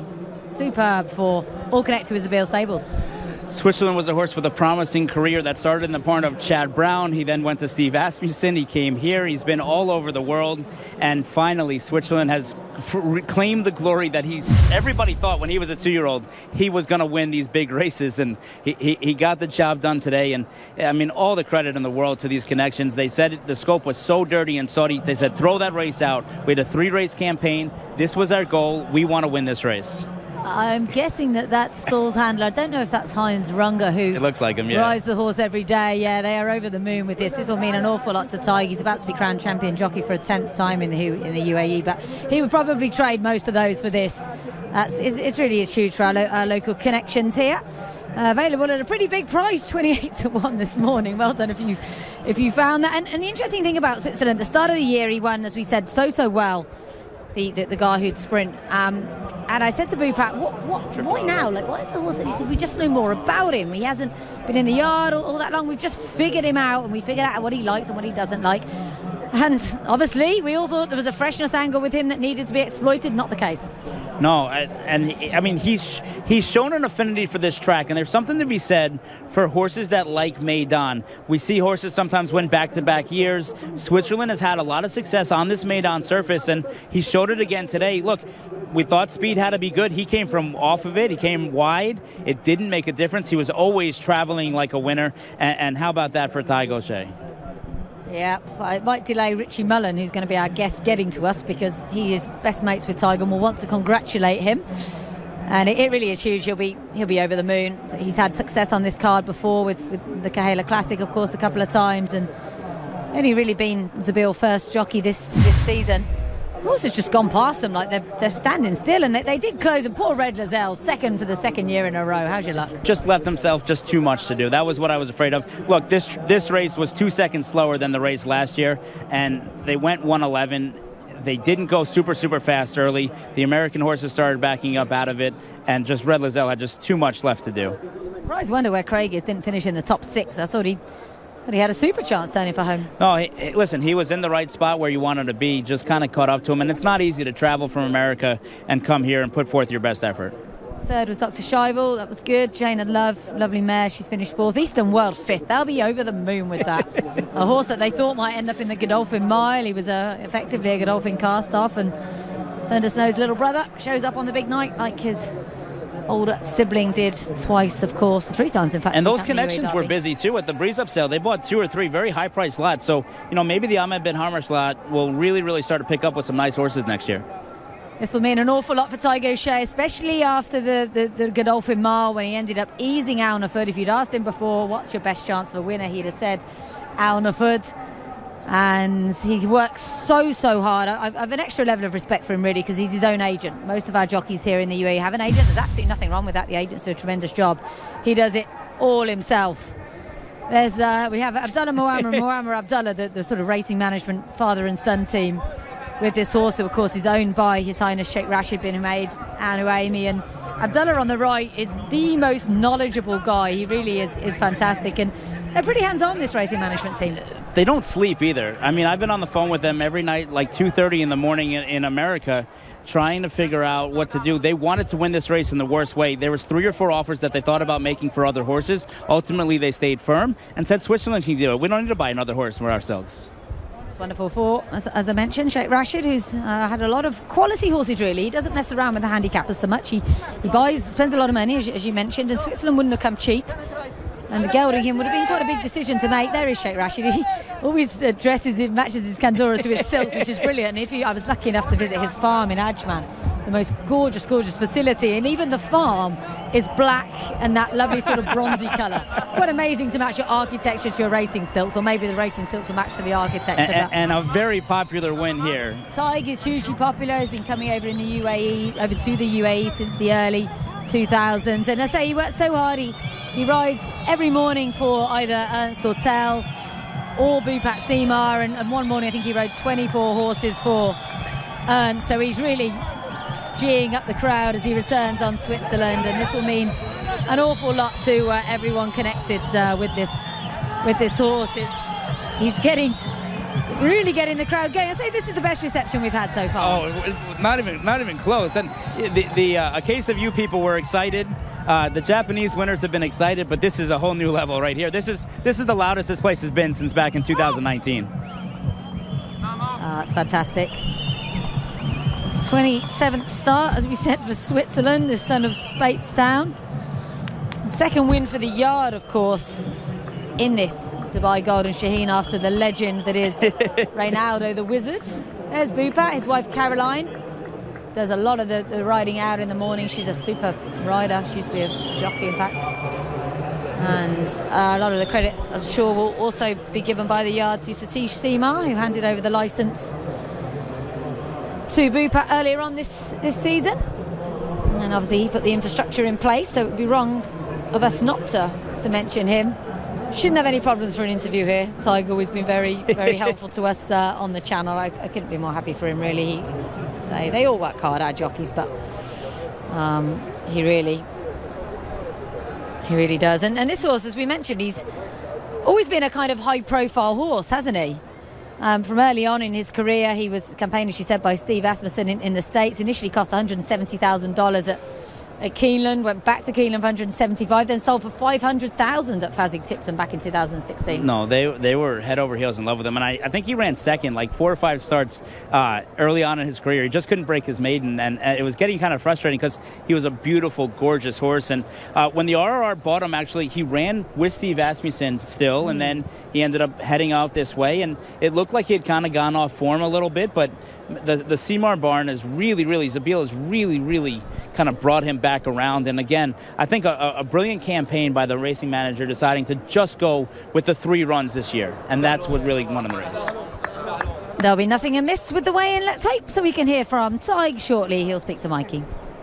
All right, Tig, that was phenomenal. The old Switzerland came back. When did you know during the race that he was going to get there? Look, as you quite rightly weighed up on TV, there was a lot of speed on, and this horse excels off a true run race, you know. And look, we were the outsider today, and I just said to Boo, but let's ride him accordingly. There's no point putting him in the race and getting in a speed duel. Just ride him like we did when we won the Algarhood, and if he shows that turn of foot, at least we'll run home and be very, very competitive. So thankfully it all worked, and he's a horse that grew in confidence as the race went on.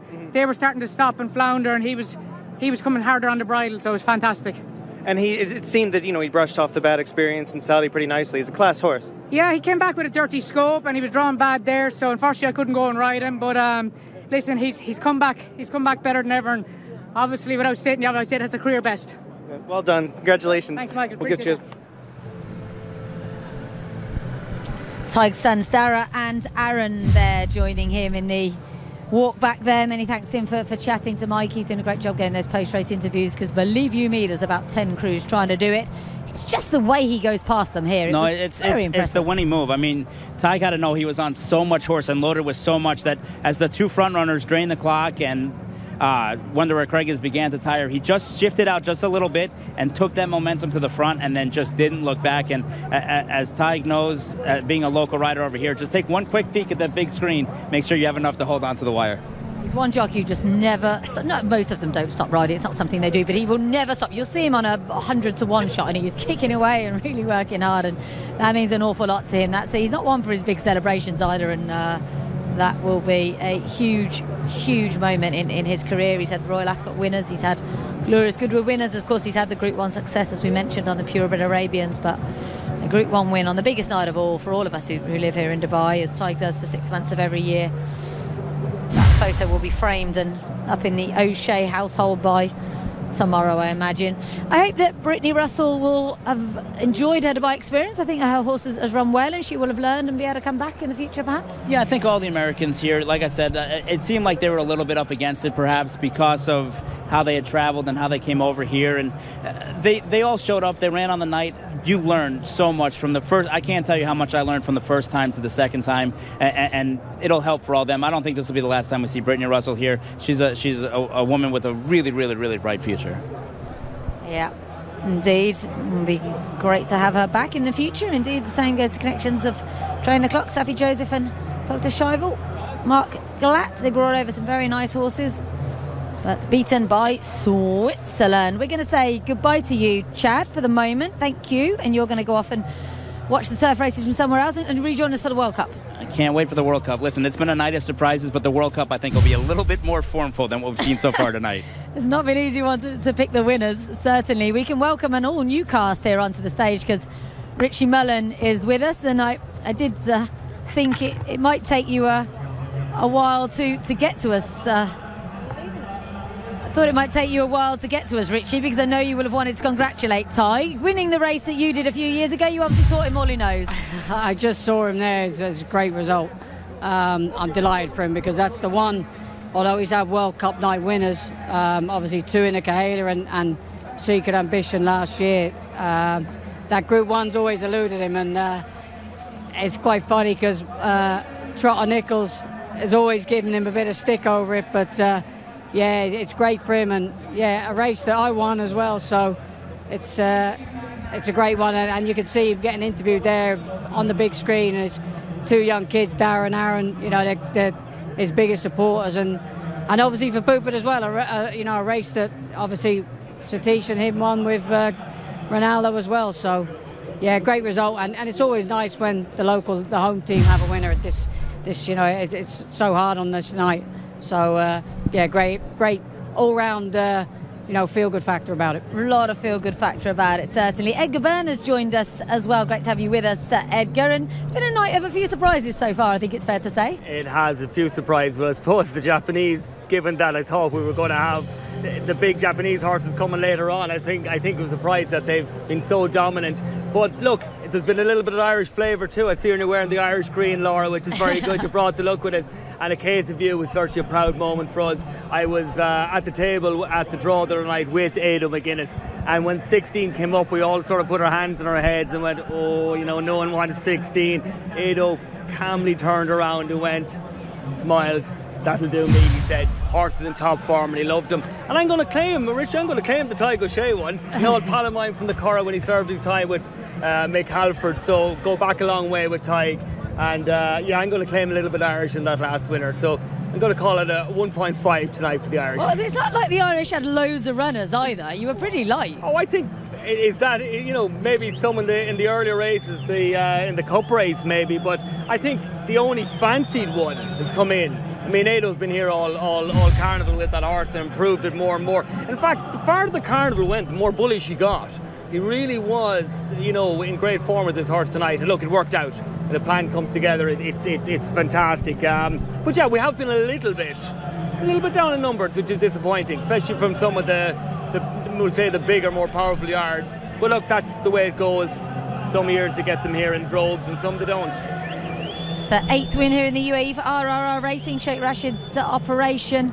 Bhupat Seemar now on 47 for his first season with a licence in his own name after, of course, many years as assistant to Satish. And this is Mr. Timothy Kelly, the Executive Vice President and Managing Director of Atlantis Dubai. 3 O'Shea's. Debbie, not a fan of the limelight, Sir Tig? No, I don't think she quite likes the boys going up there either, but no, she's kind of behind the scenes, and they always say, you know, behind a great man there's a great woman, and like Debbie, you know, she's probably Tig's biggest supporter as well, along with the kids, you know. She's right behind him all the way, but you'll never see her out in the limelight. But I'm sure she's a big grin on her face and probably a nice glass of champagne right now. And when you won this race, you were good enough to join us on air after, which we fully expected you not to, and I still thank you for it. How long did it take to sort of sink in? Will Tig just be in a complete bubble right now and not really know what's going on? I think it's...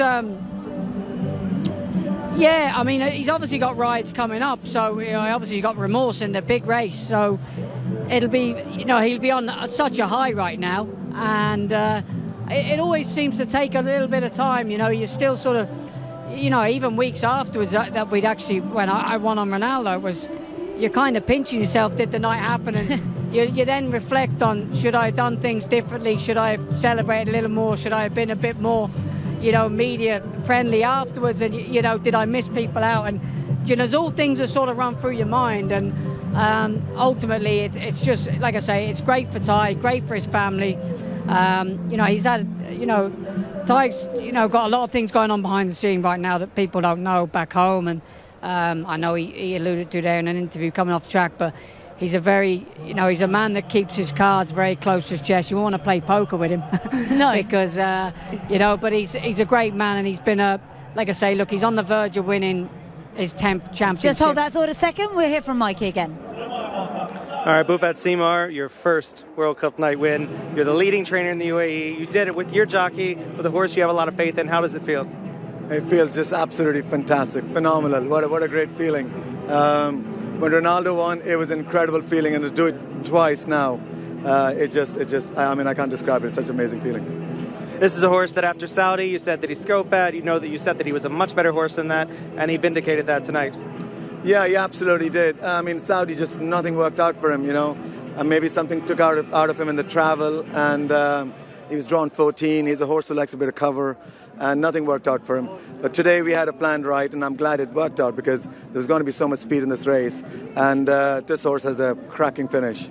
So I'm glad when speed collapsed, he finished. And especially to do it for these owners who have given you some great horses over the last few years. Yes, absolutely. I mean, what a wonderful season Sheikh Rach has had with us, and then to actually finish it off with a Group 1, it's just amazing.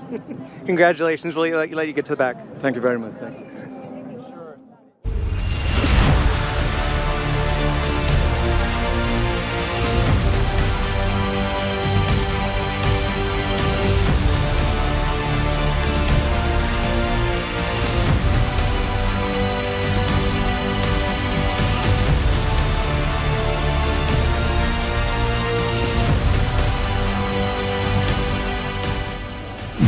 Fabulous scenes. Congratulations to the team behind Switzerland, winner of our Group 1 Dubai Golden Shaheen. Do we know if Stortel has got 57 Arabians lined up for Tig to ride tomorrow morning? No, I think he'll give him the morning off, but he probably got a lot lined up for next week. I mean, we've still got Abu Dhabi and Al Ain to go, but I'm pretty sure after that one, I don't think Tig needs it now. So, yeah, he's 8 clear, and like I say, Going back to what I said before, he's on the verge of his 10th championship, which is unheard of, and he's been such an integral part of racing in the UAE. He certainly made me raise my game when I've had to, and we've had great fun in battles for the championship over the years. Obviously, he's got a new challenger now in the way of Antonio and Fresu, and there's a lot of younger lads coming through now, so I've kind of taken a back seat on that front. But I think the longevity he's done, over the years, and just kept finding a way when he's had to. And I mean, at one point Antonio drew level, and Tig was off with COVID, and he still came back. And I think 2 weeks later he's 7 clear. So it's just the resilience of him. He's just he's great. He's great at mind games with people, and he's been a great friend to me, and over the years, and we sit next to each other, we go racing together. So, like I say, I've had many a good battle with him, and that's the one I think that, even though the 10th championship, I said if you asked him now if he could give the 10th championship for a Group 1, he'd have done it before tonight, right? Without a doubt, because that's the one thing that's been missing on his CV. He's won Group 1s in Arabians, but the thoroughbred one is one that's, I think it's just something, it's a little bit special, when the thoroughbred ones, and to do it on the biggest night of the year, it's credit to him, and like I'll still go out saying he's one of the hardest, if not the hardest working person I know. I mean, he was still busy at the sales the other night. I think he was the busiest man at the sales. That's one thing, Richie, that makes him great, actually. He's a people person. He is. One of the things that going back to my time in Ireland, going through his apprenticeship and with Mick Hagford, he really is a people person. And he, as you say, Richie, he's there at the sales, he's going around amongst people, knows everyone, never misses a face. No. Never misses a trick. He'll pick you out in the crowd, fist bump, mooch on. And these things matter in this day and age, and it's one thing that stood to him very well. Absolutely, and everyone warms to him. He's just got that cheeky smile about him. He has indeed. Babyface assassin, we used to call him. He's just turned 40 or just turned 39? Well, I think he's 40, but he tells everyone he's 39. We'll miss 2 years of COVID. We're all reducing the years, Richie. If the grey hair stayed in, so we'll allow him that. We're having a look at these style stakes. Great to have that back again. You can win prizes. There's categories including Best Dressed Lady, Best Dressed Man, Best Couple, Most Creative Outfit, I believe. So great fun element of racing. And lovely to see it so busy over there in Open Views. Of course, we've got our post-race concert to come. 3 award-winning acts. Becky Hill is headlining. Also Sigala and Rudimental. So that's coming up at around about 9:30, I believe. You might even find Tig on the stage later. We might find Tig on the stage later. Yeah, I hope you're not relying on him for a lift home tonight. What a great view that is. This place is just spectacular once the sun goes down. It's pretty spectacular in daylight as well, of course. And our 3 really big races are still to come, I think it's fair to say, with our Dubai turf coming up.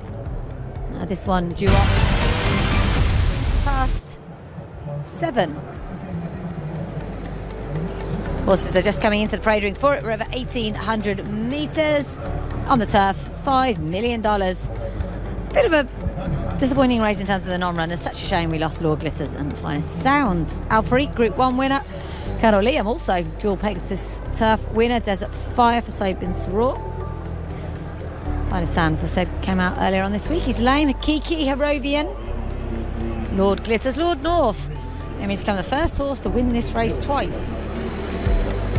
Mahafa's really talented horse for William Haggis, who also runs My Oberon.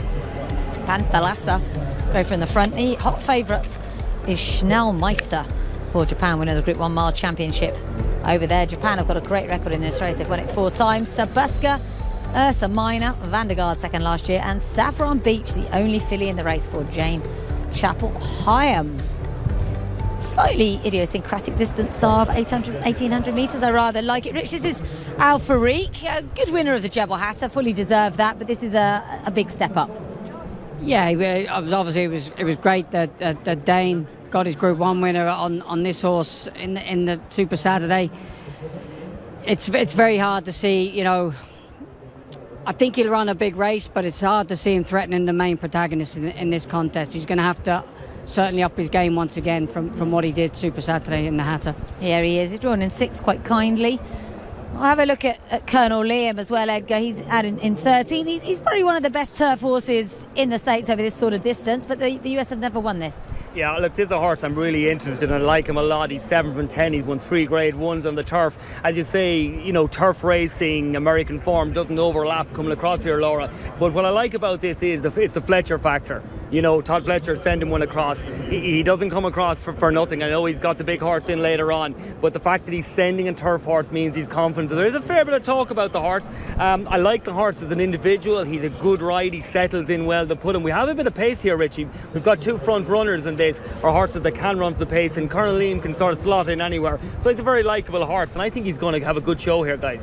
Sobin's Raw's horse has performed well all evening. It'd be a surprise if Desert Fire can win this, but he did win the Group 2 Al Rashadia over course and distance, beating Royal Fleet, who's come out and won a Group 3 since. So that form is decent. Hakiki, notable because he's a first runner for John Hyde after years of pre-training for Shadwell.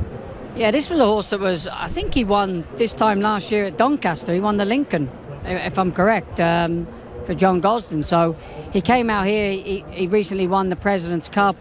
He disappointed in the Hatter subsequently, but he's obviously got an invite for this.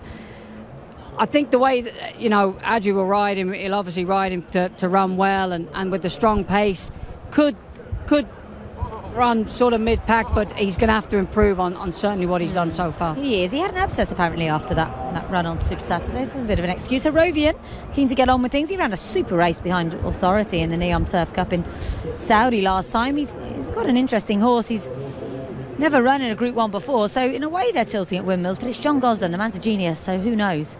Big contingent here with Ahmed bin Hamash. This is defending champ Lord North. Edgar, for me, it's a stronger race than the one in which he won last year. Yeah, and that's a really good point, Laura, because he's £3 less in tonight off 120 than the 123 he won with. And I'm a big fan of following the handicapper when it comes to things like this. He had his prep in the Winter Derby trial in Lingfield. It was a race with a strong field. It was a course record on the day. He was beaten by Alan Core on that occasion, who runs in the Shima in our next race. And I thought it was a good performance, but nevertheless, the handicapper did drop him. His last year's winner, look, he's certainly in with a shout, but maybe he's just a little bit under the horse he was last year. Runs well fresh. Mahafa's is a gorgeous horse. Really interesting from William Haggis. The horse was a rig. He had an issue that they've corrected, and William felt that he wasn't seeing out his races, so therefore, bearing in mind he was able to finish 4th in a Jubmon, this is a good horse. He's actually my pick. I really like this horse. I like the way he went through the grades last year. I think he won 4 on the bounce, and then, like you say, he ran. If you watch back that judgment run behind Mishrif, he went through the race, travelled through the race really well. Interestingly enough, like, they have removed, it's been, you know, documented, they've removed the testicle that was obviously bothering him, and I think this trip is certainly going to suit him. At mile 1, I think it's tailor-made for him. He looks great. I know the Haggis stable are very keen on him, and he'd be my idea of giving the Japanese the biggest threat. He's a horse who's just in, you know, kind of bubbling under that top level, isn't he? This is Panthalassa, who goes for the all-conquering Yahagi team. He won the Nakayama Kinen last time, the same race that Just Away won before winning this. He'll go from the front, and the Dubai turf isn't often won from the front. But looking at this guy, he wants to get going right now. Yeah, look, he's a front runner. There'll be a lot of pace with him, and the thing going through the four-wheel, Laura, I just felt that he had his chances in Group 1 level. For me, he's more of a Group 2, Group 3 horse. The ground and distance will certainly suit him. He looks up for the game. Again, a little bit of talk about it, but that might be just the fact that the Japs are in such great form. But for me, I just think on the night there'll be a few just a little bit better than him. Potentially this guy, Schnellmeister, proper Group 1 horse, 4 from 7 career. There's an awful lot to like about him. Last time we saw him, he was second behind Gran Allegria in that mile championship, which was obviously a very good run. That was back in November, though. He's got a layoff to overcome.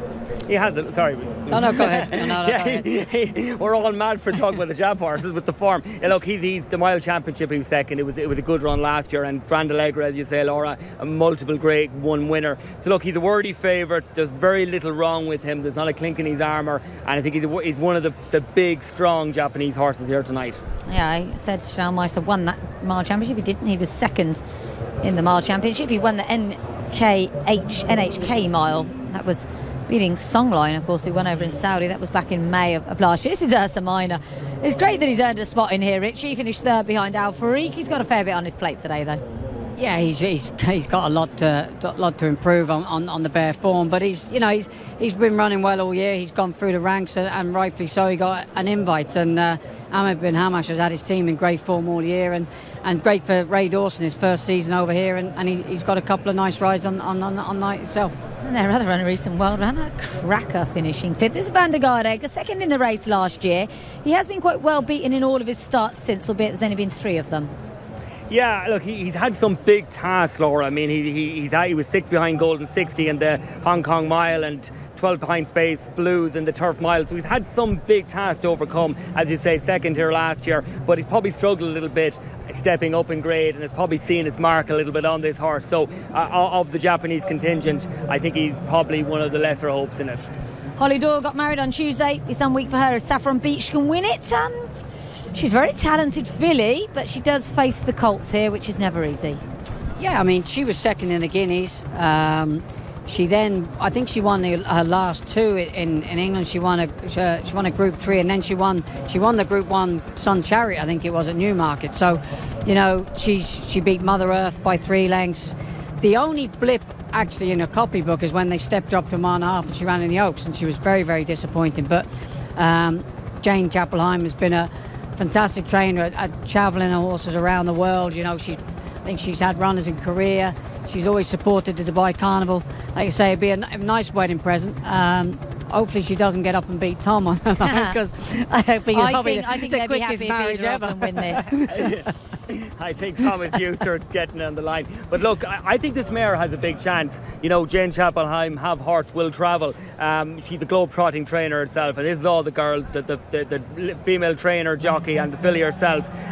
You said that blip. I don't think she stayed that day, Richie, and definitely didn't handle the course, and had a little knock-on in the Falmouth with her. She ran no race at all.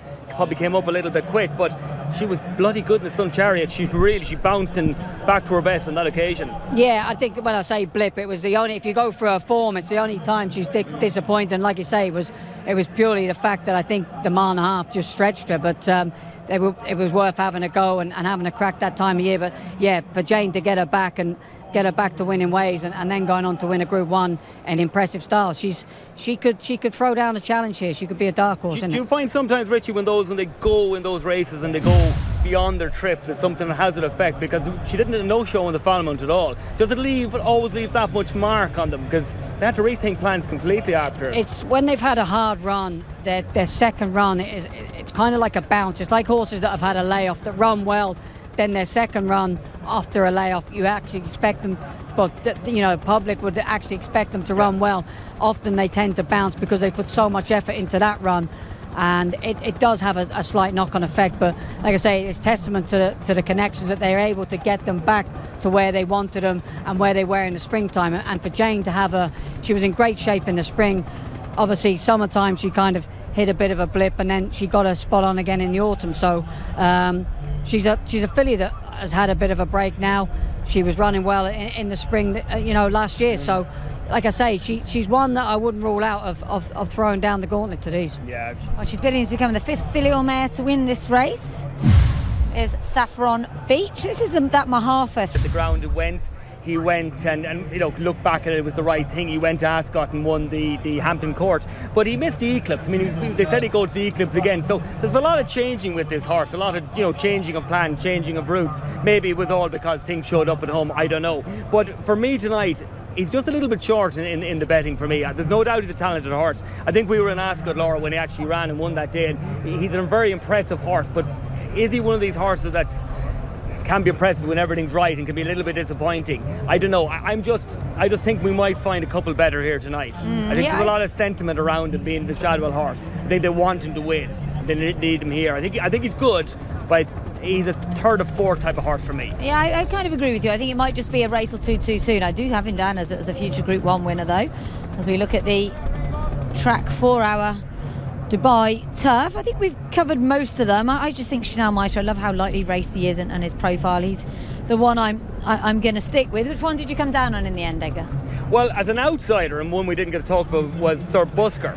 I just thought, I spoke to William Knight the other night and he fancied him a lot. He got in here at the 11th hour. It was literally the Monday after his good run in the Jebel Hatta. He was 4th and he got in by the skin of his teeth. But he said he's been improving out here with every week. It's done him better. Remember, he is 3rd in Queen Anne to Palace Pier, which is serious form bringing to the table, and a previous handicap winner in Ascot. So as a real long shot, I like him. Apart from that, I'm going to take a wild chance and go with the Fletcher horse. Okay, you really are going for a couple of outsiders. Richie, you're sticking with Mahafeth? Yeah, I just like his profile. I think, you know, like Ed said there, the stop-start campaign would have a lot to do with what has just happened, and you know, the Haggis team are very shrewd on this horse, and they obviously think obviously sentimentally wise, it would be a great result for the Shadwell team as well. It would be wonderful, wouldn't it? Shaker Hissa been here looking at her horses earlier on in the week, and she's a lady with a lot of support, a lot of sentiment towards the Shadwell team, who also, of course, have that horse in here, Hakiki. Good luck to John Hyde, his first runner on this card. They're nearly all in then. It's our Dubai Turf of 2022. Can Lord North win it for the 2nd year in a row? Al Farik wins, and Lord North will complete the lineup for the Dubai Turf, sponsored by DP World. Up goes Lord North. Set for a start.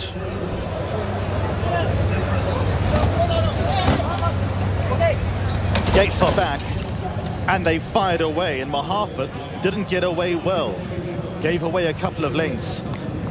Panther Lassa, first one to break, goes off to the early lead. Colonel Liam will try and get across. He's 2nd for now. Then comes Harrovian, who races away in 3rd. Desert Fire hugs the rail, got a nice position in 4th. Saffron Beach is in the red colours in 5th. Myober on the yellow, races away in 6th, half a length in front of Schnellmeister. Then comes Lord North, the blue sleeves with the white chevron, racing a little bit deep for now. Al Farik is in and amongst runners. Ursa Minor, white sleeves and cap, is at the wide outside. Van der Gaard was next best. Then comes Mahafeth, who's recovered. He's not at the back of the field anymore after blowing the start. A length and a half away to Hikiki, and Sir Busker happy to watch on from the end of the field. Well, Panther Lassa loves to let rip, but he's just keeping a lid on things by his standards. He's a 2-length leader at the first turn, 1,000 metres out. Colonel Liam races away in 2nd. Desert Fire, the all blue colours, is 3rd. Saffron Beach at the outside of Harrovian. Then comes Lord North, who's trying to get a wriggle on. Myober on the yellow colours in a bit of a pocket. Schnellmeister also tries to work into the open.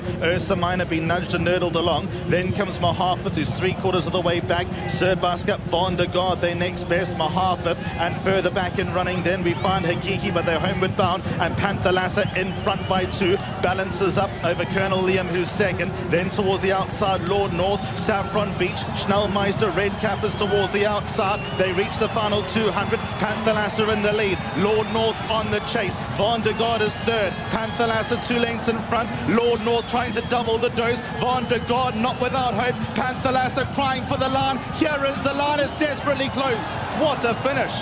Panthalassa, Lord North, Von der Gard, a three-way go. Fourth also tight. Saffron Beach, Sir Busker. Then in behind them was Al Farik. Towards the inside was My Oberon. Schnellmeister didn't lift. Further back to Colonel Liam. Then came Herovian. After them were the likes of Ursa Minor. Hakiki was next to finish. Desert Fire and Sir Busker. One for the judge. Panthalassa, Lord North and Von der Gard. I don't actually have an instinct. It's desperately close. Panthalassa, head down, head back up. Oh, I can't tell. That is so close. Paul Devlin, the ball's in your court. Panthalassa, Lord North, Von der Gard, fourth, goes the way of Saffron Beach. Sir Busker was next to finish. Then came El Farik, My Oberon, Schnellmeister got into the clear, didn't lift. Then came Colonel Liam. They were ahead of Mahathith. Ursa Minor was next best. And no numbers in the frame just yet. Panthalassa got away. He grits his teeth 100 meters out. He heard the hooves of Lord North and Von der Gard closing in. It's Japan, Japan or the UK. That is as good a finish as you will ever see. Has Panthalassa held on? What a finish to our Group 1 Dubai turf. Did it go to Panthalassa, Lord North, or was it on the outside last year's second, Van der Gard? Brilliant finish, Richie. I can't tell. You think Panthalassa's hung on? I'm not sure. Looking at the still frame, it looks like the inside horse.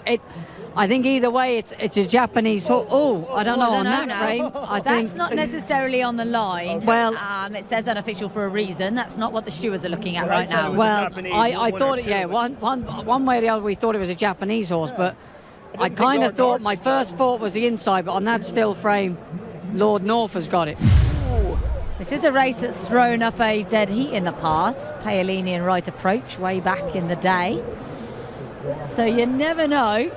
Here we go. There's a good angle. Hilary Udale, our judge, will maybe take a little bit of time over this, because the image on the big screen and our image on the TV are not the official photo finish camera. That's the crucial thing you've got to remember. The crowd are cheering. I'm not quite sure for which horse.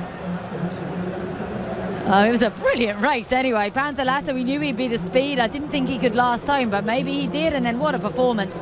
Win or lose, to get Lord North back from nearly a year off the track, tremendous. Well, the handicapper got it slightly wrong, dropping him after. But they said that was a really good derby. There was course record, that winter derby in February. And we've the good form update now for Alan Curran, our next. I thought the outside bobbed. I dismissed Lord North completely in that. I thought it was a bob of inside-outside, but I don't know. It's one thing for sure. Oh, here we go. All they've done is put up a photo between Lord North and Panthalassa. They've made Van der Gard third, so they've decided Van der Gard a third. But I think because they put Lord North's colours up first, which is alphabetical, I imagine, the crowd have decided that means he's won. That's not the case. It's just photo, provisional results.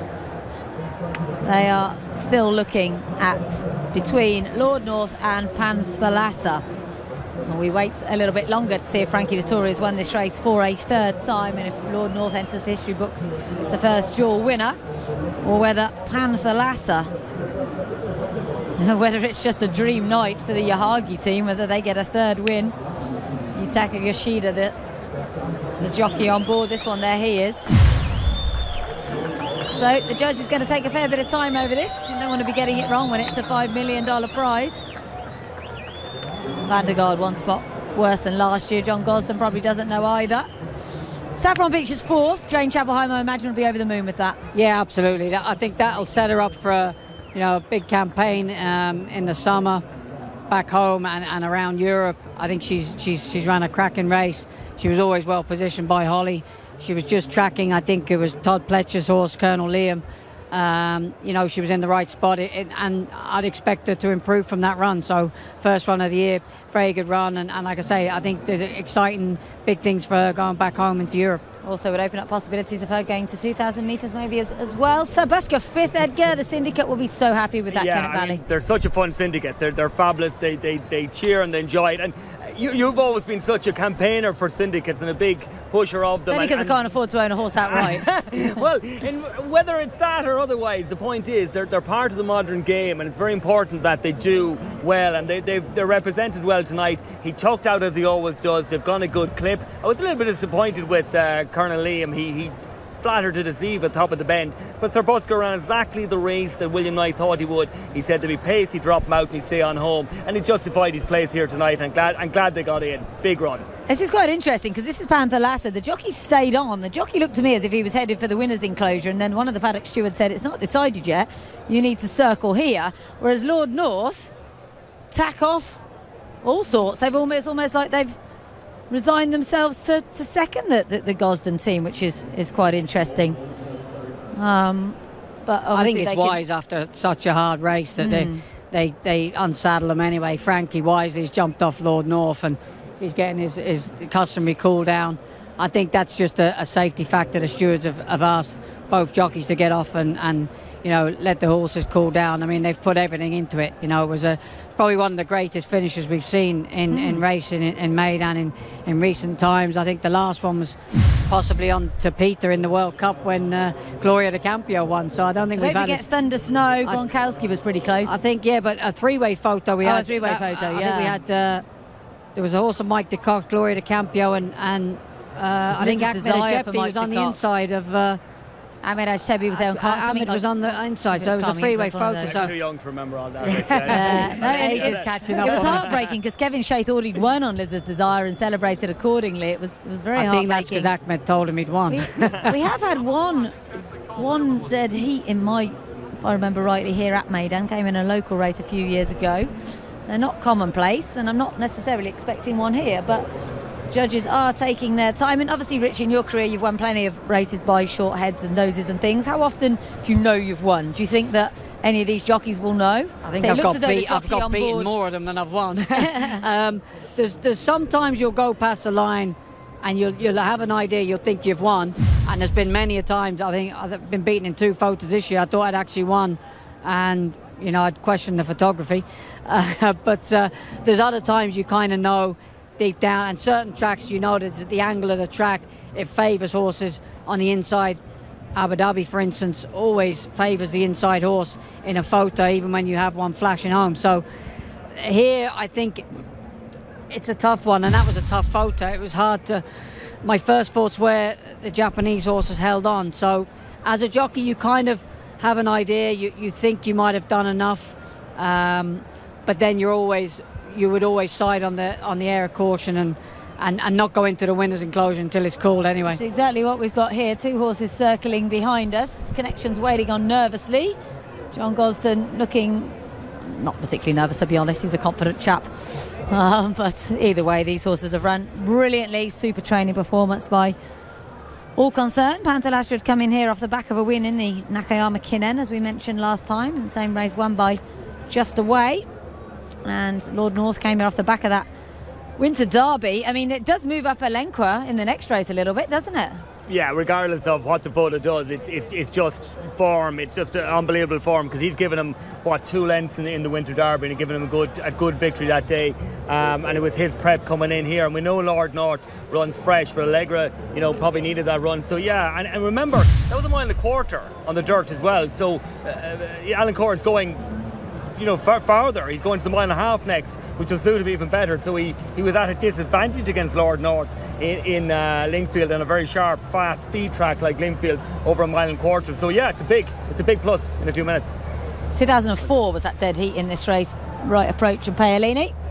I think we could well have the longer this goes on, yeah. The longer this goes on, I would be airing for the side of a dead heat at this stage, because generally they will normally have the photo by now.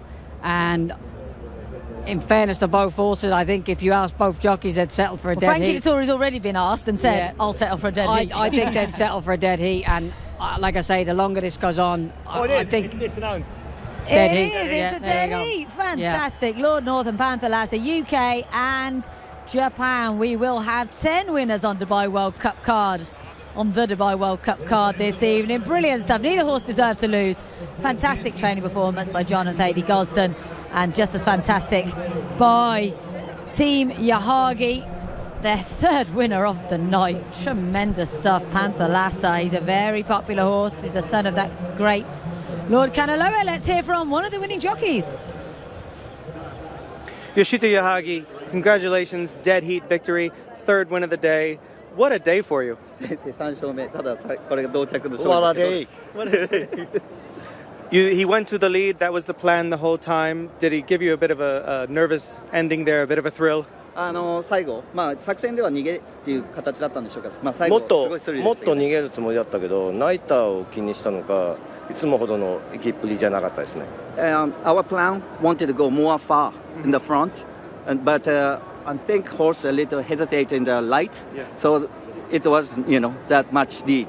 Yeah, he didn't. He gave them a little less distance there. So this year, this past 6 months, it's been huge for you. You've obviously Breeders' Cup, Saudi, Dubai, and Hong Kong. Like, what is the key? What your yard has done so well. いろいろそれを聞かれるけど、俺にも分かんないし、俺に教えてほしい。Honestly, I don't know why. Just please tell me what is reason. Well, congratulations again, big victory. Thank you so much. I appreciate it. Thank you. What a night for Yoshito Yahagi. Many thanks to him for talking to Mikey there. I suppose we were a bit too late here for our winning jockeys because they'll be preparing for the next race, which isn't a million miles away. That was great fun, waiting for the results of this photo finish. Totally contrasting paths through the race. Edgar, of course, Panther Lasher, as we expected, was on the speed. Yeah, on the speed the whole way. Jumped out, and I actually thought he was going probably quick enough. Especially when I saw Colonel Liam off it at the top end, I thought, this guy is, he's really gone fast. But Lord North's tracked him there. He's in a lovely position in the middle. Colonel Liam on the outside and going, but he flattered it very early and straight. Saffron there tucked in about fifth, so all the main horses were just tucked in. She's watching Lord North, and a lovely ride, as you said, Richie. That's Harrovian, yeah. Lord North's in about eighth there, I think. Yeah, coming through. Sorry, yeah. Yeah, no, well, it's the same colours, but it's a white cap. It's James up in, I think he's sitting second or third, is he? Third there, yeah. Yeah. Frankie's further back. I think Frankie's sort of keeping an eye on was it Christoph that rode the other Japanese runner, Schnellmaster? He was just in front of him, I think. Yeah. But yeah, they looked like they went a nice pace, and I think the pace kind of eased off around here. They were able to get a breather into them, which allowed the rest of the pack to get back into it. But like you say, they're all, so Lord North is coming between just coming into midway now, is he? He's just in front of Mohafa at the back. Yeah, he's just through the middle of them there. He just kind of switches out now. Yeah. I thought your Mahathas travelled really well, Richie, for a long way. Travelled really well, and we're kind of going back to, is he one of those horses that travels really well and doesn't seem to find anything? I'd give him the excuse that it was his first run of the year. It got a little bit messy when the pace slackened off around the turn. There was probably an excuse that, this is a stepping stone for things to come. But ultimately, he's looking, I'll agree with Edgar, he's looking like a horse that seems to travel extremely well. And when push comes to shove, isn't really finding what we're finding. Ultimately, is he a horse that they eventually decide to come back to a mile? I'm not quite sure, because they skipped the Derby, whether it was problems or whether they thought he wouldn't stay. Funny, William Haggis actually said that after the Hampton Court. He actually made that comment when asked, because he was in the Derby, which way they go, and he said, well, one thing for sure is we won't be going up. Yeah. So that's an interesting angle, Richie, to come back with him a little bit. I'm just looking at him now and I'm thinking, potentially he's probably a miler. Yeah. Like I say, he travels extremely well, and isn't really, is he finding that, or is he just emptying out and he's running out of oxygen, running out of stamina late on? So I certainly wouldn't be worried coming back to a mile the way he travels through his races. And then of course when you're looking at him if you're at the wrong trip in a grade one, you're going to be doubly exposed. Maybe he drops back to a mile and maybe comes back in grade a little bit. I presume he'll get him back there around May time, and maybe drop him to a grade 3 and get that confidence back up, because that's where he's showing. He could do, and the interesting thing, it'd be interesting to see if he doesn't aim him at something like a Lockinge, the first Group 1 Coming up in the the start year, of May, middle of May, yeah. Straight mile, he might be better on a straight track as well. That's true, yeah, it'll be interesting to see where they go with him, because I think William Haggis is got an embarrassment of riches as it comes to his older horses, and obviously you try to separate them, a bit like Charlie Appleby with his 3-year-olds last year. You're trying to sort of separate them, so whether he's the one that he thinks, right, we'll come back to a miler, we probably don't have a miler going forward. This horse shows all the signs and all the right credentials that he travels well through the race, and like I say, if he doesn't, then he's looking quite vulnerable at this stage. He is, yeah, looking quite vulnerable. I think it'll be a lot of thinking, but he's a thinking trainer, William Haggis, and the team will work it out, and they'll come back to a plan. The one thing is for sure, he has ability. Yeah, that's for sure. Speaking of William Haggis, he's got a couple of runners in our next race, the Dubai Shima Classics, coming up in a few moments. Charlie Appleby as well, one more runner on the card. Richie, you've obviously been based with the yard all season. They've done really well. They'll be disappointed, Bonobo. Of course, things just didn't pan out for him earlier on, did they? Yeah, and I think, the horse should take a lot more credit than I know he's got beaten, but he was very, very gassy early on, and it was a very strange race. We went quite quick going into the first turn, and then the pace slacked off, and it was very modelling down the back, and like I was talking to William afterwards, he said, the one thing I think the horse will have done tonight is learnt a lot, because he's had to settle. He hasn't. He's ran very, very keen, and the fact that he's still able to finish second. But I've always felt, looking at him, I don't really know the horse. I've never sat on him, but I think he could quite easily win a Group 1 over a mile and a half. He has that much pace, natural ability, and it might be a blessing that he got beat in this 2-mile race, because they can decide to come back to a mile and a half with him. Yeah, I think if he'd have won, he might have ended up running those cup races and not quite getting over the line, staying that longer distances. So I think I'd be very surprised if he wasn't able to win a Group 1 over a mile and a half. 2 sets of winning connections then going up there to receive the trophy for our Dubai turf.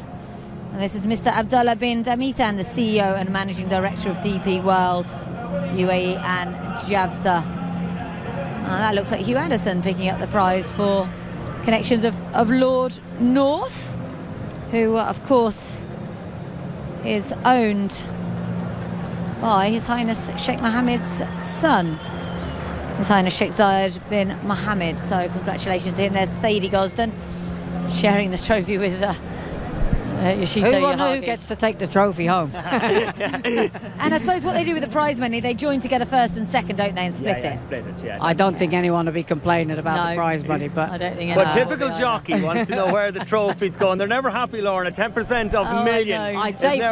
I'd say Frankie might let him have the trophy. I'd say, well, Frankie, this is Frankie's third win in the race. It's the first win. Just extra baggage to take home. Ever in Dubai for Yutaka Yoshida, the jockey there. It's his second ride here, so congratulations to Yutaka Yoshida. What a night for Japan. 4 wins. And with a formidable team to come now in our Shima Classic. They could well make it 5. They've got Authority, they've got Glory Vase. Wow. They got Shariar. The Saki will be flowing later on, and it will want it from the hills. This is great though, this is really good fun. What is it about the Dubai turf that throws up dead heat? Second one of them. No other race on the card has thrown one up. It's been a great race for the Japanese horses, haven't I think that's 5 from 8 wins in 3 seconds or something. Even back in Nadal Shiba days, it was when it was the old duty free, it was a race the Japanese and Hong Kong dominated for quite a while. That and the Shima, the races they've really gone after it. But they bring, the one thing with the Japanese, they don't bring second-rate horses here. They bring their top draw horses, and the Middle East has been a great hunting ground for them in the past few weeks anyway, with Saudi and then again here. So. And it's remarkable for them, Richie, because it's not like, we'll say for instance, when the Hong Kong horses were coming a little bit more, it's their season, that they catch it in the spring of the year and they're in it. Like Japan, these Japanese horses, like their big races are in the summer as well. They're finishing off with Japan Cup in the autumn, so it's not necessarily a pinnacle, and still they're able to keep them going into Hong Kong, into Saudi now, and on into, Breeders' Cup before that, and on here. It's remarkable training, really. I just think it's the whole thing with Japanese racing, the whole setup, it's just very, very professional. You see them the horses look amazing. Their training facilities, I mean, they've got, I think, undercover gallops and you know, there's no stone unturned. The crowds they draw in week out, it's, you know, and they've just got better and better, and their breeding operation is phenomenal. Yeah, it is. We've got no seconds. It looks a bit strange, our graphic, doesn't it? But I don't think we were prepared for a dead heat when we made these up. And I've just seen Steve, one of the owners of Sbak, giving me a thumbs up over the hedge. They are very, very happy with picking up 5th in a race of this magnitude. The entry fee for the race cost them more than they paid for Sbak, and they've picked up $150,000. Let's reflect on just how our Dubai Turf was won.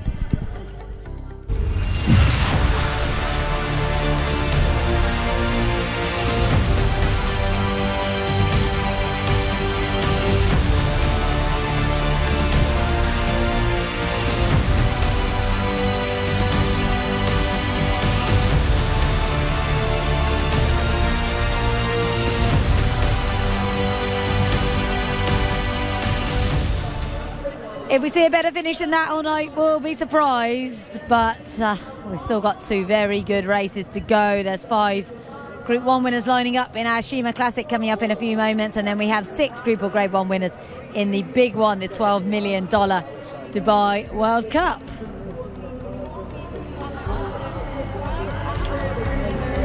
Pretty busy down there. A lot of people moving over to look at these horses in the parade ring. 15 of them line up. I think it's great having the crowd back as well. It makes just, such a difference. You know, it just felt a bit strange last year, you know, having everyone back, and you know, there's just a buzz around the place all week with everyone coming in, and you know, the media from around the world. So getting everyone back it's just been, you know, it makes that difference, you know. Hakam Kasper, pile driver. A nice international cast if it is. Kasper trained over in Saudi, pile driver in the UK, Hakam in the UK.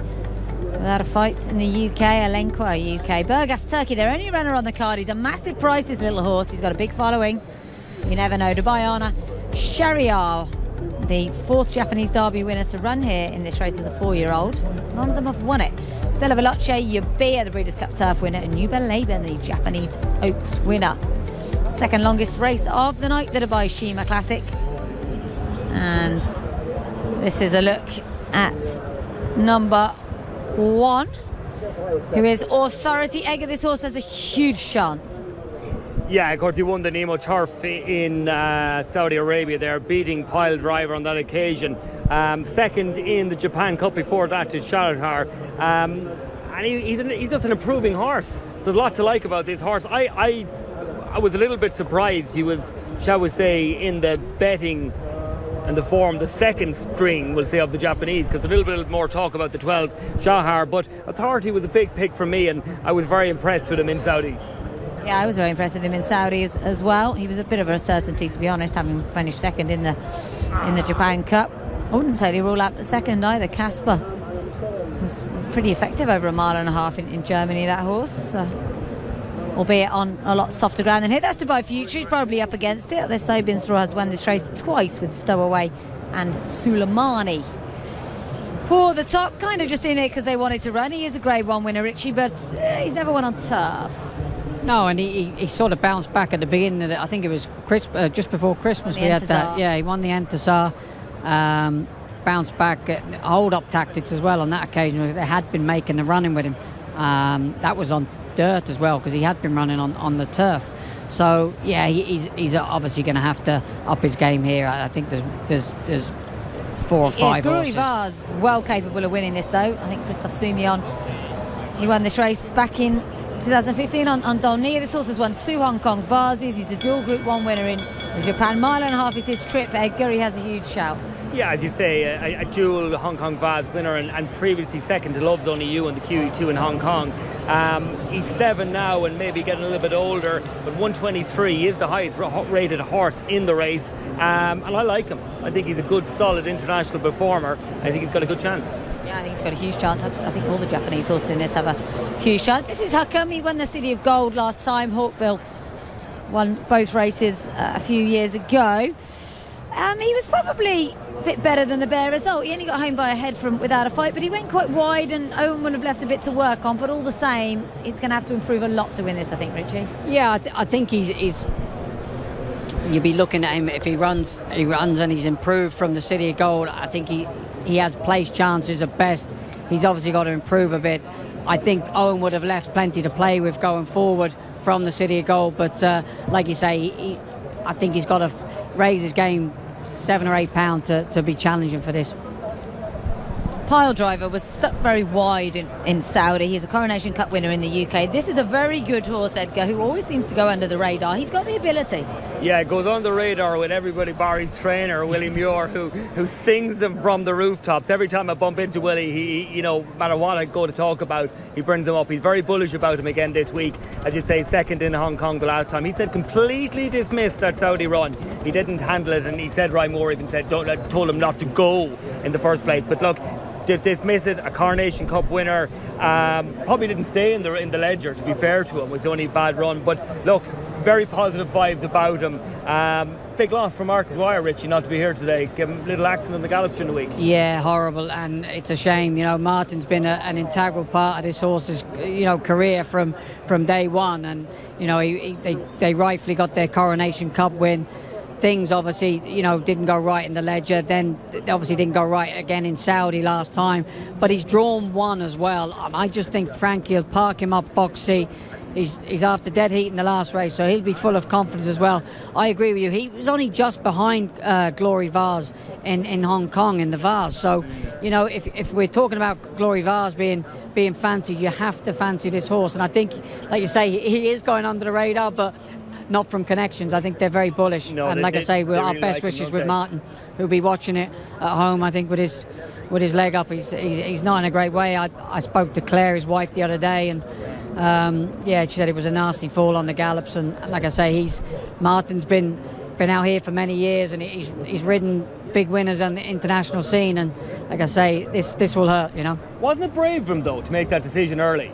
I know he's had a fall, and you probably, as an athlete like you'd know when you're injured. But nevertheless, not to delay with anybody, not to keep anybody waiting, just to make that call. He rang Frankie himself by all accounts. He just made the decision. I'm not getting there for the horse.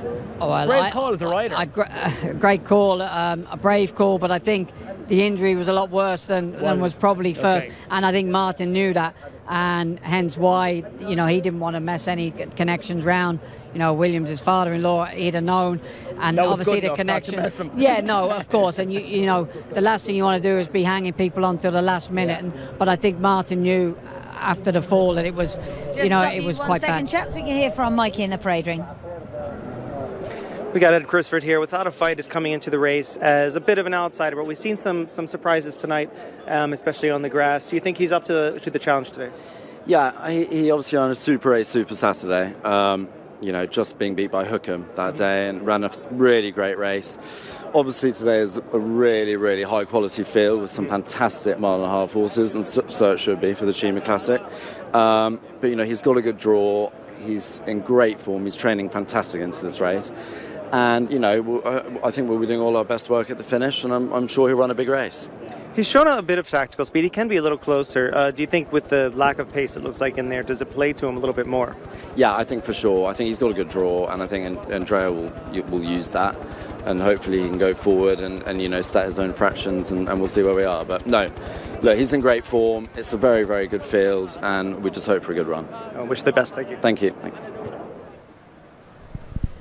Just looking at the big screen, Alenka, Tom Markander's got off him. I'm not sure why, whether it's a shoe or something like that.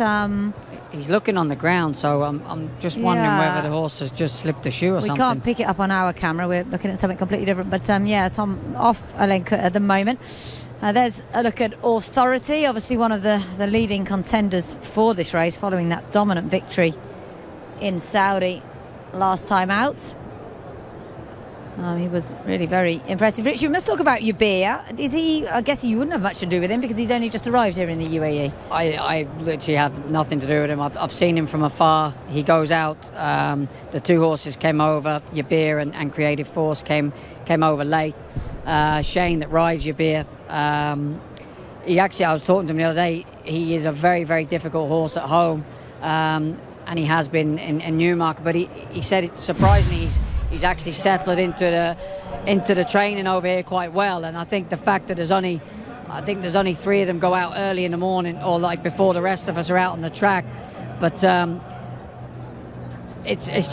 just think the American tracks suit him so much better, those tight tracks. So I was talking to Jamie Spencer earlier.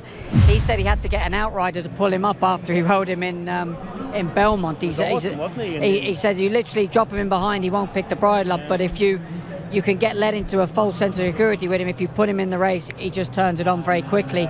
And I think that showed his only bad run really was in Goodwood. I think it was in... Yeah, he was really very, very keen. He ran across. No, he wasn't gelded at that time. No, and he was very, very keen with William. I think that was in the Gordon Stakes. And, they tried him in all the classic trials at the start of the year. I mean, they obviously knew he had ability. Yeah, they tried him, and he went everywhere bar forward. And in fact, I think, Laura, we were in Ascot in the pouring rain when he was meant to run after being gelded, and we fancied him a lot that day, and he withdrew. But ever since then, and they've done a lovely route with him too, because he's come along, he's gone into the Vulture, which, so they're giving him a chance, a little bit less pace. They've gone to America to the Belmont Derby, which is, it's a conditions race, and it's a very winnable race for the Europeans. And then they stepped him up in the Breeders' Cup, and he was nothing less than awesome that day. He really showed the horse he is. This is Authority and Casper clashing in the Neom Turf Cup over in Riyadh. This is over 2,100 metres. Which is obviously short of today's distance. Look at the way Casper finishes. I think this is a good horse. I'm interested to see how he gets on here. He's 3 times Group 1 place in Germany over a mile and a half. But Authority was far too good here, and I think I can't decide between him and Shahryar. I think they both have absolutely huge chances. I just think he was given an absolute peach of a ride in Saudi. It was a bit of an exhibition from Christoph that afternoon, but he had things very easy that day. I think that Neon Turf was a mile and a quarter. It's interesting, this is a mile and a half. He actually finished, I think he was third in the Japan Cup that Shahryar won. Shahryar was third and Authority Shahryar was third. Authority was second. Contrail, the great Contrail, won the race. So, Triple Crown horse. A line through that, that's probably the strongest form coming into this as well. Update on Alenquer. Tom Marquand walked him all the way to the start, and William Haggas went over and said something to him, which resulted in a thumbs up. So I think Tom's just got off him maybe because the horse was just getting a little bit too fresh with him, perhaps. Yeah, it was interesting because we didn't see any incident that had happened, but whether he just got a little bit toey and because you have to canter past the stands, there's a lot going on further down the stage and everything. Tom's gone onto the rail down there. He's actually left the horse. Oh, that's not so good. The horse has gone in behind the tape, and Tom he's actually coming across the parade ring here to us. We'll see him. Is there a problem with the saddle or anything? Well, Tom's sprinting back in towards the... Has he done an iron or anything? I wonder would that have happened. He's gone to It could have been. You'd think, Richard, if this happened to you at the start, could you not send somebody to get I'm not quite sure if you can replace... I know... would you? Yeah, I'm not sure how it works with saddles and that, because obviously if it's an iron or a leather that may have broke, is he able... It has to be tacked, doesn't it? It has to be. I mean, the only way... normally with bridles, if it was blinkers or something, the guys at the start generally have a spare set of something. But a single or a girt. It's interesting. Tom's ran back into the weigh-in, so whether it's an iron or a leather, I'm not sure you can actually change, and it's never happened. So I've never seen it before. In Italy, they changed the jockey and everything. they're happily take jockey off, re-weigh out, go again. But they could hardly stop him, Richie, could they, with a leather? Surely they'd have to. Well, it is a big night. Yeah, because it's a big night, but you would imagine if it was a stirrup or a stirrup leather that you would have to replace it, but then you'd have to re-weigh. I don't. Enough difference in we're talking ounces? Well, it depends. If it's the same iron, then no, it doesn't weigh any different. But I suppose it depends on what the saddle is. It's whether rightly so. Here we go. He's definitely lost it, guys. Yeah. We can't see. He's got one there. Maybe the other side, but I Let's think. Have a look if he turns politely for us. Whatever's happened, it's going to result in a delay because we should have been off a minute ago. There doesn't seem anything wrong with the horse's bridle, so it's obviously Tom's something now back with Tom's the horse. tack. It would be nice if we could show you this on our camera. There he is. There's Alenquer. Just before. And Tom's now going back round. I'm not sure what Shane Ryan's doing there to help. Probably just overseeing things to make sure that everything's efficient and all the rest of it. So not sure what's gone on there. But there is Alenquer at long last. We can show you him. We've been relying on the pictures from the big screen so far. far side stirrup iron. Is that what we think has happened? Well, they're definitely doing adjustments on that side, aren't they? Far side. So Tom had to run all the way back to get it himself. Seems a bit bizarre, but I suppose that's the best way. Maybe he gets his own. Maybe it's way of. And also to ensure no one's tampering with it. Something like that. Yeah, that's a good point. Well, I think it's fair that the stewards have actually, because some stewards would, and some authorities might not be allowed to adjust or change any tack. So the fact that they've allowed the horse to run is a good move. It's like because a girth almost or something. No, I think they actually had to loosen it. It'd be so tight on him that you wouldn't be able to slip in the leather against the skin. So they've had to loosen the tack to slide it in. I mean, they might as well take it off him there completely. But I think if it was a girth, the starters normally have a spare girth or a single anyway. So. Hopefully no harm done. The horse is all right and actually behaving very nicely. Yeah, and it hasn't affected him at all. Maybe it's even got a little bit of weight off his back. Probably a lot better than losing a shoe, something like that. When obviously you've got to have the horse stand with his foot up to have it replaced. So hopefully all right regarding Elaine Quick, because he does have a leading chance in this. He's a horse who's really very much, I think, regarded as a future Group 1 winner. It's just interesting how it affects other horses when there's a delay like this. It's always good to keep an eye on. They all seem to be pretty calm, but they're all professional. They've all ran at the highest level for quite a while. And we're right up on top of them here, Richie. It's a great position for us. They're just behind us here in front of the stands and all behaving nicely. I can't see anybody. A little bit of jig-jogging from the number 4 horse I can just see, but apart from that, everybody looks fairly content and behaving well. Yeah, we have had issues with this start before on the pass. There was a horse called Glory Poli, I think he was called, trained by Doug Watson, that really lost the plot when at the start. Dubai Honor, the other run of the Haggershard, is wonderfully relaxed. We didn't talk too much about him. He's a smashing horse, Richie. Won 3 in a row last year. Finished up the season with a super 4th in the Hong Kong Cup behind Love's Only You. I'd actually put him in front of Alan Kerr as far as the Haggis horses go. I really like this horse. He won 2 Group 2s in France, last year. A huge run in the Champion Stakes at Ascot behind Sealaway. And, there was excuses in Hong Kong as latest behind Love's Only You. I think he's actually got a big chance, and I think he's a horse that's improving. The older he's getting, I think he's got whether it's tonight, but I think this season coming, he's got a big future. And I think travelling around, you'll see him. He'll be one of those horses that'll be campaigned at the highest level, in Europe and across the globe this season. Handled very well, Rich. I mean, this horse didn't win his maiden until September in his 3rd start. He was beaten after that. Came to himself in midsummer last year, and then he, as you say, won the Prix d'Or in against the older horses then in the Champion Stakes, and a good run. So I think there's a real Haggis type animal, a real bit of thought in him. He hasn't exposed him early, as I say, as a 2-year-old. No big aims. And I'm on your side here, Richie. I think this is a horse that we haven't actually seen the best of. Yeah. I think this is a horse of the future. So they're heading in. Who are our picks? Are you both with Dubai Honor? I'm going for Dubai Honor to run a big race, but I think that whoever finishes in front of Shahryar wins it. Okay, well, Shahryar was my pick, but I think Authority has a huge chance as well for Christophe Lemaire. So could it be 5 wins on the night for Japan? They've got 5 in here. Christophe Lemaire won this race with Heart's Cry a few years ago. They're nearly all in then for our Longines Dubai Shima Classic. Shahryar and Yubia. 7 runners left to take up that position. Laid out behind Yubia.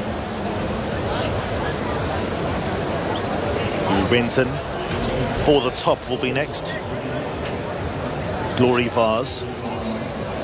Dubai Honor, Burgas, Dubai Future.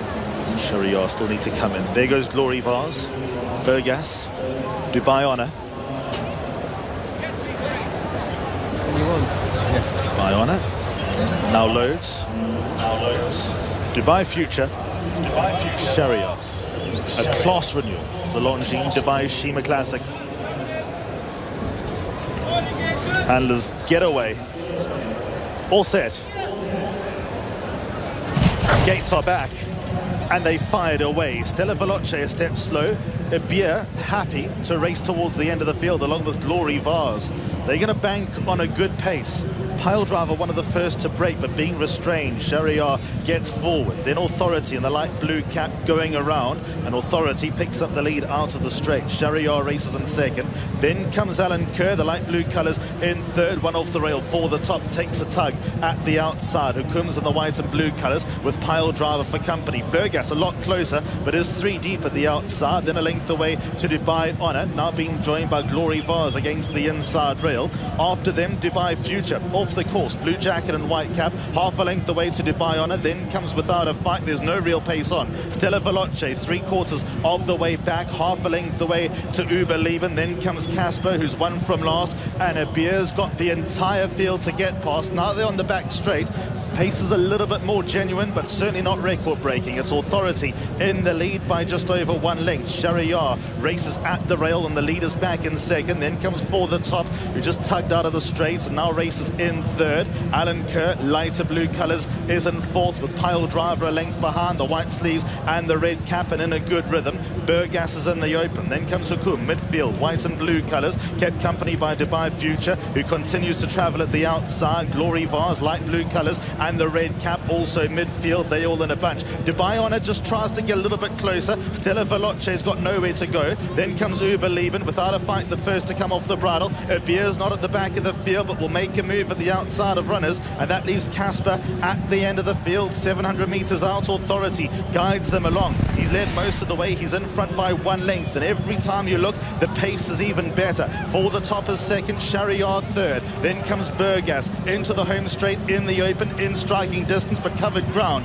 Further back then to Alan Kerr. Piledriver makes a run towards the inside. So too does Glory Vase. Dubai Future, Uber Lieben towards the outside. Authority in front. Now being asked the question as Shahryar goes on the attack. Piledriver but tight for room. Glory Vase. Then comes Alan Kerr, and Abir is taking off towards the outside, but running out of real estate. Shahryar the leader. Authority now being passed. Shahryar on the drive to the line will see off Abir. Shahryar wins Japan again, incredible. Abir second, then came Authority, Piledriver, Uber Lieben. Hukum was next, Alan Kerr, Glory Vase, Stella Veloce, Dubai Honour Without a Fight. They're ahead of Dubai Future, Casper, Burgas, and For the Top. It's a fantastic 5 for Japan, and another great finish. It's gone to Shahryar, just holding off Abir, who's flown home under William Buick. But Shahryar has done it. Third win in the UAE for Christian Demuro, a first here at Maidan. What a night for Japan. They're unstoppable, Richie, although Charlie Appleby tried hard there. Yeah, I mean, it was a very, very messy race. They went very slow. Christoph went to the front on Authority, and he just stacked them around. You were loving that, Richie. Well, Shahryar was just, yeah, but I just loved where Shahryar was. He was right behind him, so he was well aware to, you know, Christian was well aware when Christoph let the handbrake off, he was going to try and pinch 2 or 3 lengths. I was just happy where he was. You know, there was a lot of horses in behind him, but very, very free. Piledriver was a little bit gassy with Frankie, but I take full credit to Abir, because where he's come from in such a slowly run race, you could see William make his move slightly earlier than he wanted to because of the way the pace was going. He had to attack it earlier than I think ideally would suit him. I think a stronger run race, I think we'd have seen a different result. Yeah, it did level off, but you hear, I didn't even see him till the crowd roared. No. I was watching the first 2. I said, oh, he's good, quirky tonight again. Next minute into my left ear, whoosh. Yeah. The crowd has spotted him down at the furlong pole, and he's come down.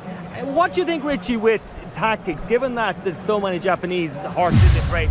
Would Christian Demuro know what Christophe Lemaire is going to do? Like, he's knocked in behind him. These guys are riding against each other. They're local jockeys as it is. You know, even though the European jockeys, they're both based in Japan. Would that be a big effect on how tactics are played out? The fact of watching, you know, they know each other. Well, as a jockey, you know, you're going through your dangers in the race. So ideally, one of your biggest dangers is Authority. You know he's going to make the running. So that's your pace angle. So, you know, you're always wanting in a race to look which horses you want to follow. Your beer is a danger, but you know he's going to be dropped out last, so you're not going to be following him.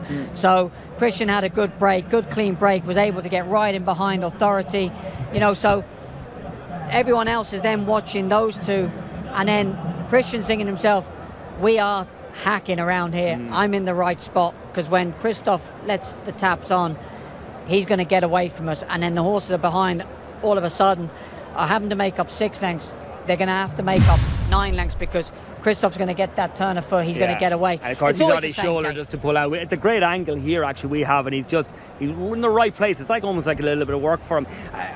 Frankie, teeth grinding down the back. Like literally, Frankie had his, he was hating it, wasn't he? Frankie doesn't like that. And Frankie, that horse was quite keen with Frankie. There's not many horses you see keen with him. He's got a wonderful pair of hands, but that'll just show you, if you look back through the race, there wasn't many that weren't actually keen in the race. Yeah. I think Yabir was probably the most. He is the gassiest horse, but because William had to drop him out, and when I say he's in behind, he switches off, but he's a horse that turns it on very quickly, and you could see the ground he made up from that race.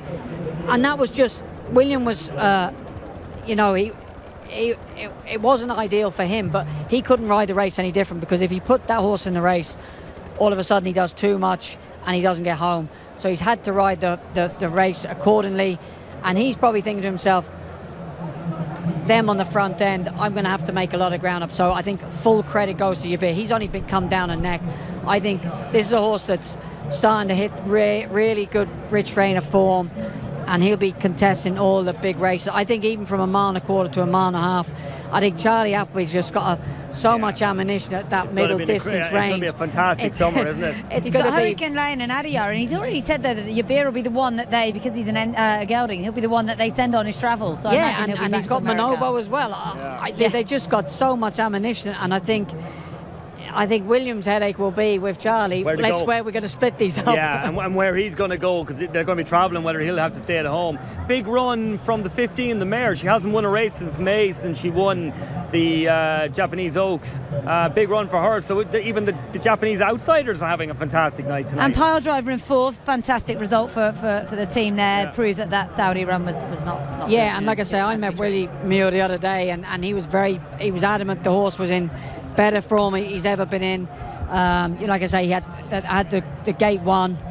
Like I say, probably didn't suit him either, the slow pace. So he comes out with it with plenty of credit as well. And Frankie was right behind Shariar, so he was always in the box seat. It was always going to be a struggle for anything that was further back than mid-pack to make up ground. And that's why I think, Yabir comes out of the race with a lot of credit.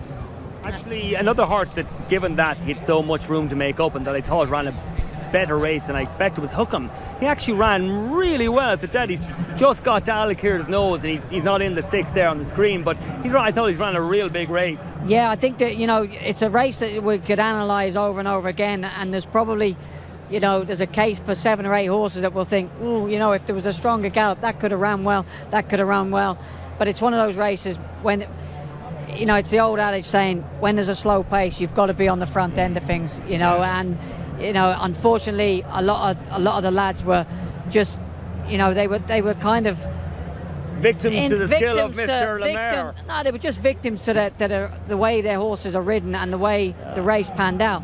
They were just victims to where they were positioned early, and it was just you can't criticise anyone because that's where you are. You can't go making. Well, they expected a little bit more pace, given there was 2 from that jar. The goal, the second string dropped in. Would people have anticipated more pace and gone wrong from? What happens as a jockey when you jump out?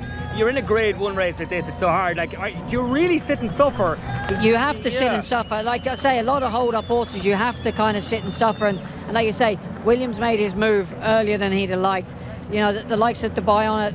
James he's a hold-up horse. He's had to sit in, and you are a victim to what's happening around you. So there was nowhere he could go. He was bang in the middle of the pack there, and you're then just trying to pick your way through it and hoping that it pans out. But like I say, when there's a slowly run race, you're so condensed turning in, and when the taps are turned on, the fronts get away and you're all on top of each other. So when there's a genuinely good gallop, everything is strung out, so the gaps come a lot more easier.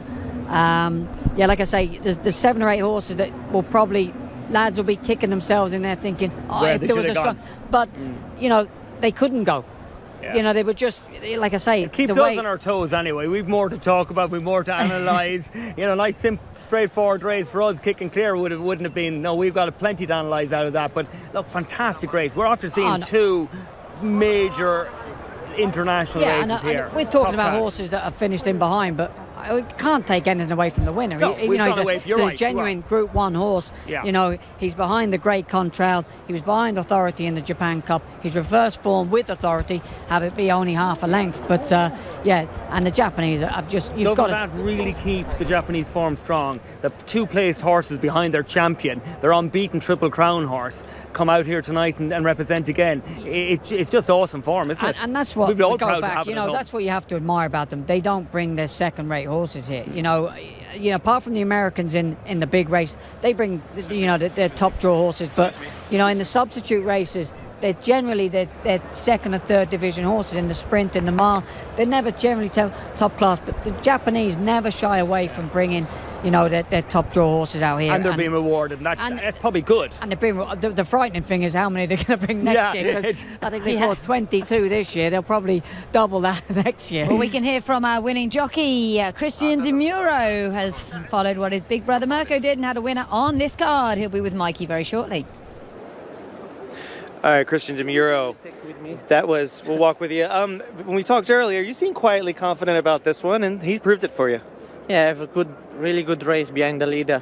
The horse he beat already in Japan. Yeah. I follow him, and when I come out, he make a good turn of foot. When he take a lead, he stop a little bit, but then he come back again. And the last couple of years have been huge for your career, obviously with the Arc. But the Arc, you weren't able to be with a big crowd. What's it like to win a big race like this in front of a crowd? For one jockey, it's what we dream to win every time. The Arc was one dream. I win now. I show you in every war I can win good race. So today I win again. For me, it's amazing for my career and for everything. Well, congratulations. We'll get a quick autograph from you if you can. Yeah. Wait. Don't you want an agent? Great scenes, big congratulations to Christian De Muro and to our winning trainer Hideaki Fujiwara, his third runner in Dubai, his first winner, and this is quite an appropriate horse really, Shariar, because his sire is a great deep impact. His dam was called Dubai Majesty, and one of her other foals was a horse called Alain, who is a Group 1 winner as well, so she's a very good producer of talented horses. And we look at how it was won again, and as you say, it was messy. It wasn't panning out that well for anyone, least of all William Buick. No, and like I say, William, you can't ride that horse. I mean, I don't know him, but from what I gather and speaking to the people that know the horse better, you can't ride him any differently. And like I say, Jamie Spence was telling me when he rode him in Belmont, you sit last on him, he doesn't pick the bridle up, he's nice and relaxed, but when you switch him on, he turns it on, and he had to get an outrider to pull him up after the race in Belmont. So it's remarkable, actually, Richie, when you look at that. We have a lovely drone shot of it. He hasn't just tucked him in off a slow pace, he's dropped him out.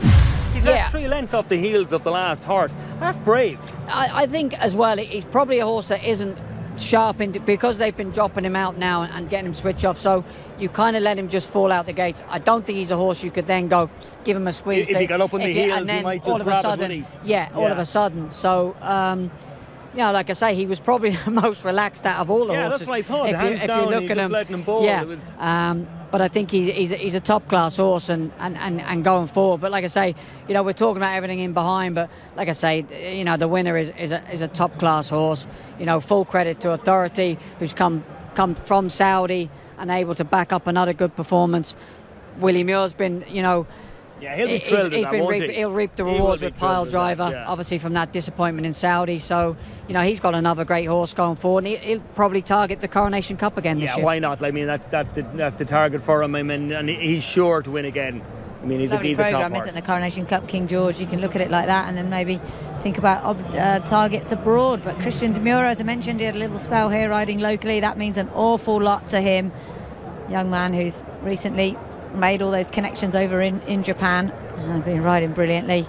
And this is a very special horse. He's only 4 from 7 in his career. He's been very lightly raced. Good training performance, as I said, by the Fujiwara team. First run since that Japan Cup in November, and that was his first run since September. So he's obviously a horse who goes very, very well fresh. And not too many disappointments. I feel like the form horses have come to the top here, really. I think the only horse that may have been a small bit disappointed, maybe experience has come out with, is Dubai Honor. He's probably the only one that didn't really click. As I said, even Hookham, we talk about a few coming through and the mares ran well there. He's probably the only one, and just at that angle we saw him, he's never really got going. He's sort of 3/4 way back there. He's just in behind Pile Driver. He had every chance. I don't think anybody Pacific had trouble in running. Even so, they've gone slow. It appeared to open up. I didn't see anybody. As you see, they fanned out quite well. So I think everybody's had their chance, and we can just see him there. And he's sort of up and down the one spot today, Richie, isn't he? He's a little bit disappointing. Yeah, I think he's one that would generally appreciate more of a stronger gallop, but I think he's one as well. This race, obviously, look, they've come here. They haven't come here as a prep race, but it will be another stepping stone. And I do believe he's a Group 1 horse in the making. Where that Group 1 will be, but there's I think a little disappointing for William Haggis tonight with some of his runners. Alan Kerr's just there, and he's probably had a mixed night. I'd say it's not been. Yeah, he's another one that's come. He came here with a team that were in good shape. Obviously, Alan Kerr won the Winter Derby, and obviously that form was franked in the last race, so he'd be slightly disappointed. Alan Kerr, you could argue, is he better with a bit more ease in the ground? Yeah. I'm not quite sure. Of course, we're different races. I mean, this standard of this race was, far superior to the turf, and that's no disrespect to it, but this was depth. Yes, Classic. I mean, this was the strongest race on the night by far. Because later on we've an American race really coming up next. Yeah, I mean there was 8 or 10 genuinely good horses. Yeah. You could argue, you could make a case for all of them. So, like I say, I think going forward there'll be a lot of winners come out of the race. Yeah, that's what's most important. I think so as well. It looks strong. It's often one of the strongest turf races in the world when they do the end of season rankings. Authority, who absolutely turned for home bundles of running, was really hard to peg back by Shariat. And I think we've got a very good horse has won this, a horse that will go on, and you'd imagine target the Japan Cup at the end of the year, unless they look to targeting the Arc, of course. Yeah, I mean that's one race that the Japanese, I mean they've been dominant everywhere they've gone, but the one race they really want to win is the Arc. Yeah. And the interesting thing with that, I'm just looking at that still frame we saw there. I think there's probably only 7 or 8 lengths separates the whole field, so that will tell you exactly how fast they went, because they weren't spread out at all. They were on top of each other. It was a bit like watching racing from Hong Kong. The handicap has got it literally spot on. Yeah. But I think that will just show you, because generally this race, there's probably 20 lengths separates first from last, but I think there's probably only 8 lengths separates first from last. But yeah, going back to this horse, it'd be interesting to see whether Christian, who rides in France predominantly, is why he's on the horse going forward. They're going to target the Arc. I know last year they bring them out a lot earlier than they used to, don't they, to get them settled into the environment in Chantilly and the training in Paris. But it's the one race that I think if you ask the Japanese connections, that you could give back all your Group 1s you've had in the Middle East over the last sort of 3 weeks. The Japanese public want it, don't they? They want the Arc, be pushed, and they they bring a huge contingent of supporters even to the Arc. I think it'd be good for the Arc. I think it would make, not that the Arc needs any help in publicity, but I think it would just be probably the icing on the cake for the Arc. I think, and the world of racing in general. I think, when the filly won the Nassau Stakes with Oshin, that was huge for racing in Japan to have a winner in the UK. But I think the Arc is the one it's a big step I think it would just global. I mean, they are a global giant on the horse racing front, but I think that will just epitomise everything they've done if they're able to get that over the line. This guy could genuinely be the one to do it. Yeah, he could. Not that they haven't had genuine contenders before, but this guy just looks. He has it all. He looks good, but I just think this division at the minute is so strong. From there's about 10 horses that we could, I mean, there's 3 or 4 that aren't even out here. The trainers will be going home now looking, where can I avoid? They'll be trying to get to different places and different angles now. There's 3 or 4 of them that aren't actually here this weekend. So, I think that European campaign is going to be so strong this year at that middle distances. Yeah. Like I say, they'll be trying to avoid each other, I suppose, just going back to the individual horses, I just reminded myself there that Alan Kerr, the last time he disappointed like that actually was in the Arc. He was very keen in the Arc, so maybe they'll have to think about a little bit of pace for him. Possibly a pacemaker. Twice now we've had a disappointment from him when there's been no pace. He was very keen in Longchamp. I'm not saying he was over keen here tonight, but it doesn't suit him. So maybe a little bit of a rethink with him. He could be a horse that may come back to a mile and a quarter as well. You know, something like That the might help a Champions little Stakes, bit, end of the year with an ease in the ground. And of course you'll have the Ballydoyle contingents there, and they tend to give you he might well be a horse automatically. Yeah, he might be a horse that they might let him just point his toe as well and let him bowl along from the front, you know. Yeah. Coming back to a mile and a quarter could be an ideal tactic to do. Lovely scenes there. Christian Demura's young daughter helping him collect the trophy from Patrick Ayoun, who is the regional brand manager for our sponsors Longines. And would you believe the horses are in the parade ring already for the $12 million Dubai World Cup, the pinnacle of the whole season here in the UAE. Edgar, you're going to leave us, but many thanks. It's been a very enjoyable hour with you, and two fantastic turf races, of course. Yeah, absolutely fantastic. Enjoyed every bit of it, and really looking forward to getting up in the stands there and looking at this race. I think it's going to be like a monster truck carnival here with the Americans just getting on top of everybody. I think it's all about what Life is Good does. You know, he's going to jump, he's going to dictate, and if he goes, it depends on how fast he goes, really, because who can latch onto his tail. But it's an awesome race, and I'm really looking forward to it. Yeah, of course. Many thanks to Edgar Byrne being with us for the last hour or so here on the channel as we have a look at the full, down to 8th order of finish in our Dubai Shima Classic. 1st, 3rd and 5th for Japan, 2nd, 4th, 6th, 7th for the UK. How come finishing just outside the prize money there, unfortunately, for the Owen Burrows team. Only prize went down to 6th this year. The prize went down to 8th last year. It's just the story has been Japan, hasn't it? They have been absolutely on fire. The brilliance that they've shown this evening. 22 runners, 5 winners. They're down to just 1 now. It will be a surprise if they win the $12 million Dubai World Cup with Chua Wizard, but he was 2nd in the race last year, so we can't diminish his chance too much because we know he likes conditions here. Yeah, I mean, look, he ran. I think this is slightly a stronger race than last year's renewal. He ran 2nd last year behind Mystic Guide. It would, you can't rule anything out from the Japanese tonight. It just sets up to me, it's Life is Good is very good. He's a very good horse. The way the track is riding as well this evening, it's very pace orientated, so it's kind of in his favour at the moment. I just think when you come down the field, I just think it's going to be Life is Good, Hot Rod Charlie and Country Grammar, Midnight Bomb. It's going to come to the Americans. I can't really see anything really upsetting those. It's a good job there's a small field for this, because we need to have a look at these in the parade ring, because they've actually rung the bell for the jockeys to mount. They are extremely good at going off on time here, but they are in danger, I'd say, in this race, because the off time is, as you can see there, 8:30, and we are now at 8:24. So we need to get a wriggle on and have a look at some of these in the parade ring. As we mentioned, a very strong field for this 6 Group or Grade 1 winners. Already been a brilliant night for Bipat Seameyer, but it would be a surprise were Remorse to win this. Real world, you never know. Been quite a few shocks on tonight's card. It will be a surprise if Life is Good is beaten, but it's been that sort of night. Dubai World Cup Group 1, $12 million. There's Aerotrem going out first. They've done quite well to keep a lid on him in the parade ring. He's a horse that they do like to try and keep quiet beforehand if they can.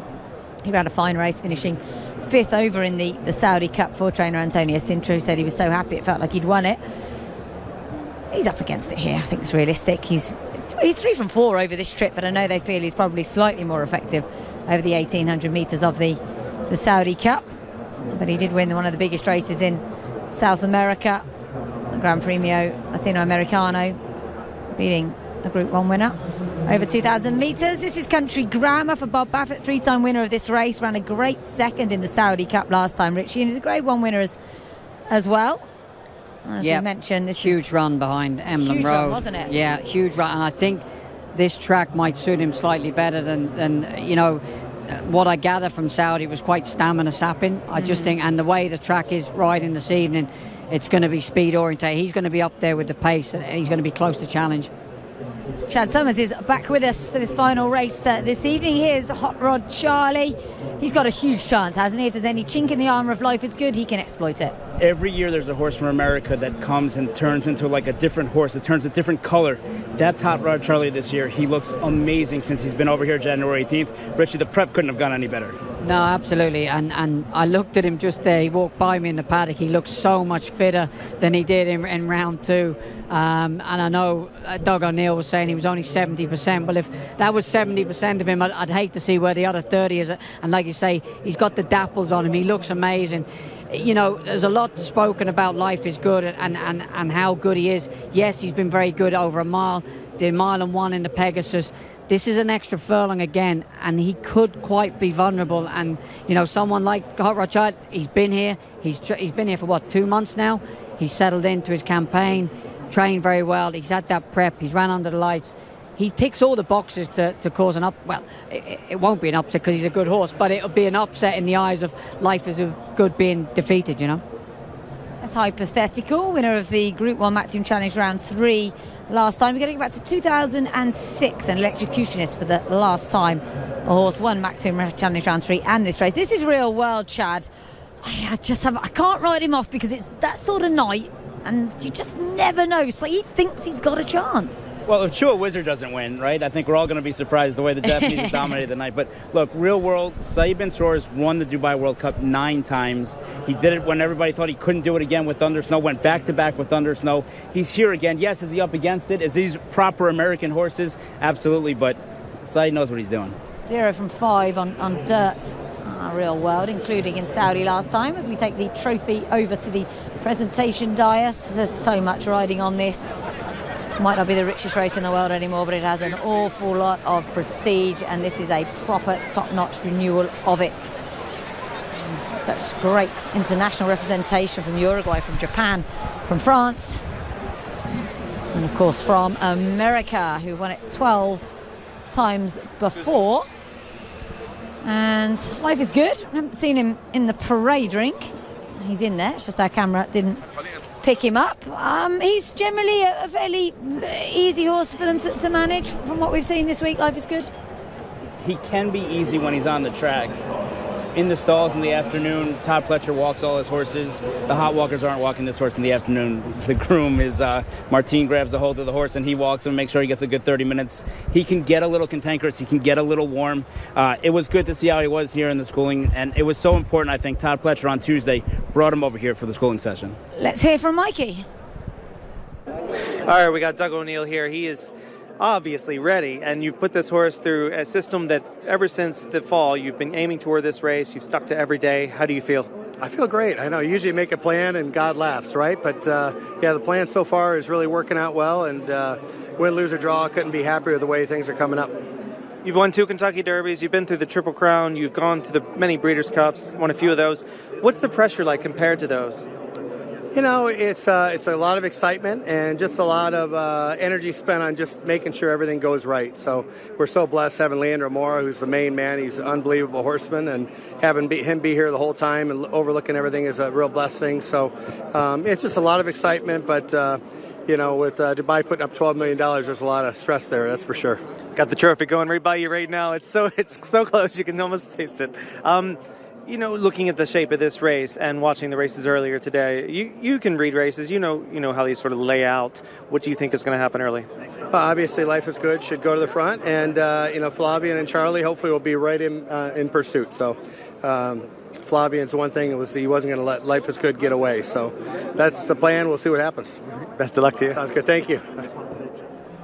Is he vulnerable over this distance? There is Life is Good. I read Ortiz just got his feet out of the irons to try and keep him calm. Alexander Thompson, the outrider, helping with that as well. Nothing to alarm anybody at all, I wouldn't say. Richie might have got a bit warm between his back legs, that's all. Yeah, I think it's starting to cool off a little bit now, but yeah, look, he looks the utter professional. You know, this horse is still very lightly raced as well. I think he's only ever been beaten once. I think that was behind Jackie's Warrior in the Alan Jerkins, was it? But the thing was, that was the one time he didn't make the lead. Okay. And he was battle for the lead, and he ended up getting just a neck. I mean, it was a great race. But today, in this race, he's got brilliant speed. He's got sprinter speed for a routed ground, which is very, very unusual. But there's others in the race that have it as well, including horses like Hypothetical, who is naturally fast, especially on this track on his day. Yeah, and he knows his way around here, and there's no way Breeding Mikel is going to take him back. He's going to have to work very hard for it, you know.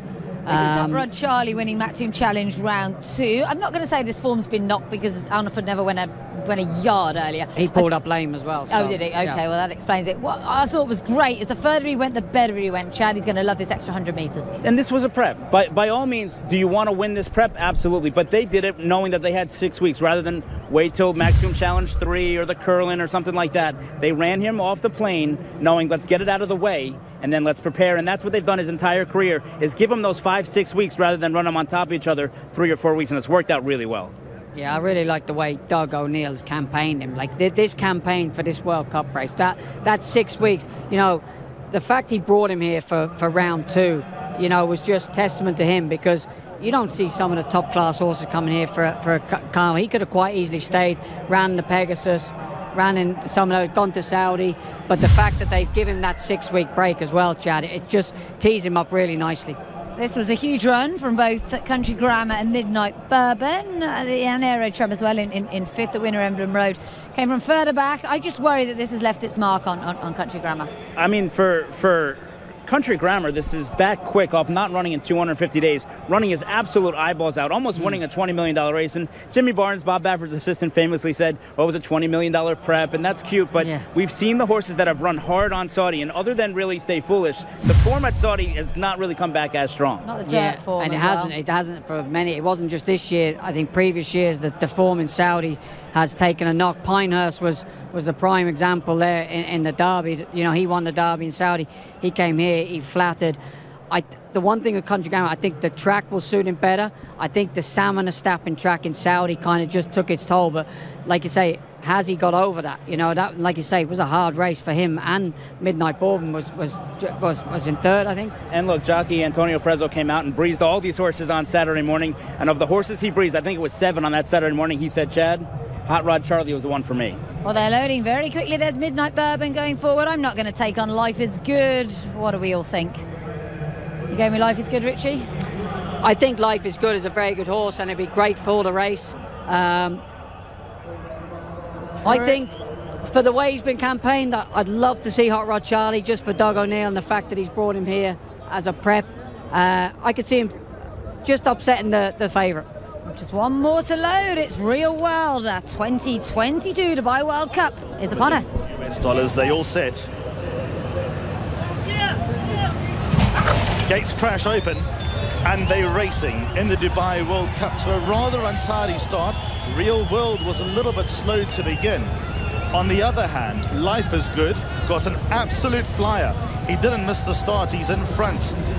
Midnight Bourbon is second. Then comes Hot Rod Charlie racing third, now fourth, as Country Grammar slipped along the inside to get a bit closer. Hypothetical at the outside. The lines of blue colours couldn't get to the lead. Real World, the all blue colours, got shaken up to hold the rail. Then comes Aero Trim, the black and white colours, with Remorse a further 2 lengths away. Chewer Wizard and Magni Core are the last two as they now go towards the back straight, and Life is Good is in front by 1 length over Midnight Bourbon, who races away in second. Country Grammar is third. Hot Rod Charlie in fourth, just got shaken up for a few strides. Hypothetical makes him racy at the outside. Then comes Real World, the all blue colours, racing a good 7 to 8 lengths off the leader. Aero Trim, Magni Cause and the blue body and the white cap. Remorse in that group, and Chewer Wizard has got it all to do. Life is Good got the softest lead you could imagine, an uncontested lead. Life is Good is in front by just over 1 length. Midnight Bourbon in the maroon colours is second, couple of lengths away to Hypothetical. Some of these runners are badly off the bit. Country Grammar's against the rail, now third. Hypothetical drops into fourth. Alarm bells are ringing for Hot Rod Charlie. Then comes Real World. Remorses in the gold silks. Couple of lengths away then to Chewer Wizard. Magni Cause towards the end of the field, and they're about to spin for home. They go to the top of the straight. They got just over 400 metres left to run, and Life is Good guides them into the home straight. Now gets asked a question, but he's kicked 2 lengths clear of Midnight Bourbon, who's second. Country Grammar third. Hot Rod Charlie's towards the inside rail. Then comes Chewer Wizard Wizard. 200 metres out, Life is Good is the leader. Country Grammar second. Hot Rod Charlie continues to gain ground towards the inside. Life is Good with a target on his back. Country Grammar getting the upper hand, draws alongside, and Country Grammar with his dates with destiny in front, a length and a half. Country Grammar won the Dubai World Cup.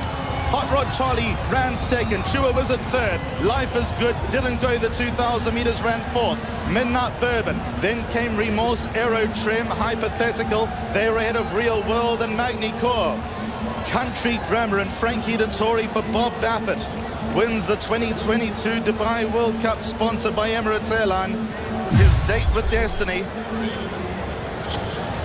He's now won the big one after a cracking run in the Saudi. Frankie Dettori, Bob Baffert, Country Grammar has won the Dubai World Cup. That's a fourth win in the race for trainer Bob Baffert. What a victory. Great celebration from Frankie. Wow, that would have felt like a long last couple of furlongs for a few of them, Chad. Life is Good. He got very tired. And really no excuses. He got a clear lead. He set reasonable fractions, and he saw out the 1800 no problem like he did in the Pegasus, but after the 1800 he started getting a little bit late, and the cavalry was coming. Country Grammar from the outside, and Hot Rod Charlie somehow got back in the race on the inside, but Country Grammar got out in time. Yeah, it was interesting because Hot Rod Charlie swinging in. We were kind of going, he's suspend force. He dropped back to 5th or 6th and managed to get back up there. Charles the Wizard, I don't know where he came from. He ended up being 2nd or 3rd, I think. Yeah, it all happened quite late on. There was a lot of horses, stamina-wise, that were just getting tired. The one thing that Bob Baffert has said since the beginning, though, is this horse wants 2 turns. The further the distance, the better. Life is Good. There was questions about the distance. There was never questions about the distance. It was just whether or not he can replicate that form from Saudi, and boy, did he. Yeah, he did. And like you say, there's been question marks over that Saudi run. I just felt the track here would suit him better. You know, he was always beautifully positioned by Frankie. You see here, Life is Good is drifting out again like he's done in so many of his races. I'm not saying that's going to cost him the race, but it might cost him second here. He just can't maintain that straight line in the stretch. He's done it every time in America. It's interesting that you say that. He drifts out to the right, and Irad Ortiz has got his, I don't want to criticise him, but he's got his stick in his left hand, so it's kind of as if he's hitting him that way. Hot Rod Charlie finishes second. In a way, the worst place to be, really. But beaten by this horse, and we've got to give the horse plenty of credit. He was coming back off a 9-month absence when he ran that excellent second in the Saudi Cup. Prior to that, he was a Grade 1 winner. It came in the Hollywood Gold Cup, and he's done this again for Frankie Dettori, who, of course, has a great record in this race, mainly for Saeed bin Saror. And this will mean an awful lot to him, you'd think, because he's had so many big days in Dubai, but to come back and do it again at the age of, 52, he's going to be pretty chuffed. Still the greatest, by far. He's still the greatest. He was the greatest when I started riding, and he's still the greatest now. I don't think we'll ever see anyone match him, not only his riding ability, but his personality on a racetrack. He's actually his 4th win in the race, equaling the record held by Jerry Bailey for most wins. It's his first since 2006, though. That was on Electrocutionist. And this horse only had 10 starts now, won 4 of them. And where will he go now, Chad? I mean, there's so many big races in America for them to target. Will they work back from the Breeders' Cup Classic? Well, I'd say he won't run for the next 90 days, right? That's for sure. Look, the fact that Bob Baffert's been able to do this with the cloud that's been hanging over his head back in America with everything that went on, and to just maintain business as business is. He sent Jimmy Barnes out here. He sent his best exercise rider out here. They went from Saudi. They've had this targeted the whole time since Amr Zenden bought into this horse back in December, that they were going to go take on the Middle East. And look, he ran second in Saudi. He wins this race here. You really do have to tip your cap to Bob Baffert, because it's not easy to train when you have so much going on in your head. And to compartmentalize what he's been able to do is really, really amazing. Yeah, I think as well, and full credit to the connections, because I saw an interview in Saudi. The owner was fully behind Bob, and like I say, it's very hard for him, you know, like you say, with everything that's going on over his head, and you know, to prep these horses in the way he does. You know, the guy's a genius. I mean, he's won this, I think that's his 4th win now. So Ahmed Zidane is here this evening. I'd be surprised if he isn't. Big supporter of equestrian sport in the UAE with polo as well, and a very eloquent man, a very nice man to talk to. I'm hoping he's here enjoying this victory. And you feel a bit for Flavien Prat, perhaps, ridden this horse his last 2 starts? Look, it wasn't necessarily a difficult decision for him. And look, Hot Rod Charlie, and we'll watch the replay back here in a little bit, he got the worst of the kickback. He teched himself out. I mean, Hot Rod Charlie runs an unbelievable race to get back up for second. So, yeah, Flavien will be a little bit upset for a second. That's a big purse, but no harm in the ride there from Hot Rod Charlie at all. No, and you know, you say Flavien will probably be kicking himself. I don't think Frankie was first choice when Flavien didn't ride this. I've got a funny feeling William Buick was booked to ride this horse, and then he obviously had to ride the Godolphin horse, and then Frankie got taken off Real World, so it was like a jockey's merry-go-round. So I don't think they actually had a rider up until the 12th hour for this horse. Well, so there was a long time where Louis Saez thought he was going to ride the horse as well. He ends up sitting in the hotel now watching the World Cup from home. But look, at the end of the day, this is a really, really nice horse. It was always meant to be a nice horse. This horse started his career with Chad Brown. So 2 wins on the night for former Chad Brown horses with Switzerland and Country Grammar. Unfortunately, the owner of this horse, Country Grammar, Paul Pompa, passed away. And Paul, looking down on us, was one of the biggest supporters of racing, the nicest people in the world. And just so happy for all the connections that were involved in this horse from the very beginning to get here, because it takes an entire army to win on this night. Yeah, absolutely. There's a lot of work goes behind the scenes. Like you say, Jimmy Barnes walking in there, he's been an integral part of Bob Baffert's barn for years and years. But I think this is the greatest result because it's the first year we got the crowds back in, and the greatest man, the man Mr. Showtime, wins the race. So I don't think people were even bothered about the horse winning. It's more fact that Frankie's just won the World Cup. He didn't hop off last time. It was a photo finish. He went back to the judge room. You know, he's 52. Eventually, these hop-offs are going to lead to some problems with his knees. I'm just going to see how he lands this one. It's all about if he takes his feet out before, you know, he's doing a flying dismount. No way he won't on this horse, of course. And there's probably the biggest reception of the night, just beating Tig in that particular race. And it's all about Frankie, it really is. He has to get everyone out of the way before I think he might get an horse. extra bit of spring on this one. There we go. There we go. Fantastic. Brilliant. 189 wins here in the UAE for Frankie. Double on tonight following Lord North earlier on in that memorable Dubai turf. Dead heat.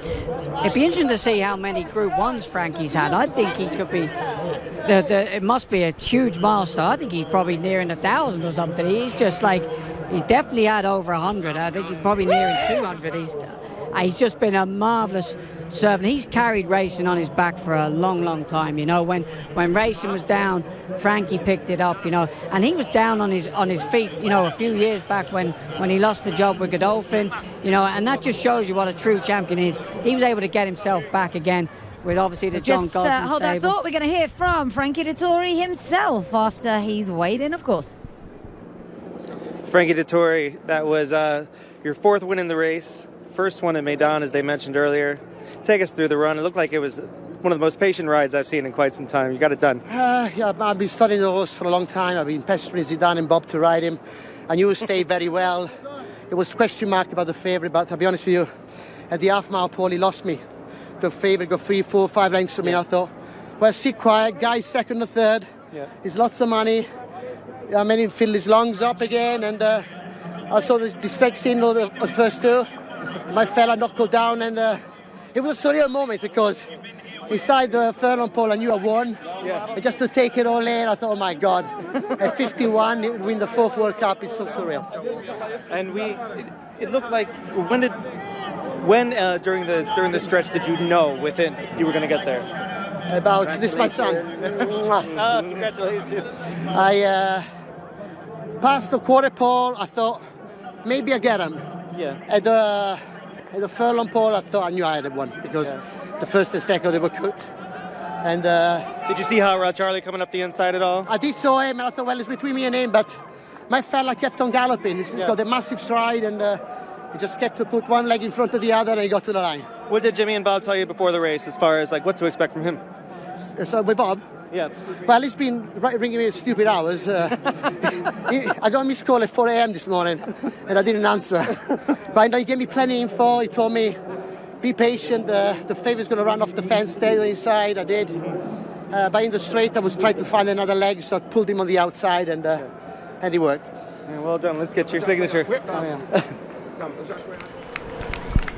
Frankie Dettori, the man again. 4 wins in the Dubai World Cup. 4 as well for Bob Baffert. 4 career wins for Country Grammar. What a lovely horse this is. A son of Tonalist, out of a mare who was a 6 furlong winner on the turf. Who'd have thought it? Which way? Tonalists run all day. It's what they do, and it's good for me because my value on my Philly Truth Hurst just went up, so that's good. Yeah, this horse costs $110,000 over at Keeneland. He's a lovely horse, actually, isn't he? And his run in Saudi was so big, I just worried it left a mark, but it just shows. Listen to what connections say. Well, and this is a horse that he hasn't had the easiest of times. Chad Brown had him for a while. He had a kind of on-again, off-again career. He had to go to Windstar Farm to prep for the sale after Mr. Pompa passed away, and he was purchased by Windstar, and they kept him and sent him to Bob Baffert. And when everything was going on with Life is Good and everything, Country Grammar actually went to the barn of Todd Pletcher, and Todd had him for a month before sending him back to Windstar. And at that point, Amar Zendin kind of bought into the horse and everything else, and it's one of those things to where everything kind of comes full circle. But Windstar, who co-owns this horse, they own Life is Good. They were so kind of excited about Life is Good all week. They're still going to end up walking away with their second Dubai World Cup as well. Where did it go wrong for Life is Good then? Was it a stamina thing? What happened? Had to be a stamina thing because Era at Ortiz had it so easy, I felt, up front. The fractions were, like Chad said, they were slower than, we were talking about off air, and they were slower than when he won the Pegasus. So, but is there something to be said on a free-running horse? Sometimes you overthink it and you slow it down too much. Just let him do his thing. We saw it with Knicks Go. When Knicks Go used to slow down, that was how he got beat. When Joel Rosario finally just let him go, when he'd go halves in 45, 46, he won the Breeders' Cup race. He won the Pegasus. Is this something where maybe Life is Good is at his best, just letting him do his thing? Yeah, there is, and I'd agree with that. There's a point where you do overthink it and you try and take a horse out of his comfort zone. But I didn't ever feel that he was taking him back. He just looked like he was in a relaxed rhythm.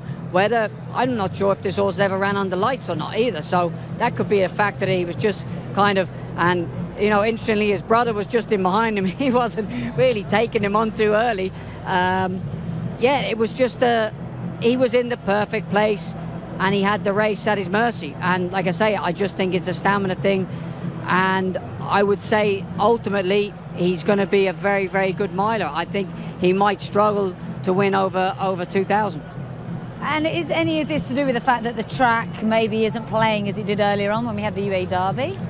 Not really. This is a speed track, and it's still a speedier track. I mean, look, it's suited Country Grammar because obviously Saudi was a little bit deeper. I would agree that it's slightly quicker than it was earlier on because the temperatures dropped and it gets a bit cooler. But I don't think there was any excuses. There was nothing in behind that you would say, oh, he should have. We were looking at Hot Rod Charlie and we thought he was beat. And he ended up staying on. And like Chad said, how he got down the fence, I don't know, because he looks spent force turning in. He really did. He was being hard-ridden for a while. Incidentally, on the question of Frankie in Group 1 wins, our producer Mohammed tells me that's his 200th. There you go. What a way to get your 200th. What a way to get your 200th. I think he'll keep him going for another year anyway as well. I don't think there's any sign of him going anywhere just yet. And thank heavens, because as Richie says, he's the most recognisable jockey in the world. I think a big shout out as well, Laura, goes to Remorse. I said to Tig earlier in the day, I said, he'll pick up a check because he gallops all the way to the line. So by rights, he shouldn't, on all known form, he shouldn't be threatening anything. But he's ran sick, the Zabeel stable had a fantastic night. And while it's a day for the international contenders that had so much success, Bhupat Simar, in his first try here as the trainer and the license in his name, walks away with a win in the Golden Shaheen, a 6th with Remorse for next year. And his horses in the UAE Derby showed up as well. I mean, Summer Forever running second and Bendug running fourth is certainly something that you're going to look forward to. Look, the season's almost over here in Dubai. Bhupat's got time to think and relax and figure things out for the future. He's going to have a long career here as well. He won't do any thinking or relaxing. He'll be straight off to the sales. He won't be relaxing, but I think he'd have been under the back foot from the second race because their biggest ammunition was in the Godolphin Mile, and I think they were last and second last. So, for the things to turn around so quickly as they do in racing. But, like I say, great night for everyone at Zabeel as well. Wonderful to see our trophy presentation coming up in a moment, and Amir Zidane is here, which is fantastic, picking up the trophy from the Crown Prince, His Highness Sheikh Hamdan bin Mohammed Al Maktoum. Such a big part of racing here, sadly his own hypothetical out of the money in the Dubai World Cup, but Amir Zidane, say only his first runner here. He's got a polo team and does, say, support a lot of things, and I was lucky enough to interview him last year, and what a gentleman, really lovely and extremely helpful with his time, which I appreciated. So big well done to all connected with Country Grammar, winner of our 2022 Dubai World Cup. And it's going to be a while before we see another jockey beat Frankie's record and Jerry Bailey's record of 4 in the race, because Jerry, of course, no longer riding. There's Jimmy Barnes. A bit on him, Chad. He's been Bob Baffert's right-hand man for a long, long time. No, his wife Dana was a cog in the operation as an exercise rider. Now she's since retired, but Jimmy has always stayed by Bob's side. They've had 2 Triple Crown winners together, 4 Dubai World Cup winners, countless others in between. I mean, it's been a partnership it's just easy. Bob Baffert can stay in California and know that everything is getting done the same exact way that it would be if Bob was here himself. That's so crucial to have when you have a team like that. He knows how to get the crowd going. It's been a long time since we've seen this. 2006, my first World Cup actually. Electrocutionist was Frankie's last win in this race. Of course, won it on the Great Dubai Millennium as well. What an amazing, iconic trophy. One of few trophies that are instantly recognisable in the world of horse racing. And Frankie will be so on a high for days after this. We are getting a national anthem from America and the UAE, I believe.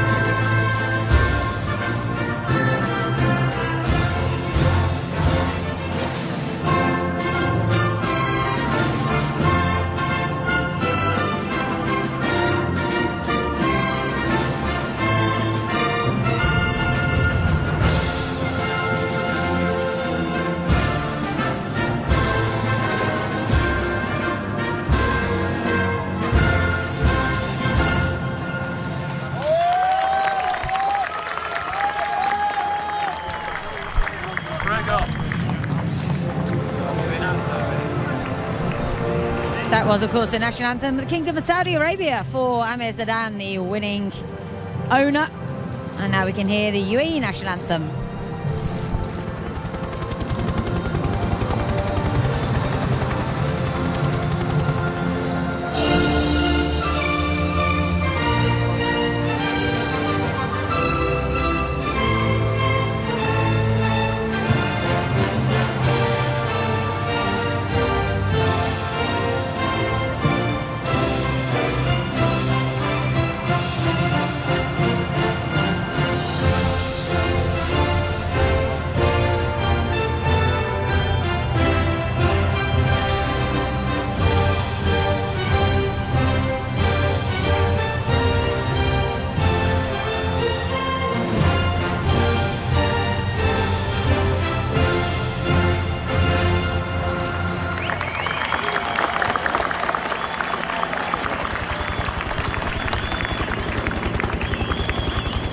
Wonderful scenes here at Meydan Racecourse. 2022 World Cup has felt like a proper World Cup. We didn't have the crowds last year, they're back this year. And this is a very popular winner. Bob Baffert, okay, maybe not as popular as he once was, but he's still got an awful lot of fans, including me, to be honest, Chad. He was very kind to me when I went over there to watch Justify's Triple Crown. And he's, no matter what you think about him, he's able to produce them at home and over here in the UAE. And that's not easy to do. I mean, we see here trainer Todd Pletcher going to go back to the drawing board again. He thought he had the right horse to do it. He thought Life is Good was the one, and it just wasn't his day today. And maybe, like you said, maybe just the 10 furlongs just a little bit too far. And you know Frankie very well, Richie, and he just still know how to celebrate this, won't he? Oh, he knows how to celebrate. You know, like I say, we'll have to deal with him for another year. I think he'll keep him going, but he's just been fantastic for racing in general, not only in the UK but worldwide. He's just like I say, at times he's carried racing on his back. He's self-promotes racing in Great Britain, in Europe, you know, worldwide. Everybody knows it. I mean, he's probably the only person in racing that is a household name. You know, he's had his ups and downs, but you know, like true champions, he's bounced back, and it's, you know, it's a great feel. A lot of people might write in now and argue with me, but I think it's a feel-good factor about this win. I mean, obviously people have got their own opinion about Bob Baffert, but you know, you've got to take your hat to him. The guy is a phenom, you know, with what he does. Frankie riding it, and we were just seeing there when Jimmy Barnes collected the trophy, it was very emotional. It was an emotional thing for him because he's been an integral part of that outfit. So he's been there when things are going bad and when, you know, Bob's been under pressure, obviously, with what's been going on. So it affects people in different ways, and you know, people have lives to live, and they have people outside of racing as well. So, you know, it's a great win, and like I say, you know, Chad says the horse was in top pledges, but there's always a story behind a big win, and like I say, the whole night has just had that feel-good factor, from Tig winning the Golden Shaheen to Frankie winning his 200th Group 1, back where it all started really in the Emirates, you know. And behind us, it's safe to say that the Hot Rod Charlie people are okay with second. We have the Let's Go Chuck chants starting behind, even though they've run second. Well, that's what they were saying. I thought they were saying, let's get something. No, let's go Chuck. Okay, that's better. That's been their go-to. They carried it through the Kentucky Derby, the Belmont, the Breeders' Cup, and they've now the boat racing guys that own a piece of Hot Rod Charlie. They're young kids and they love it. Chad, Rich, it's been wonderful to have you with us. We're going to pause for a while and bring you what I'm sure will be a spectacular closing ceremony to this 2022 Dubai World Cup. They've kept it quite strictly under wraps what we're going to see, but Mohammed Issa, the general manager of Dubai Racing Club, said to me last week it'll be something like you've never seen before. So we'll bring all that to you here on Dubai Racing Channel as we take our helicopter shots from this fantastic track, which has really felt like it's been back in business this evening. A lot of people crammed in here, and 1.2 kilometres from one end to the other, and there'll be a fair bit of celebrating going on tonight, notably in the Japanese corner. I'd have thought, after their fantastic 5 wins. I guess that has been the story, hasn't it? The Japanese dominance, I suppose we can say. It's kind of been a continuation, though. I mean, we saw this in the Breeders' Cup with their 2 wins, the 4 wins in Dubai, and now what do you call it? 5, 4.5, whatever you want to call it. Call them winners. Yeah, absolutely amazing. They did so well over in Saudi. Of course, there's more races to plunder here, but still, they've just shown they've got so much versatility. They can do it on the dirt, they can do it on the turf, they can stay, they can sprint. They've done less of that tonight, but still absolutely brilliant. And it has been a really international night as well. Of course, Richie, we had the winner for Qatar with the Arabians right at the start. We've had the British win with Lord North. We've had 10 winners on a 9-race card, which is unusual. Yeah, exactly. It has, like you say, you know, it kicked off with the Qatari horse that obviously has a French connection. Then they kicked off with the Japanese winning the mile, and then, you know, it just seemed to be a continuation of Japanese domination. And then obviously great for local trainers, you know, Boopet, first season training with the licence under his name, first Group 1 for Tig. That was just a real good feel-good factor about it. You know, I'm forgetting the Alcoa Sprint, Ronan Wheeler and Ado McGuinness, you know, great feel-good factor there. I mean, the horse won the Prix de l'Abbé, ran here Super Saturday. Ado McGuinness has been here all carnival prepping this horse for this night, and you know, Ronan Wheeler is a young jockey with a huge future, so it's great for him to get his I think it's probably his second Group 1 after he won the Abbé. Then it continued with French domination again, Japanese domination again. Frankie tried to get in on the act with a half a point and then it caps it off with you know, Bob Baffert, Frankie Dettori. You know, it's been a great night. The thing that's amazing to me that you look out and you walk away from the 10 wins is that you can come from anywhere, you can prep here, you can prep abroad. the best horses show up here, and you've got to bring your A game, whoever you are. But the preparation and the way to get here, the map is different for everybody, and it leads to treasure one way or the other. Holding up that trophy, it's a remarkable thing to be able to win here on World Cup night. It's very emotional. Even thinking back now, 5 years ago, 6 years ago when I did it, it's something that you'll just never forget, holding it up in front of that crowd and the culmination of all that hard work that comes into it, and you see it with each and every one of these winners here tonight. Yeah, absolutely. It's one thing that sticks in your mind, like you say. I mean, you were lucky enough to win it twice. I won it many years ago, Ronaldo, and people still talk about it. You get emotional thinking about it. He was actually 16 the other day. It was his birthday last week, and you know that still makes the hair stand up on the back of your neck, remembering how long ago it was, and you try to think, oh, should I have done things differently, and you know, and it just, I think the whole night brings so much joy to everybody, because there's always a feel-good factor about it. I mean, last year we had David Egan winning the you know, it was Mystic Guide coming out. There's always a feel-good factor about World Cup night. There's a lot of disappointment, and I've been suffered under that over many years. You go into it with such high hopes, and bubbles can be burst. But like you say, there's no rules to training a racehorse. There's no rules to getting them here on the night. You know, you follow your own path, and I'm not a trainer. You've trained Chad, so it's. I think the main thing is you stick to your plan, stick to what you know, and the main thing is knowing your horses. And we know that 365 days from now, we're going to do it all over again. I'll probably be here talking again next year. Can't even begin to think about next year. But you know what, the Dubai World Cup really lets us down. I'm not sure we've ever had domination by one country like this. Maybe in the early days, the UAE horses, the Godolphin horses would do it. Very rare to go through the night without a Godolphin win. Charlie tried very hard and obviously had 2 seconds with Monobo and Yabia. That might have been one missing element that would have got the crowd going even more, but they really embraced the Frankie win and the Tig win in particular, didn't they? Yeah, I think as well, obviously Godolphin will go back and they'll be disappointed with obviously not having a winner on the night. I think that's probably a rarity. I think it's probably a first, to be honest.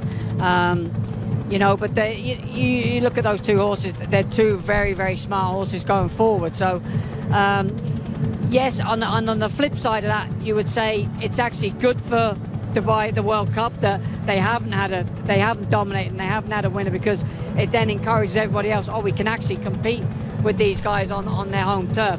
The frightening thing, like I say, is how many Japan are going to bring next year. Good point, actually. But I mean, enough room in the quarantine barn. Well, a lot of us did think that everyone was competing for second in the Gold Cup, in particular with Monobo, and we thought Charlie probably had a stranglehold on the Alquois. Just going back to Switzerland a second, Richie. Obviously, Reynaldo, the Wizard, who you went on, was a very fragile horse. There was never really any serious talk about him travelling. Switzerland, is it something they might consider, do you think? Sheikh Rashid's a very sort of forward-thinking owner. I'm not sure how well he actually travels. He's a very difficult horse in the morning, and I tell you, you know, a lot of credit goes to Yakko that rides him out. I mean, he's ridden him from day one, and he is a very tricky horse. He started his career off here. He came over with Steve Asmussen for a carnival. He then was switched to Doug's. I'm not sure if he even had a stint at Salons, but he ended up in Zabil. He's a very tricky horse. He's a very difficult horse in the morning. I'm not sure whether Saudi is ideal. I mean, obviously it was only an hour's flight, but I'm not sure how well he actually travels and settles into. I think he's in a routine now where he's quite comfortable. But like you say, these sprinters are just amazing, because, you know, the older they get, they seem to get better. And yeah, for Zabil to turn him out and win a gold, Shaheen was probably the best feel-good factor of the night, but probably the biggest surprise as well. Let's bring in Michael, who's back with us and has been working hard all evening getting the interviews. It was well received, this win, wasn't it?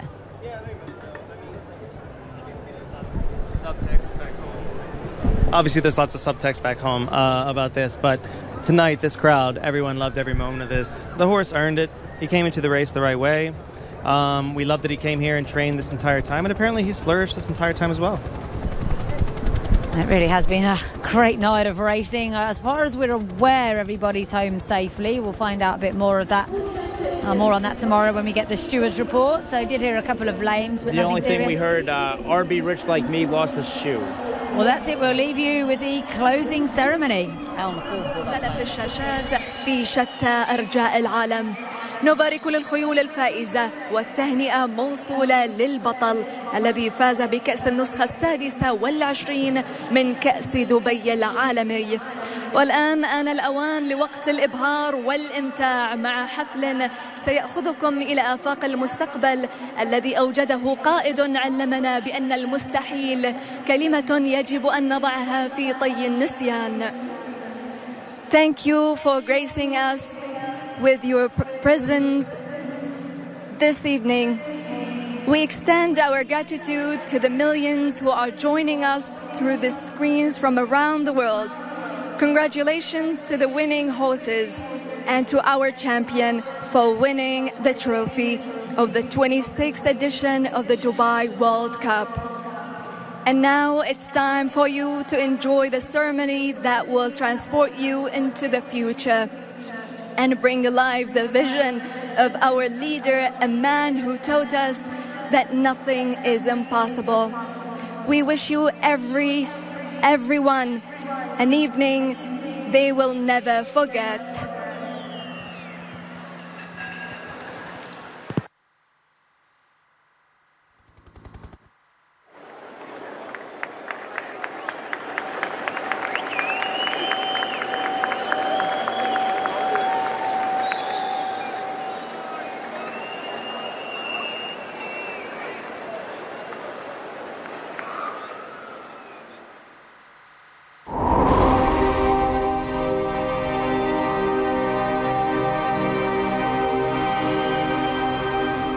الحياة سباق نحو المستقبل.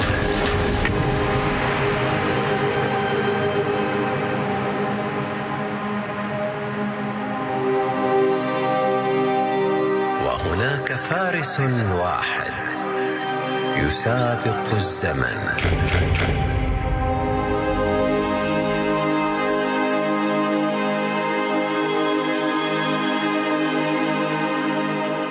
بكل عزيمة وقوة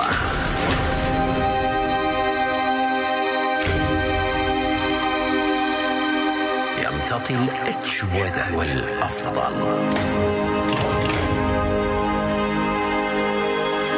متحديا التحديات وقاهرا أصعبها.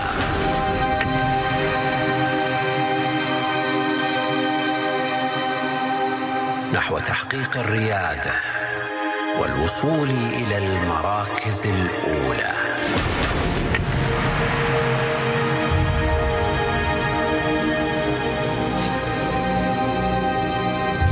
تفوق، علو، ريادة، شموخ، قوة، عزة، تميز، ثبات، إرادة، والإصرار لتحويل المستحيل إلى حقيقة.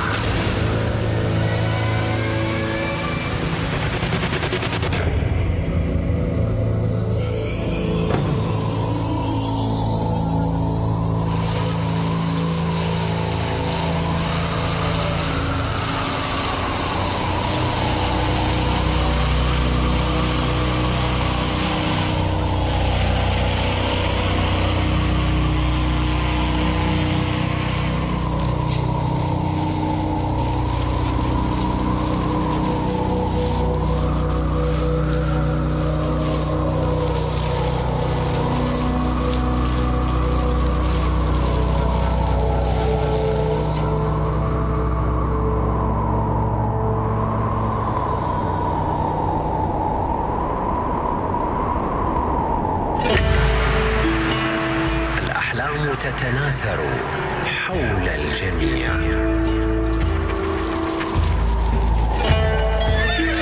وهناك من يتسابق نحوها.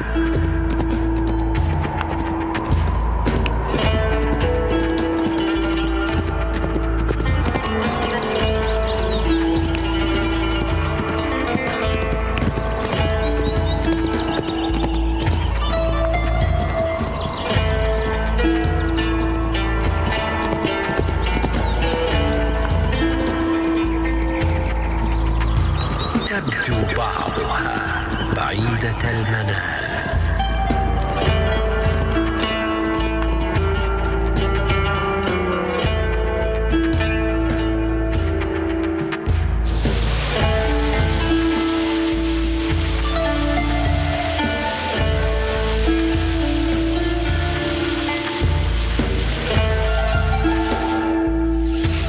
حتى تجد حالمها.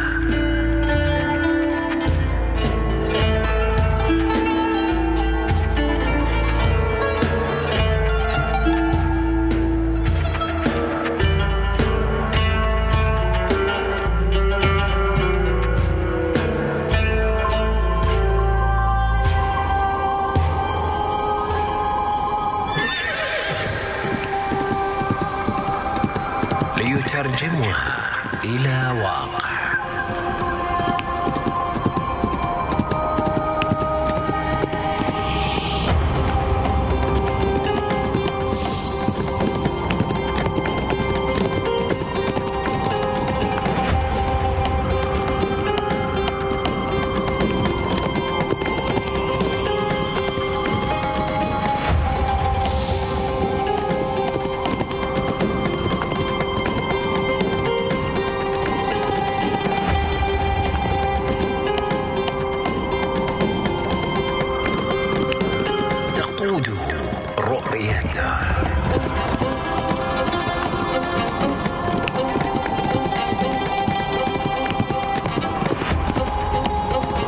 لجعلها وقائع ملموسة.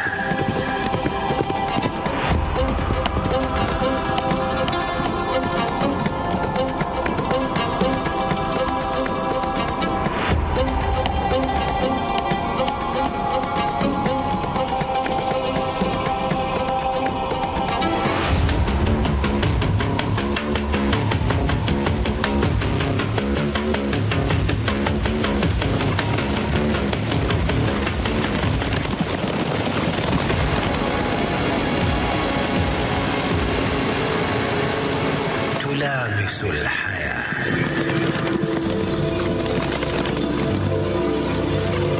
وتلامس واقعنا.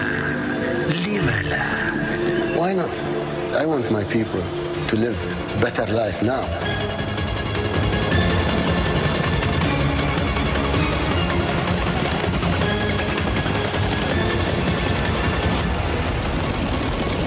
يا من علمنا حب المثابرة والإصرار.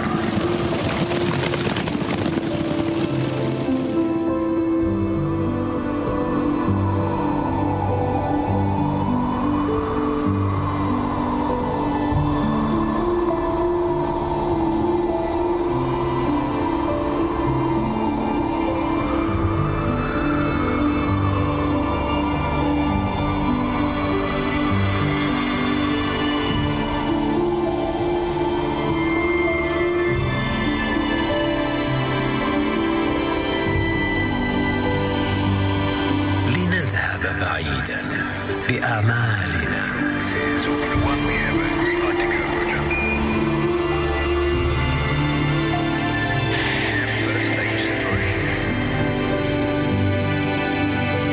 محلقين إلى أبعد الحدود.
يسابق أحلامه.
celebrating years of witnessing magic, witnessing the epic clash of the champions as they sprint ahead towards victory. Behold, as we approach the end of another season of one of the most coveted trophies, we thank you, we thank our partners, we thank our participating horses and their owners, and every team member. As we look forward to yet another season, the cup shines bright until we meet again in 2023.